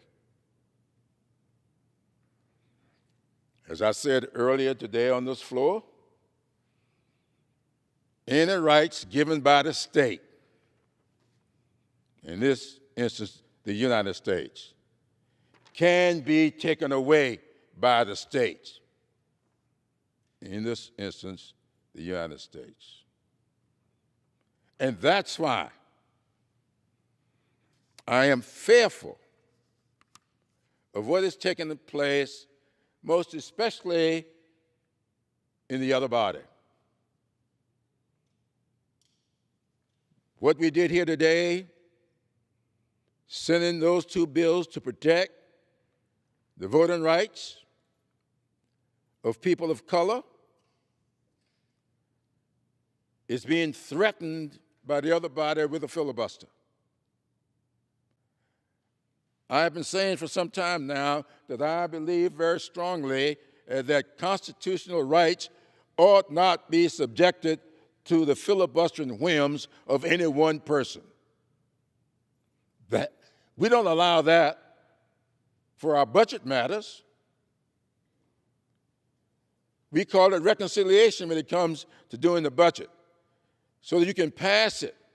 If that budget, if everything in this bill applies to the budget, we can have a simple majority to pass it. When the full faith and credit of the United States was put at risk a couple of weeks ago, we worked around the filibuster in order to raise the debt limit so as not to ruin the full faith and credit of the United States of America. And you are telling me that the same should not apply to basic constitutional rights? As I said here on the floor today, as a result of that 1895 convention that took all of those rights away, in 1897, George Washington Murray left the United States House of Representatives, being the last black person. At one point, of the full black representatives in this House from South Carolina, 3 of them were black. The very first black person ever elected to the United States Congress. Now, I want to clean that up because a lot of times I say that and people start sending me pictures of Hiram Revels, what's his name, down there in Louisiana. Look, they were senators. And they were sent to this Congress by their legislative bodies. It was not until what, 1913? When we changed the Constitution in 1913 to allow for the popular election of senators. So the first person of color, first black person to be elected to the United States Congress, Joseph Rainey. We just named a room on the first floor of this Capitol in his honor. It just so happens it was on the 150th anniversary of his election, which I think was December 12th, I believe, in a special election, December 12th, 1870. And it just so happens that on that day, none of us knew it, but when we got to the room that we named in his honor, we looked up there, guess what number was on the room? Room 150 is now a name for Joseph Rainey from Georgetown, South Carolina. He was the first one in 1870. 1897, George Washington Murray left this Congress. And because of the Constitutional Convention, what they did in 1895, taking all the rights of black people away, not another black person got elected to this Congress from South Carolina until yours truly was elected in 1992. 95 years. And for most of that time, well, I hadn't really counted all the days and the years, but let me say this. For a major portion of time, if not most of it, black people were in the majority in the state of South Carolina. They were in the majority, but had zero representation here in this Congress, zero representation in the legislature, and zero representation in governing bodies all over the state. I remember the first black in South Carolina that got elected to the county council down in Beaufort, South Carolina. All of these things happening in my lifetime. And so what I'm saying to this body today, now what I'm saying to this great country of ours, that what we are doing here today in allowing states to pass laws that take away voting rights and privileges. Just think about this. A state, one of my neighboring states, Georgia, just passed a law that says, now not only are we going to suppress, put all these difficulties, throw up all these barriers to voting, we aren't going to just do that, but now if this line gets long, and you're standing out here in the hot weather trying to cast a vote, and someone decides to give you a bottle of water to quench your thirst, they just made that a criminal act. You can give a bottle of water to anybody walking out on the street if they're thirsty. But if you give them a bottle of water while they're standing in the voting line, you have just committed a criminal act. I want the people of this country to think about that. I want my friends in the other body to think about that. And then went even further. They have put into the law a mechanism and a little entity, about, I think, 3 people, and set them up to be referees over whether or not the Constitution, whether or not the voting was to their liking, the results. And if they did not like the results of the vote, they can nullify the vote. That's what they just did. We got 19 states And I want to hasten to add here, all of them are not southern states. 19 states, 2 of them up in the Northeast, have passed 34 laws and have introduced over 400 to make it difficult for people to vote and to nullify the efforts of voters. That's third world stuff. That's Banana Republic stuff. That is not the stuff of which America is made. And we are going to sit idly by and just watch this happen. Earlier today, one of my colleagues on the other side was arguing about and upset because someone is compared, I think maybe upset with the president. In fact, one of my colleagues said he, as a Southerner, he was insulted by President Biden's speech.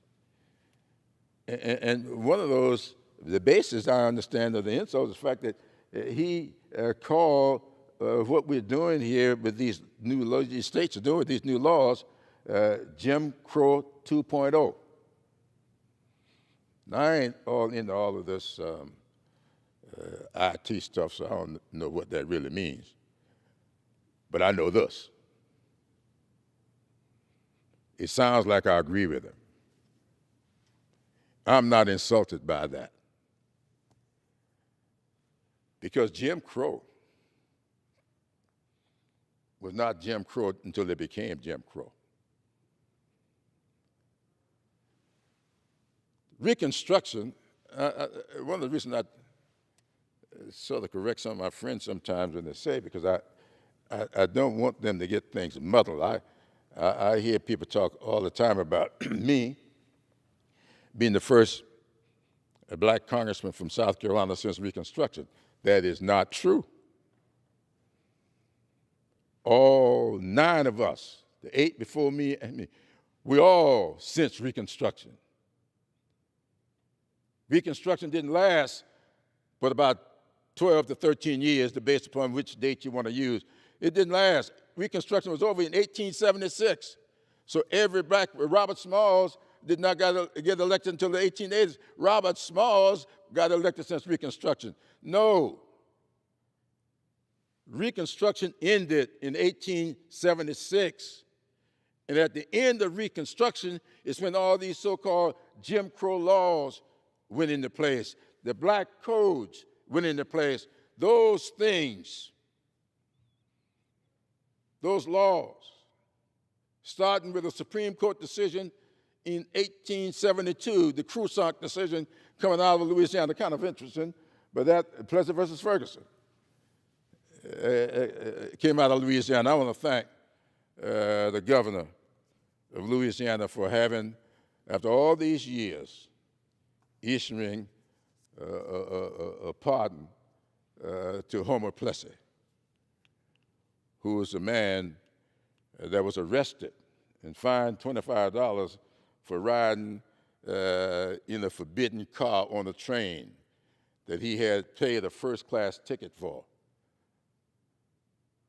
and was arrested, putting in place separate but equal, which was never equal. And so I want to read to you something that was said in the 1895 convention by Robert Smalls. It's real interesting here. These are the words of a former slave. Since Reconstruction, I'm quoting Robert Smalls, 53,000 Negroes have been killed in the South. since Reconstruction. Remember now, Reconstruction ended in 1876. So somewhere between 1876 and 1895, when Robert Smalls made this speech, he says, 53,000 Negroes have been killed in the South, and not more than 3 white men have been convicted. And he got here, he said hung, though I want everybody to know that I'm educated enough to know that should have been hanged for these crimes. I want you to be mindful of the fact that the good people of the North are watching this convention upon this subject. I hope you will make a constitution that will stand the test. I hope that we may be able to say, when our work is done, that we have made as good a constitution as the one we are doing away with. Just think about that. They were doing away with the Constitution of 1868 that gave Robert Smalls and other blacks the right to vote, gave them citizenship rights. And in 1895, he's saying, I'm hoping that we finish here today, we will have done a new Constitution that is as good as the one that we're getting rid of. I think Robert Smalls knew very well what was in the making. Of course, there's another gentleman in that Constitutional Convention with him who had also served in the Congress, Thomas E. Miller, who had served in the Congress, and in order to get him out of the Congress, they made it attractive for him to be the first president of South Carolina State University, where Joe Biden was a couple of weeks ago, from which I graduated. Thomas Miller spoke on this issue as well. But here's what I want you to understand. One of the things they were putting in this Constitution was that in order to get the right to vote, you had to be able to interpret sections of the Constitution of the United States. You can't get the right to vote until you interpret the Constitution. And now some other states are a little worse than that. In Alabama, we've all seen the stories. In order to get the right to vote, you had to be able to tell whoever was standing there, somebody who probably couldn't even count, at least know, understand the Constitution, how many jelly beans is in a jar. These were laws passed by states. And anybody who may think that that is silly, to be able to have to count or guess how many jelly beans are in a jar in order to get the right to vote, that is no more silly than arresting somebody for giving a bottle of water to somebody standing in line in the hot sun. That is how stupid some of these laws they are passing are. And we in this body, and my friends across the other side of this building, are condoning that, saying that we can't change this process to get rid of that kind of silliness. But this is serious stuff. Let me go on and tell you what else Robert Smalls said in this speech. How can you expect an ordinary man to understand and explain any section of the Constitution to correspond to the interpretation put upon it by the manager of an election? And I guarantee you, some of these people, I knew some of them, who were running these elections could not read the Constitution, much less interpret it. And he said this, when by a recent decision, I want everybody to listen to this. When by a recent decision, the Supreme Court,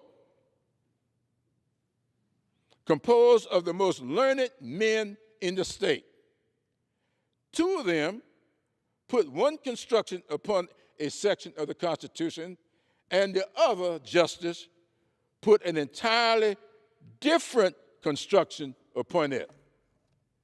How did we get 5-4 decisions in the United States Supreme Court? Because 5 people think one way, 4 people think the other. which one of them would get the right to vote? Interpreting the Constitution. This is the kind of silliness here.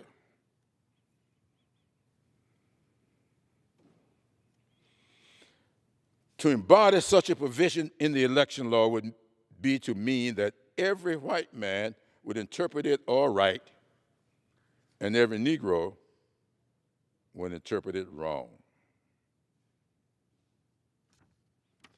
And then Robert Small says, I appeal to the gentleman from Edgefield to realize that he is not making a law for one set of men. Some morning, this is Robert Smalls here, back in 1895, Robert Smalls says, some morning you may wake up to find that the bone and sinew of your country is gone.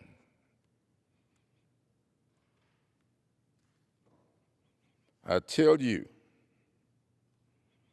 that the Negro is the bone and sinew of your country, and you cannot do without him.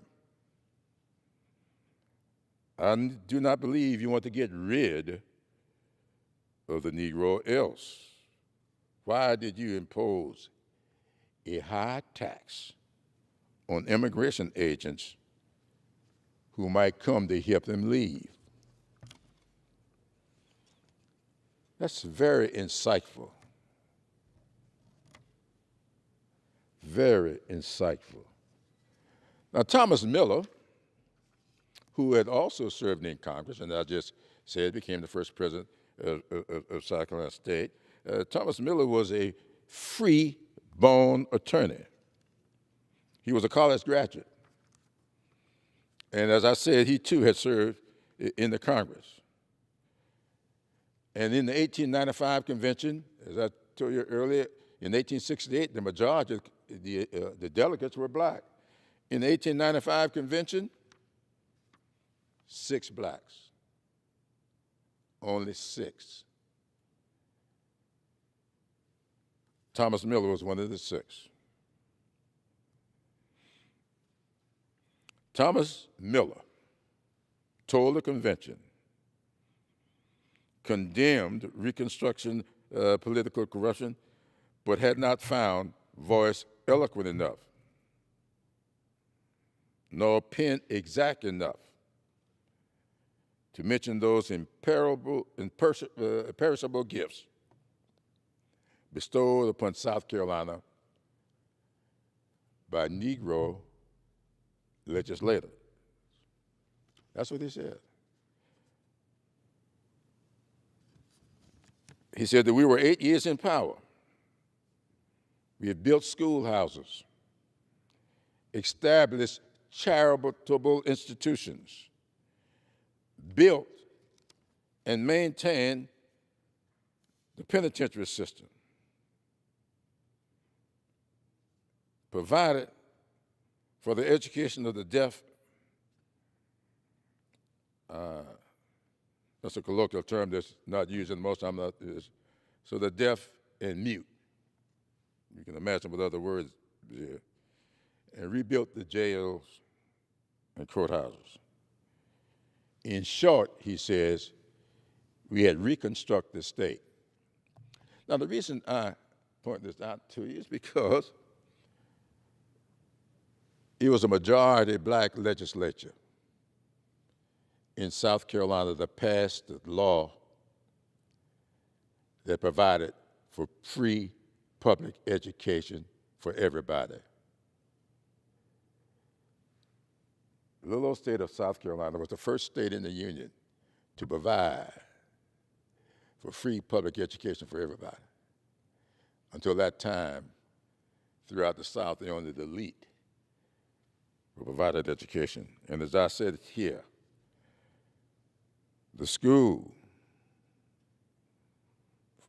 the penitentiary system, the most modern penal system, had been created in South Carolina by a majority black legislature. The school to educate the deaf and mute, done by a majority black legislator. And that's what Thomas Miller was talking about. Now,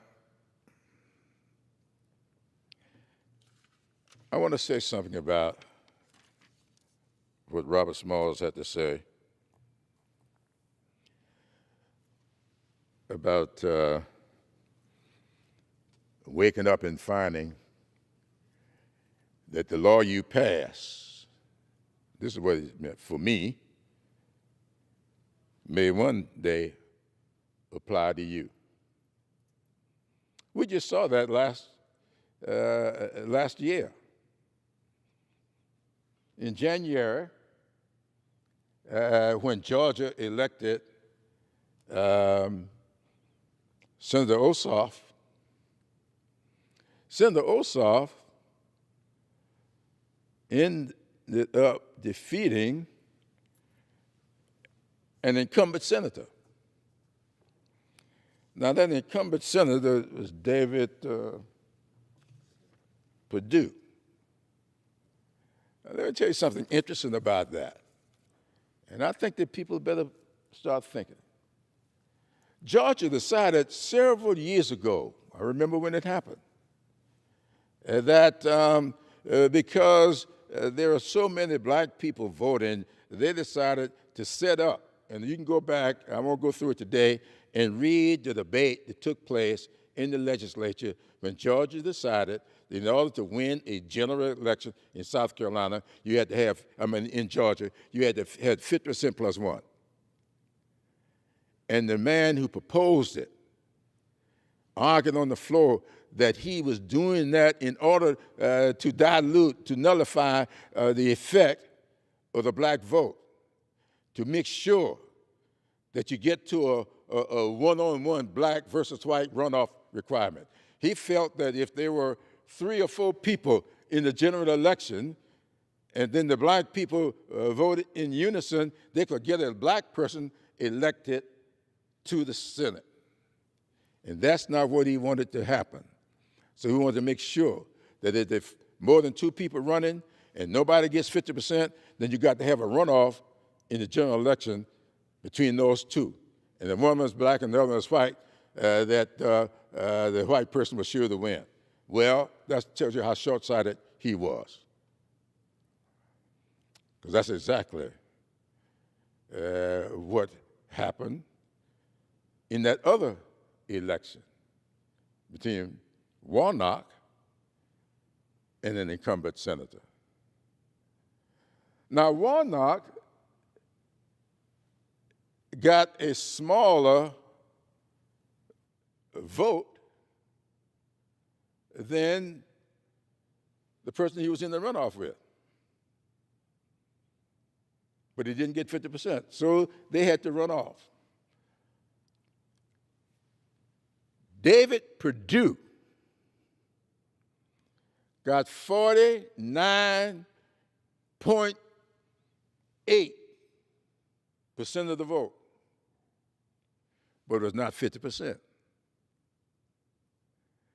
If they had not changed that law, David Perdue would have been re-elected to the United Senate on that day, back in November. He never would have been in the runoff because he had 49.8%. But they put in the law that you got to get 50%. So now he's got the runoff. And he runs off against Ossoff and gets beat. He would have been elected if Georgia had not changed. Just like Robert Smalls told the people of South Carolina, you aren't making this law just for me. You're going to wake up one day, and this law is going to apply to you. Just ask David Perdue. Now, on the other side of the coin, how much time do I have left? The gentleman has 8 minutes remaining. I didn't know I could talk so long, but I think. Well, on the other side, the gentleman was short-sighted in his debate in the legislature simply because Warnock is in this runoff, It was black against white, but the people of Georgia decided they would elect the black guy. So the Georgia legislature was wrong on both fronts when they put that law in place. The law that would have re-elected Perdue was taken away, and they put in place a law that was supposed to ensure his election, and he lost. And they lost on both fronts. And so I want to say to my friends in the Senate, and I've been talking to them, and I am quite frankly very disappointed in my conversations. And that's why I've decided to come to this floor today. And I want to say to them, they should be careful. They should be very, very careful. Because what may look like a good thing to do today may not be such a good thing after it's operated for some time. I think, Madam Speaker, I'm going to give you back a few of these minutes. I could go on for some more. I've got some other things I probably should have said, and I may have already said some things that I should not have said. But I did say I was going to say something interesting about that first Constitutional Convention in 1895. I just told you about free public schools. Went in that Constitutional Convention, the guy that put up the resolution calling for free public schools was Robert Smalls. The penal system that they put in place that was the envy of the world, done by the majority of black legislatures. I've talked about all that. But there was something else that they proposed that they couldn't get done.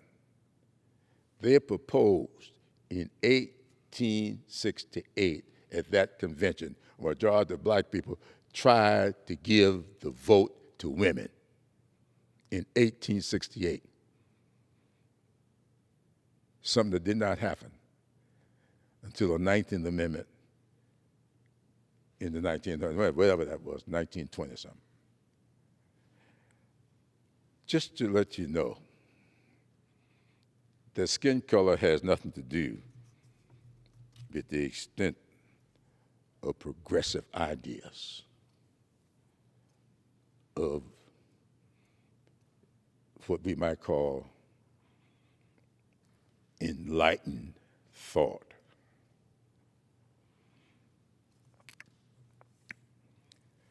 I'm going to close with I call it a poem. I used to quote it pretty often. A German theologian, Lutheran theologian,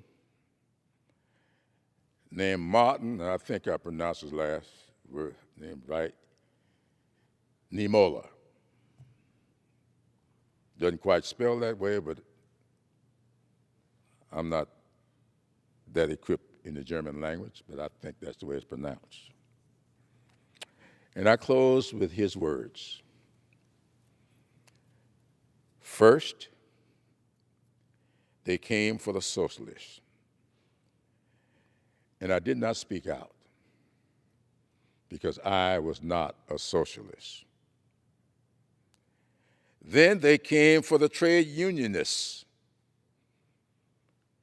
and I did not speak out because I was not a trade unionist. Then they came for the Jews, and I did not speak out because I was not a Jew. Then they came for me, and there was no one left to speak for me. Madam Speaker, I yield back.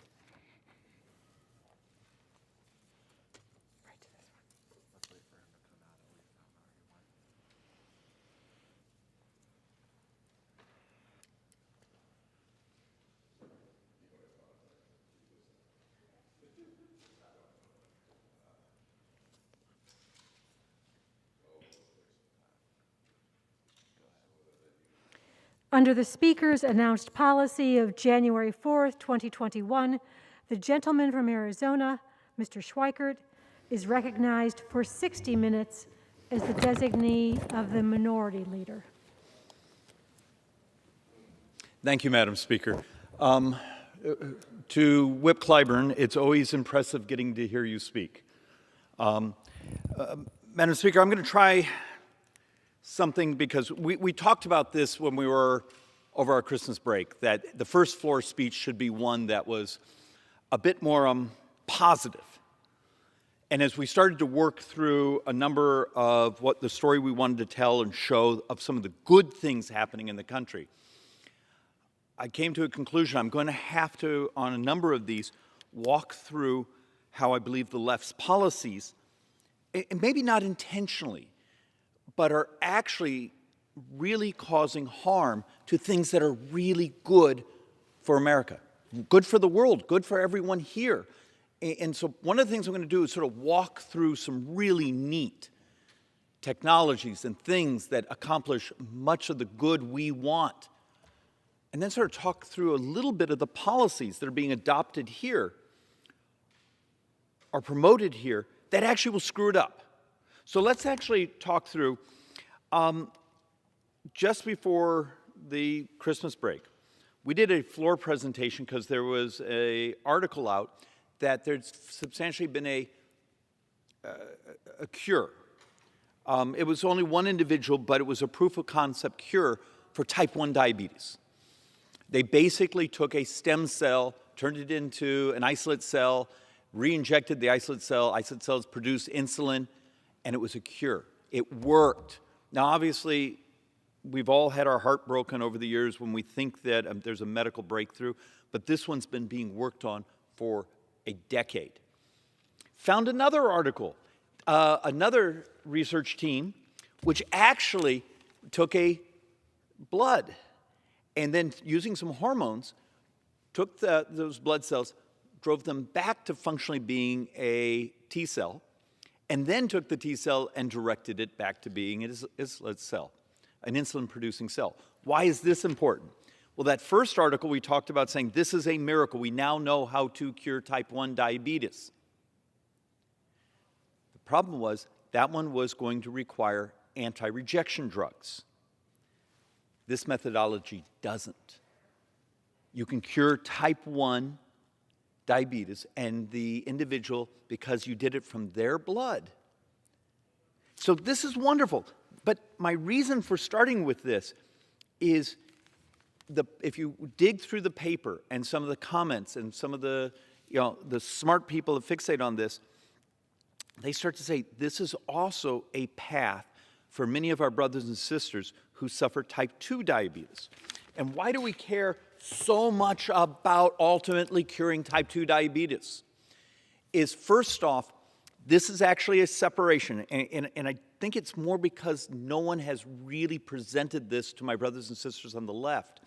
When we have the discussion in the Ways and Means Committee about how to help populations, my tribal populations, many members here, they're urban minority populations that have overwhelmingly suffered with diabetes, there becomes this conversation of we're going to build more medical clinics. When you head that direction, what you're basically selling is that you're going to help Americans live with their misery. And what I'm trying to drill into this place is let's move to cures, because the cure is the most honorable, loving, caring, and also the most effective things we can do. Remember, and it's going to be my last couple boards, in about 29 years, CBO says we're going to have $112 trillion of borrowed money, and that was on last year's calculation. In current dollars, publicly borrowed, $112 trillion of borrowing. About 75% of that borrowing was just the shortfall in Medicare. We know 31% of Medicare spending is just diabetes. Cure diabetes and type 2. And look, it's complex. You have to be willing to actually change incentives on what we eat, what we grow, what is produced in food, how we deliver nutritional support. And now that we actually have a way to help or looks like we're going to have a way to help our brothers and sisters deal with their autoimmune rejection and go back to producing insulin again, turns out if it's true that that path could be one of the most effective things ever in actually U.S. sovereign debt, but also ending misery. Except we have a small problem, and we're going to get to that. I'm going to show you as we walk through this where Democrat policies actually will stillborn many of these technologies that end the suffering and also have these amazing impacts of making people's lives better, healthier, and actually having a real effect on this crazy amount of borrowing. My calculation from last month is we're borrowing about $47,000 every second. Every second. And as the next decade comes, that number goes up dramatically. If you care about people's retirement security, my little girl's economic future, that should be the fixation here. And you can take it on by doing good things. It's not cut and slashing programs. It's dealing with the drivers of that debt. And it turns out healthcare costs are the primary driver of that debt. So I did this slide just because, A, I thought it was cute, but it also helps us sort of think of where we are technology-wise. Yes, that is a group of kittens sitting in a Starlink dish because it was warm, and everyone likes pictures of kittens. But it was more the point. Even today, I believe there was another Falcon 9 rocket sent up into space to distribute a bunch more of these low Earth orbiting Wi-Fi satellites, broadband satellites. If you take a step backwards and look at the budget that the Democrats promulgated for broadband, and then take a realization, hey, all of North America actually has broadband. The difference is it's not a wire, it's a satellite dish. So, and yes, the kittens are cute, but thinking through, so my tribal communities in Arizona that may be in the middle of nowhere, you know, a chapter house up in the Navajo reservation, they have broadband. They've been waiting for that broadband for decades, and this place keeps promising that we're going to run a piece of fiber or a piece of wire out there. Forgive my language, screw that. Put up the satellite dish, the small satellite dishes that are just a little larger than some of the big dinner plates. They have broadband, and it would cost a fraction of what we're spending. But that would be actually having this place read about technology, encouraging our staff to pay attention to what's happening in the scientific world instead of this place sounding like we're debating from the 1990s. I mean, how much of what goes behind these microphones is functionally decades out of date? Rhetorically, technology-wise, it's just very, very frustrating. So one of my personal fixations, and we're going to talk about things like the Democrats' H.R. 3, their approach to health care. There is a revolution happening, and it's called personalized medicine. We are about to, actually, it's not about to, it's happened. Disease, and I beg people to sort of think about this conceptually. Disease is about to become a software problem. Stop and think about that. But what we've learned on stem cell, messenger RNA, some of the derivatives of messenger RNA, the fact of the matter is the cancer you have, the heart disease you have, the virus you have, even now the bacteria you may have in your bloodstream. By using the new technology, we are turning cures, but cures are functionally almost a software problem. We code it, we understand the DNA, we produce a cure. But yet, the vision of the legislation where the left says, well, we're going to control pharmaceutical prices, crushes the very innovation that's about to cure people, and it turns out those cures are the thing that crashes the price of healthcare, because 5% of our brothers and sisters, 5% of our brothers and sisters who have chronic conditions, chronic diseases, chronic ailments, are the majority of our healthcare spending. And what the left has proposed is great politics. It's brilliant politics. Hey, we're going to go and, we're going to functionally nationalize the pricing mechanisms by referring to Europe, and that's how we're going to price drugs. And yes, the economists who do pharmaceutical research say all these new innovative drugs are going to disappear, and we basically make big pharma bigger. Because what you've done is you've crushed the capital stack for the innovative cures, and you take those that are the maintenance drugs, the things that maintain our misery, and you incentivize them just to make tweaks, to maybe make them a little better, to extend their patents. And that's actually the outcome of the left's approach on healthcare.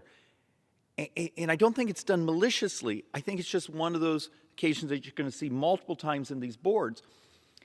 Good intentions isn't necessarily good outcome. Virtue signaling doesn't mean that it worked. It just means the left gets judged on good intentions, not on the outcomes.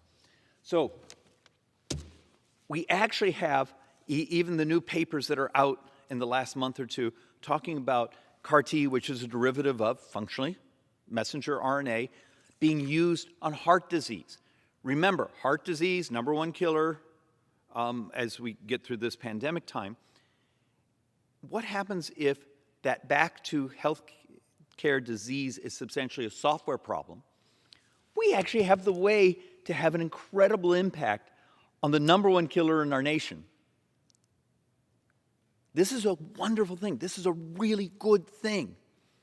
This does not happen quickly under the left's HR3 mechanisms. They will still born much of this technology, the investment in it, and the ability to bring it to market. If the left and the right, if we actually give a darn, we should be looking at here's the things that are disruptive, that cure, and what do we do to get these technologies to our brothers and sisters as fast as possible. If it's true, and there's now been multiple research papers on this, and they're heading trying to now commercialize it, that the ability for this to deal with the proteins that cause some of the heart damage, allowing the heart to heal, and that it's really incredibly effective. This is wonderful because we did not have this a year ago, even conceptually, and it's here. What happens if I come to you and say, well, we've just learned on how to do editing of small snippets of genetic code, we can end sickle cell anemia. Well, this is working. It's back to my constant trying to pitch this concept of cure the disease in the misery. Don't do what is the rhetorical method around this place saying, it's great politics for me to offer more healthcare clinics because that way it looks like I just did something and it helps my reelection. And yes, getting the actual cure to market might take a little bit longer. But do you remember at the beginning of the pandemic when we talked about getting a vaccine and this concept we would get a vaccine in less than a year? And the debates we were having here of, oh, that's pie in the sky, that's a fantasy, but it happened.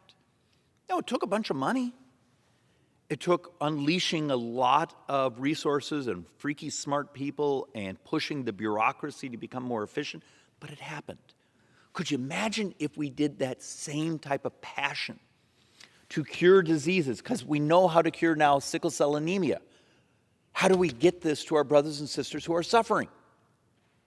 Instead of trying to come up with another way to just do the maintenance. And my argument behind this microphone right now is these are wonderful things that are happening. How do we keep the Democrats, the left's policies, from destroying this progress? And this is a little board that basically talks about the Democrats' H.R. 3. Wonderful rhetoric. Every voter, right and left, Republican, Democrat, is frustrated with pharmaceutical prices. Okay. But do they understand that the mechanism being proposed by the left, basically the economists tell us that there's dozens and dozens of cures that are really expensive. Remember, many of these cures take billions and billions and billions of dollars of research just to get them to market, and a substantial number of them, the majority, fail. Now, a lot of that cost is our fault, the bureaucratic mechanisms, and a couple of us have ideas on how to streamline that process and reduce that cost to get these revolutionary pharmaceuticals that cure to market. But this is really important, and there's one other thing on this board that needs to be understood. The left's pharmaceutical pricing proposal does something called reference pricing. They reach over to Europe, take a handful of countries there that actually have what they think of it as a formula that says quality life years. So if this drug costs more than a certain amount of money for an additional quality life year, they don't buy it.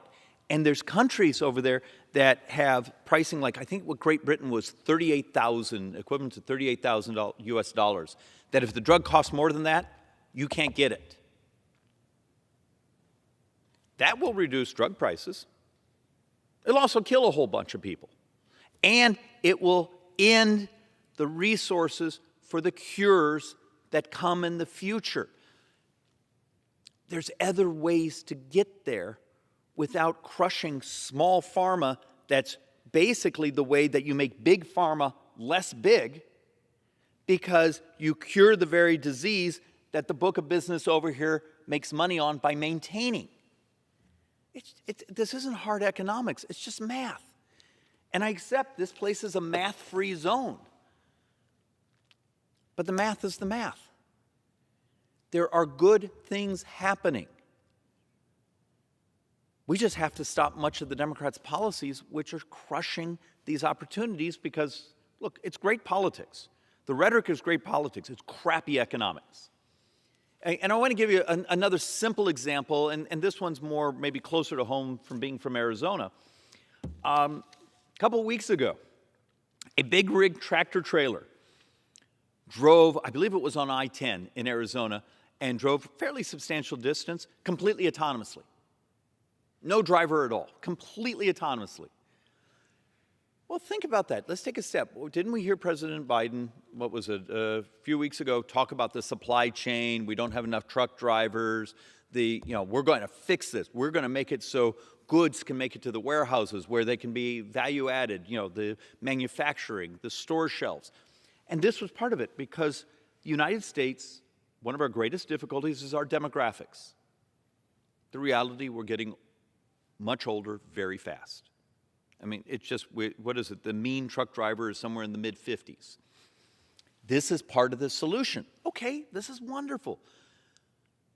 How much of this place is really fixated on a combination of the resources, but it's also the regulatory, the litigation, the liability standards to make this happen so it helps solve the transportation of goods here in the country? That's wonderful. Except one small problem. Then the Democrats in their infrastructure bill slip in a wonderful little section, because remember, this is a supply chain. So the container comes off the ship, goes to the stack, goes to the truck now, we just saw, we now have the autonomous technology, it's starting to work. So what did the Democrats slip into their infrastructure bill? Making it so you can't automate the port. So they, once again, sold out to the union because, well, hell, that's who writes them checks.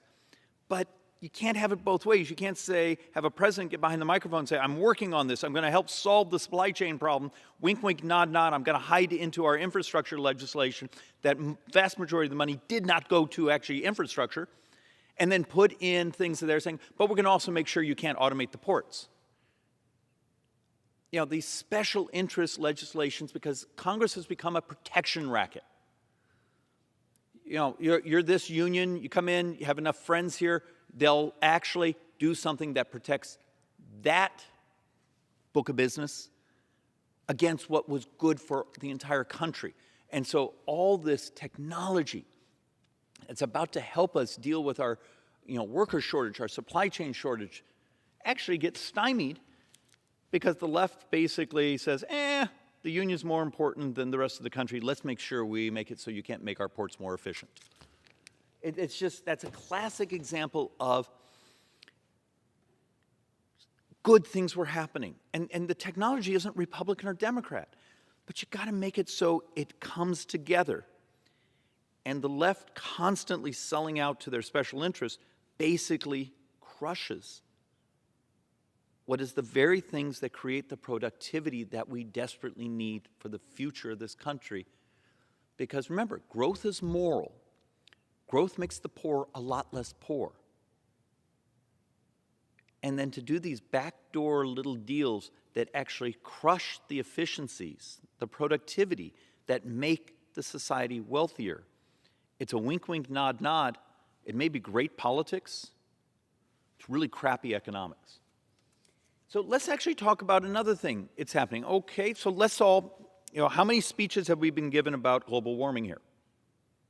A lot of our brothers and sisters care passionately about this. And then on the other side, at the very beginning of the Biden administration, with the help of many of my Democrat colleagues here, they basically chomped down on permitting, regulations, accessibility, pipelines, those things for natural gas. Even though we know over the previous decade and a half, natural gas was the substantial, by far, driver of the reduction of North America's greenhouse gases because it burns so much more efficiently, and the price, because accessibility had become so available, the price of natural gas had come down so much that facility after facility that were generating electricity had switched to natural gas away from coal. So what did Democrats do this last year? They made natural gas substantially more expensive. Well, what did they think was going to happen? So congratulations to my brothers and sisters on the left. Would you believe they've increased coal usage by 23% last year over where the Trump administration, so the Trump that was accused of being too friendly to coal by the environmentalists had, because of the productivity, accessibility of natural gas prices fell, use of coal went down dramatically. The left comes in, starts to do all sorts of regulations, permitting restrictions, those things for natural gas prices go up, those facilities converted back to coal. Congratulations, 23% more coal got burnt. It's just, once again, a simple example. If you don't do basic math, it's great rhetoric. Come behind the microphones. Tell us about how much you care about the environment, and then screw up the economics so much that this nation actually, over the next few years, greenhouse gas-wise, is about to get dirtier. You've seen my slides I've brought to the floor before on how much of our baseload nuclear is about to come offline. There will be more baseload nuclear about to come offline than every bit of photovoltaic that's been put into this entire nation. It's math. It's not hard. But we don't seem to reward facts around here. What we reward is brilliant virtue signaling, pretty words, and not the final outcome.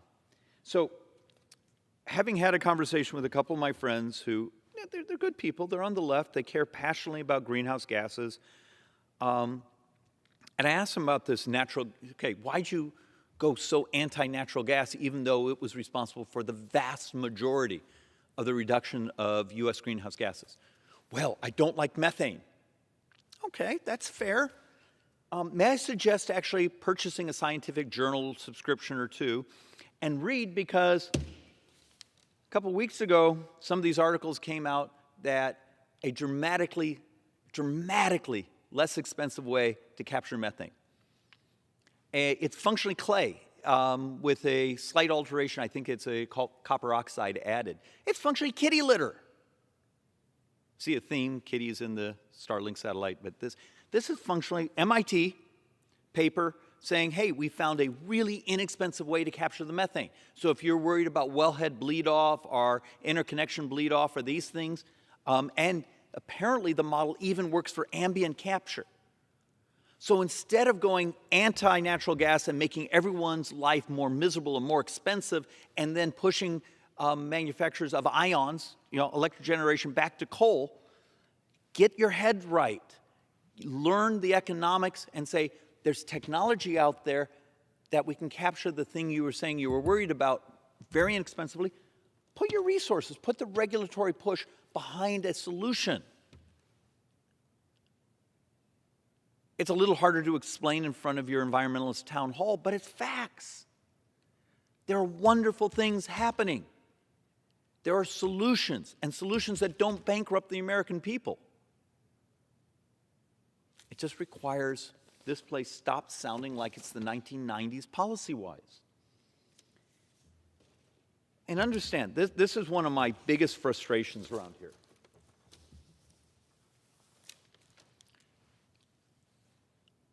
And we need a moment of honesty.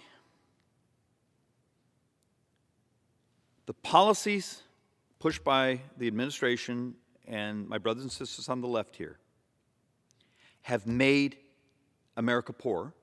They've made the working men and women poor, and the working poor poorer. And here's the chart. I mean, the facts are the facts are the facts are the facts. Is wages have gone up. Yay! They were also going up dramatically in 2018 and 2019, in the very beginning of 20, with no inflation. Our problem is right now is the classic problem between sort of the Keynesian stimulus, consumption side of economics and those of us who are more on the supply side, where you make more product, and by doing that, you raise wages because you become more efficient. You incentivize productivity, and that productivity makes it so you can pay people more. We did just the opposite. Push cash after cash after cash into society, pushed up inflation. Americans got poorer. You saw the inflation data over the last couple days. So all the nice speeches around here about Republicans this, Republicans that, moment of clarity, honesty, and it's math. Democrat policies made the working poor poorer this last year, and it's math. And what are the two things you do most that create the most economic violence to the working poor? Really wish I had someone here who was willing to answer that. It's real simple. Open up the border so you create a flood of individuals that have similar skill sets.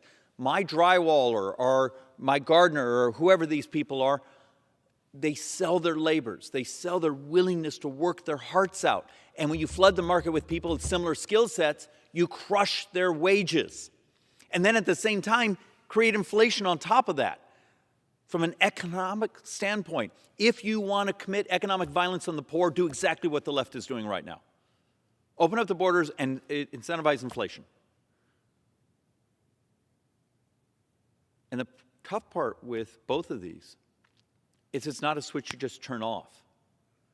The labor availability for those who sell their labor, they sell it because they didn't graduate high school, they didn't have some of the benefits many of us did, but their wages were going up dramatically.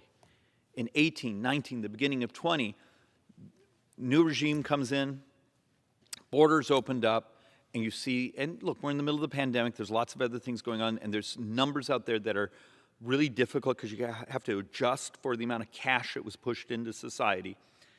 But when you start to try to normalize that, I think when we look back, there's going to be an understanding of just how brutal the policies of opening up the border, inflation were to the very people we talk about and we claim we care about. And my fear is that brutality economically looks like it's going to be with us for about a decade. It may take 10 years to squeeze out what we've done in our population dynamics and inflation. I hope this place is willing. And look, when I talk to some of my Democrat colleagues and I walk them through the numbers, they just stare at me angrily and say, well, we're going to just send them more money. Not understanding that that just sets off the cycle even more.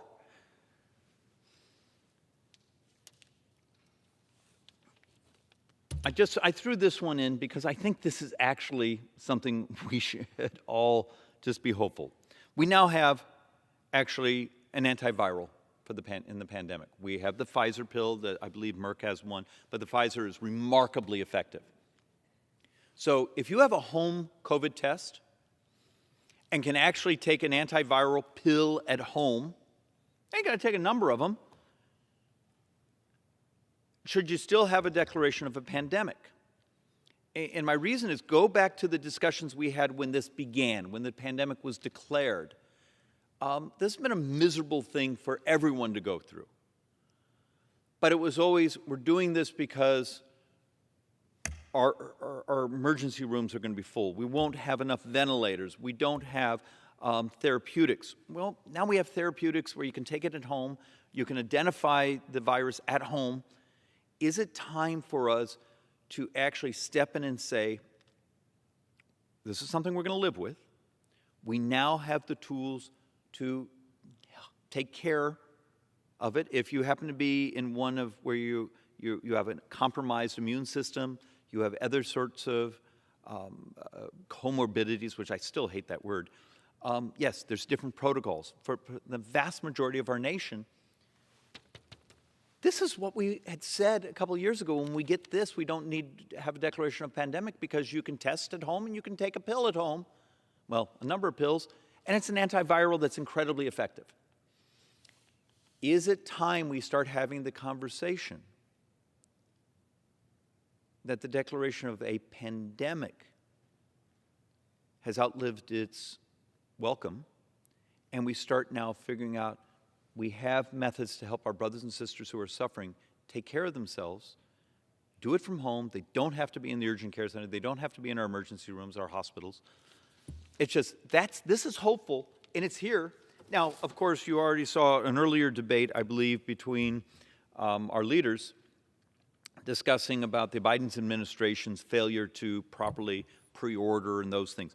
I'll let others who specialize in this have that debate, but that should be considered hopeful, and it is time, and we're already starting to see some movement with our brothers and sisters on the left, starting to understand this is something we're going to live with. All right, this one's uncomfortable, but it's math.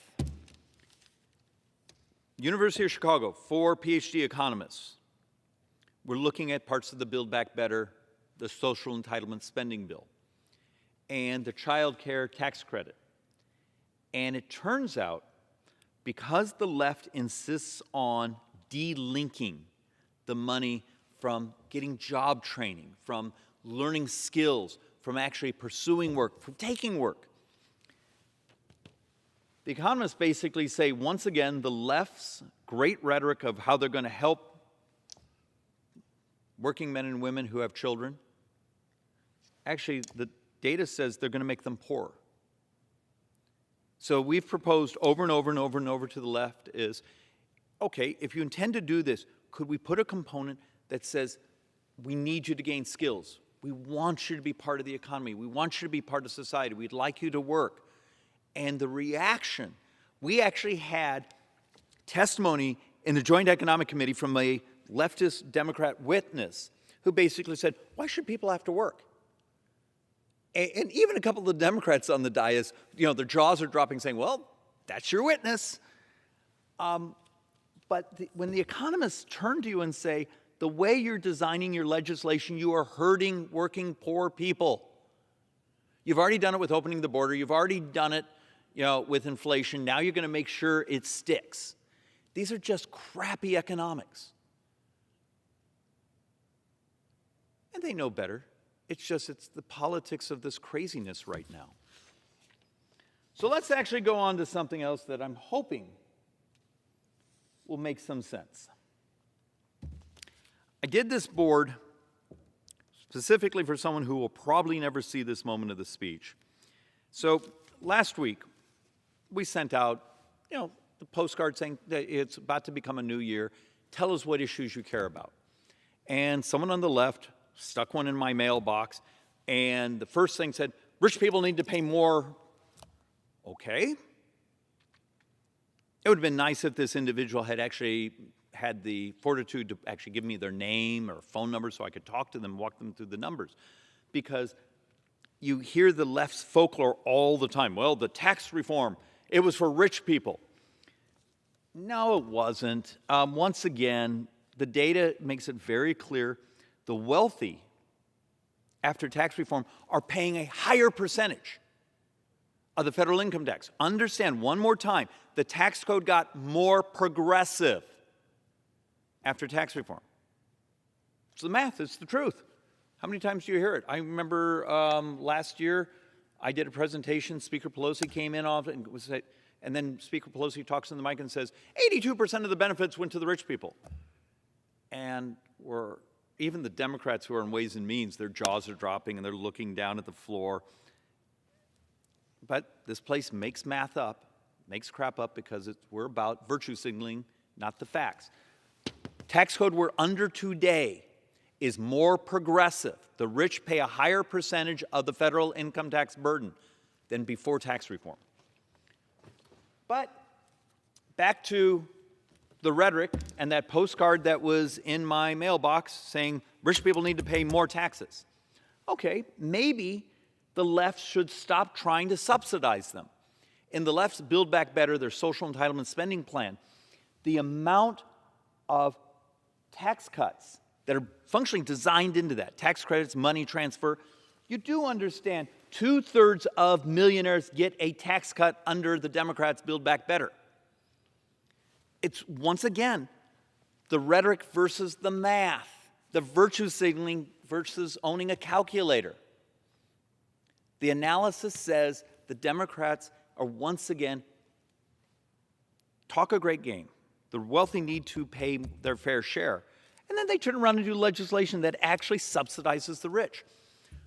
A few months ago, we did a presentation here and said if society, if government really needs another $1 trillion, okay, if that's the argument coming from the left, stop subsidizing the rich. We came here with a series of boards that showed almost $1.4 trillion over 10 years, that, and I'm talking the really rich, you know, the subsidies that are built in. And you could just hear, what's the colloquialism? Crickets. Because if you actually look at the wealthiest zip codes in the nation, they're actually represented by people on the left. So just a couple of these more to sort of help walk through. We all know the Democrats' passion for state and local tax deductions, and it goes up and down in their negotiations. But once again, and to Bernie Sanders' credit, he actually told the truth on this, it's a tax cut for the really, really, really rich, when the vast majority of the money goes to people making $1 million or more. But how many times have we read in the political press that a number of our Democrat brothers and sisters here won't let the legislation become law unless they get these tax cuts for their rich taxpayers? Okay. Then stop sticking a postcard in my mailbox without your name on it saying tax the rich more, but being part of, obviously, a political party that wants to either subsidize the rich, hand them tax credits, or hand them money. You can't, it's just fascinating. We work in a place that the words don't match the facts. And this was one of my favorite things, is when Ways and Means, when we were grinding through the Democrats' Build Back Better bill, we actually did some simple math. Once again, we actually tried to read part of it. So you make $800,000 a year. Your family makes $800,000 a year. Built into that legislation was $118,000 of tax credits for a family making $800,000 a year. Buy the right Tesla, buy the right battery wall, buy the right solar panels. That's their version of taxing the rich, getting the wealthy to pay their fair share? Or is it their version of, hey, we're going to subsidize the people that finance our campaigns, and oh, by the way, these are their constituents? So back once again, what is the greatest threat to our republic? Besides all the craziness here and the shiny objects and the debate of the day that will change tomorrow, the sense of indignation, people will walk behind these microphones, I'm going to argue it's the next two boards. This year, 77% of all the spending is mandatory. It's functionally a formula. It's the Social Security. It's Medicare. It's 10% is defense. 13% is everything else. When you and I go home, and if I'm in front of a Republican audience, it's often, oh, you got to get rid of waste and fraud. You got to get rid of foreign aid. Get in front of a leftist audience, well, it's defense. It's, you know, but no, it's demographics. The vast majority of this here is functionally demographics. Demographics, getting old, is not Republican or Democrat. But yet, even last night, you saw more legislation being pushed by the Democrats that expand these mandatory portions. And this is based on a year ago's CBO report, but functioning in 29 years, you have $112 trillion of publicly borrowed money. So that's not borrowing from trust funds. And it's on today's dollars. This isn't inflated dollars in the future. This is as if that's like 205% of projected GDP. The majority of it is the shortfalls in Medicare, then Social Security. The rest of the budget's in balance. If you've made a commitment, you're an elected official here, and you made a commitment that you're going to protect Social Security, you're going to protect Medicare, you're going to protect retirement security, start telling the truth about the math and understand those previous slides I showed that there's a miracle of wonderful things that are going to cure misery, cure diseases. Why isn't that the fixation here? Is we're going to actually fix the things that create this incredible amount of debt. Instead, we have a body that doesn't do math and is rewarded for absolutely absurd virtue signaling. And with that, Madam Speaker, I yield back. The gentleman yields back.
Pursuant to Section 11B of House Resolution 188, the House stands adjourned until 11 a.m.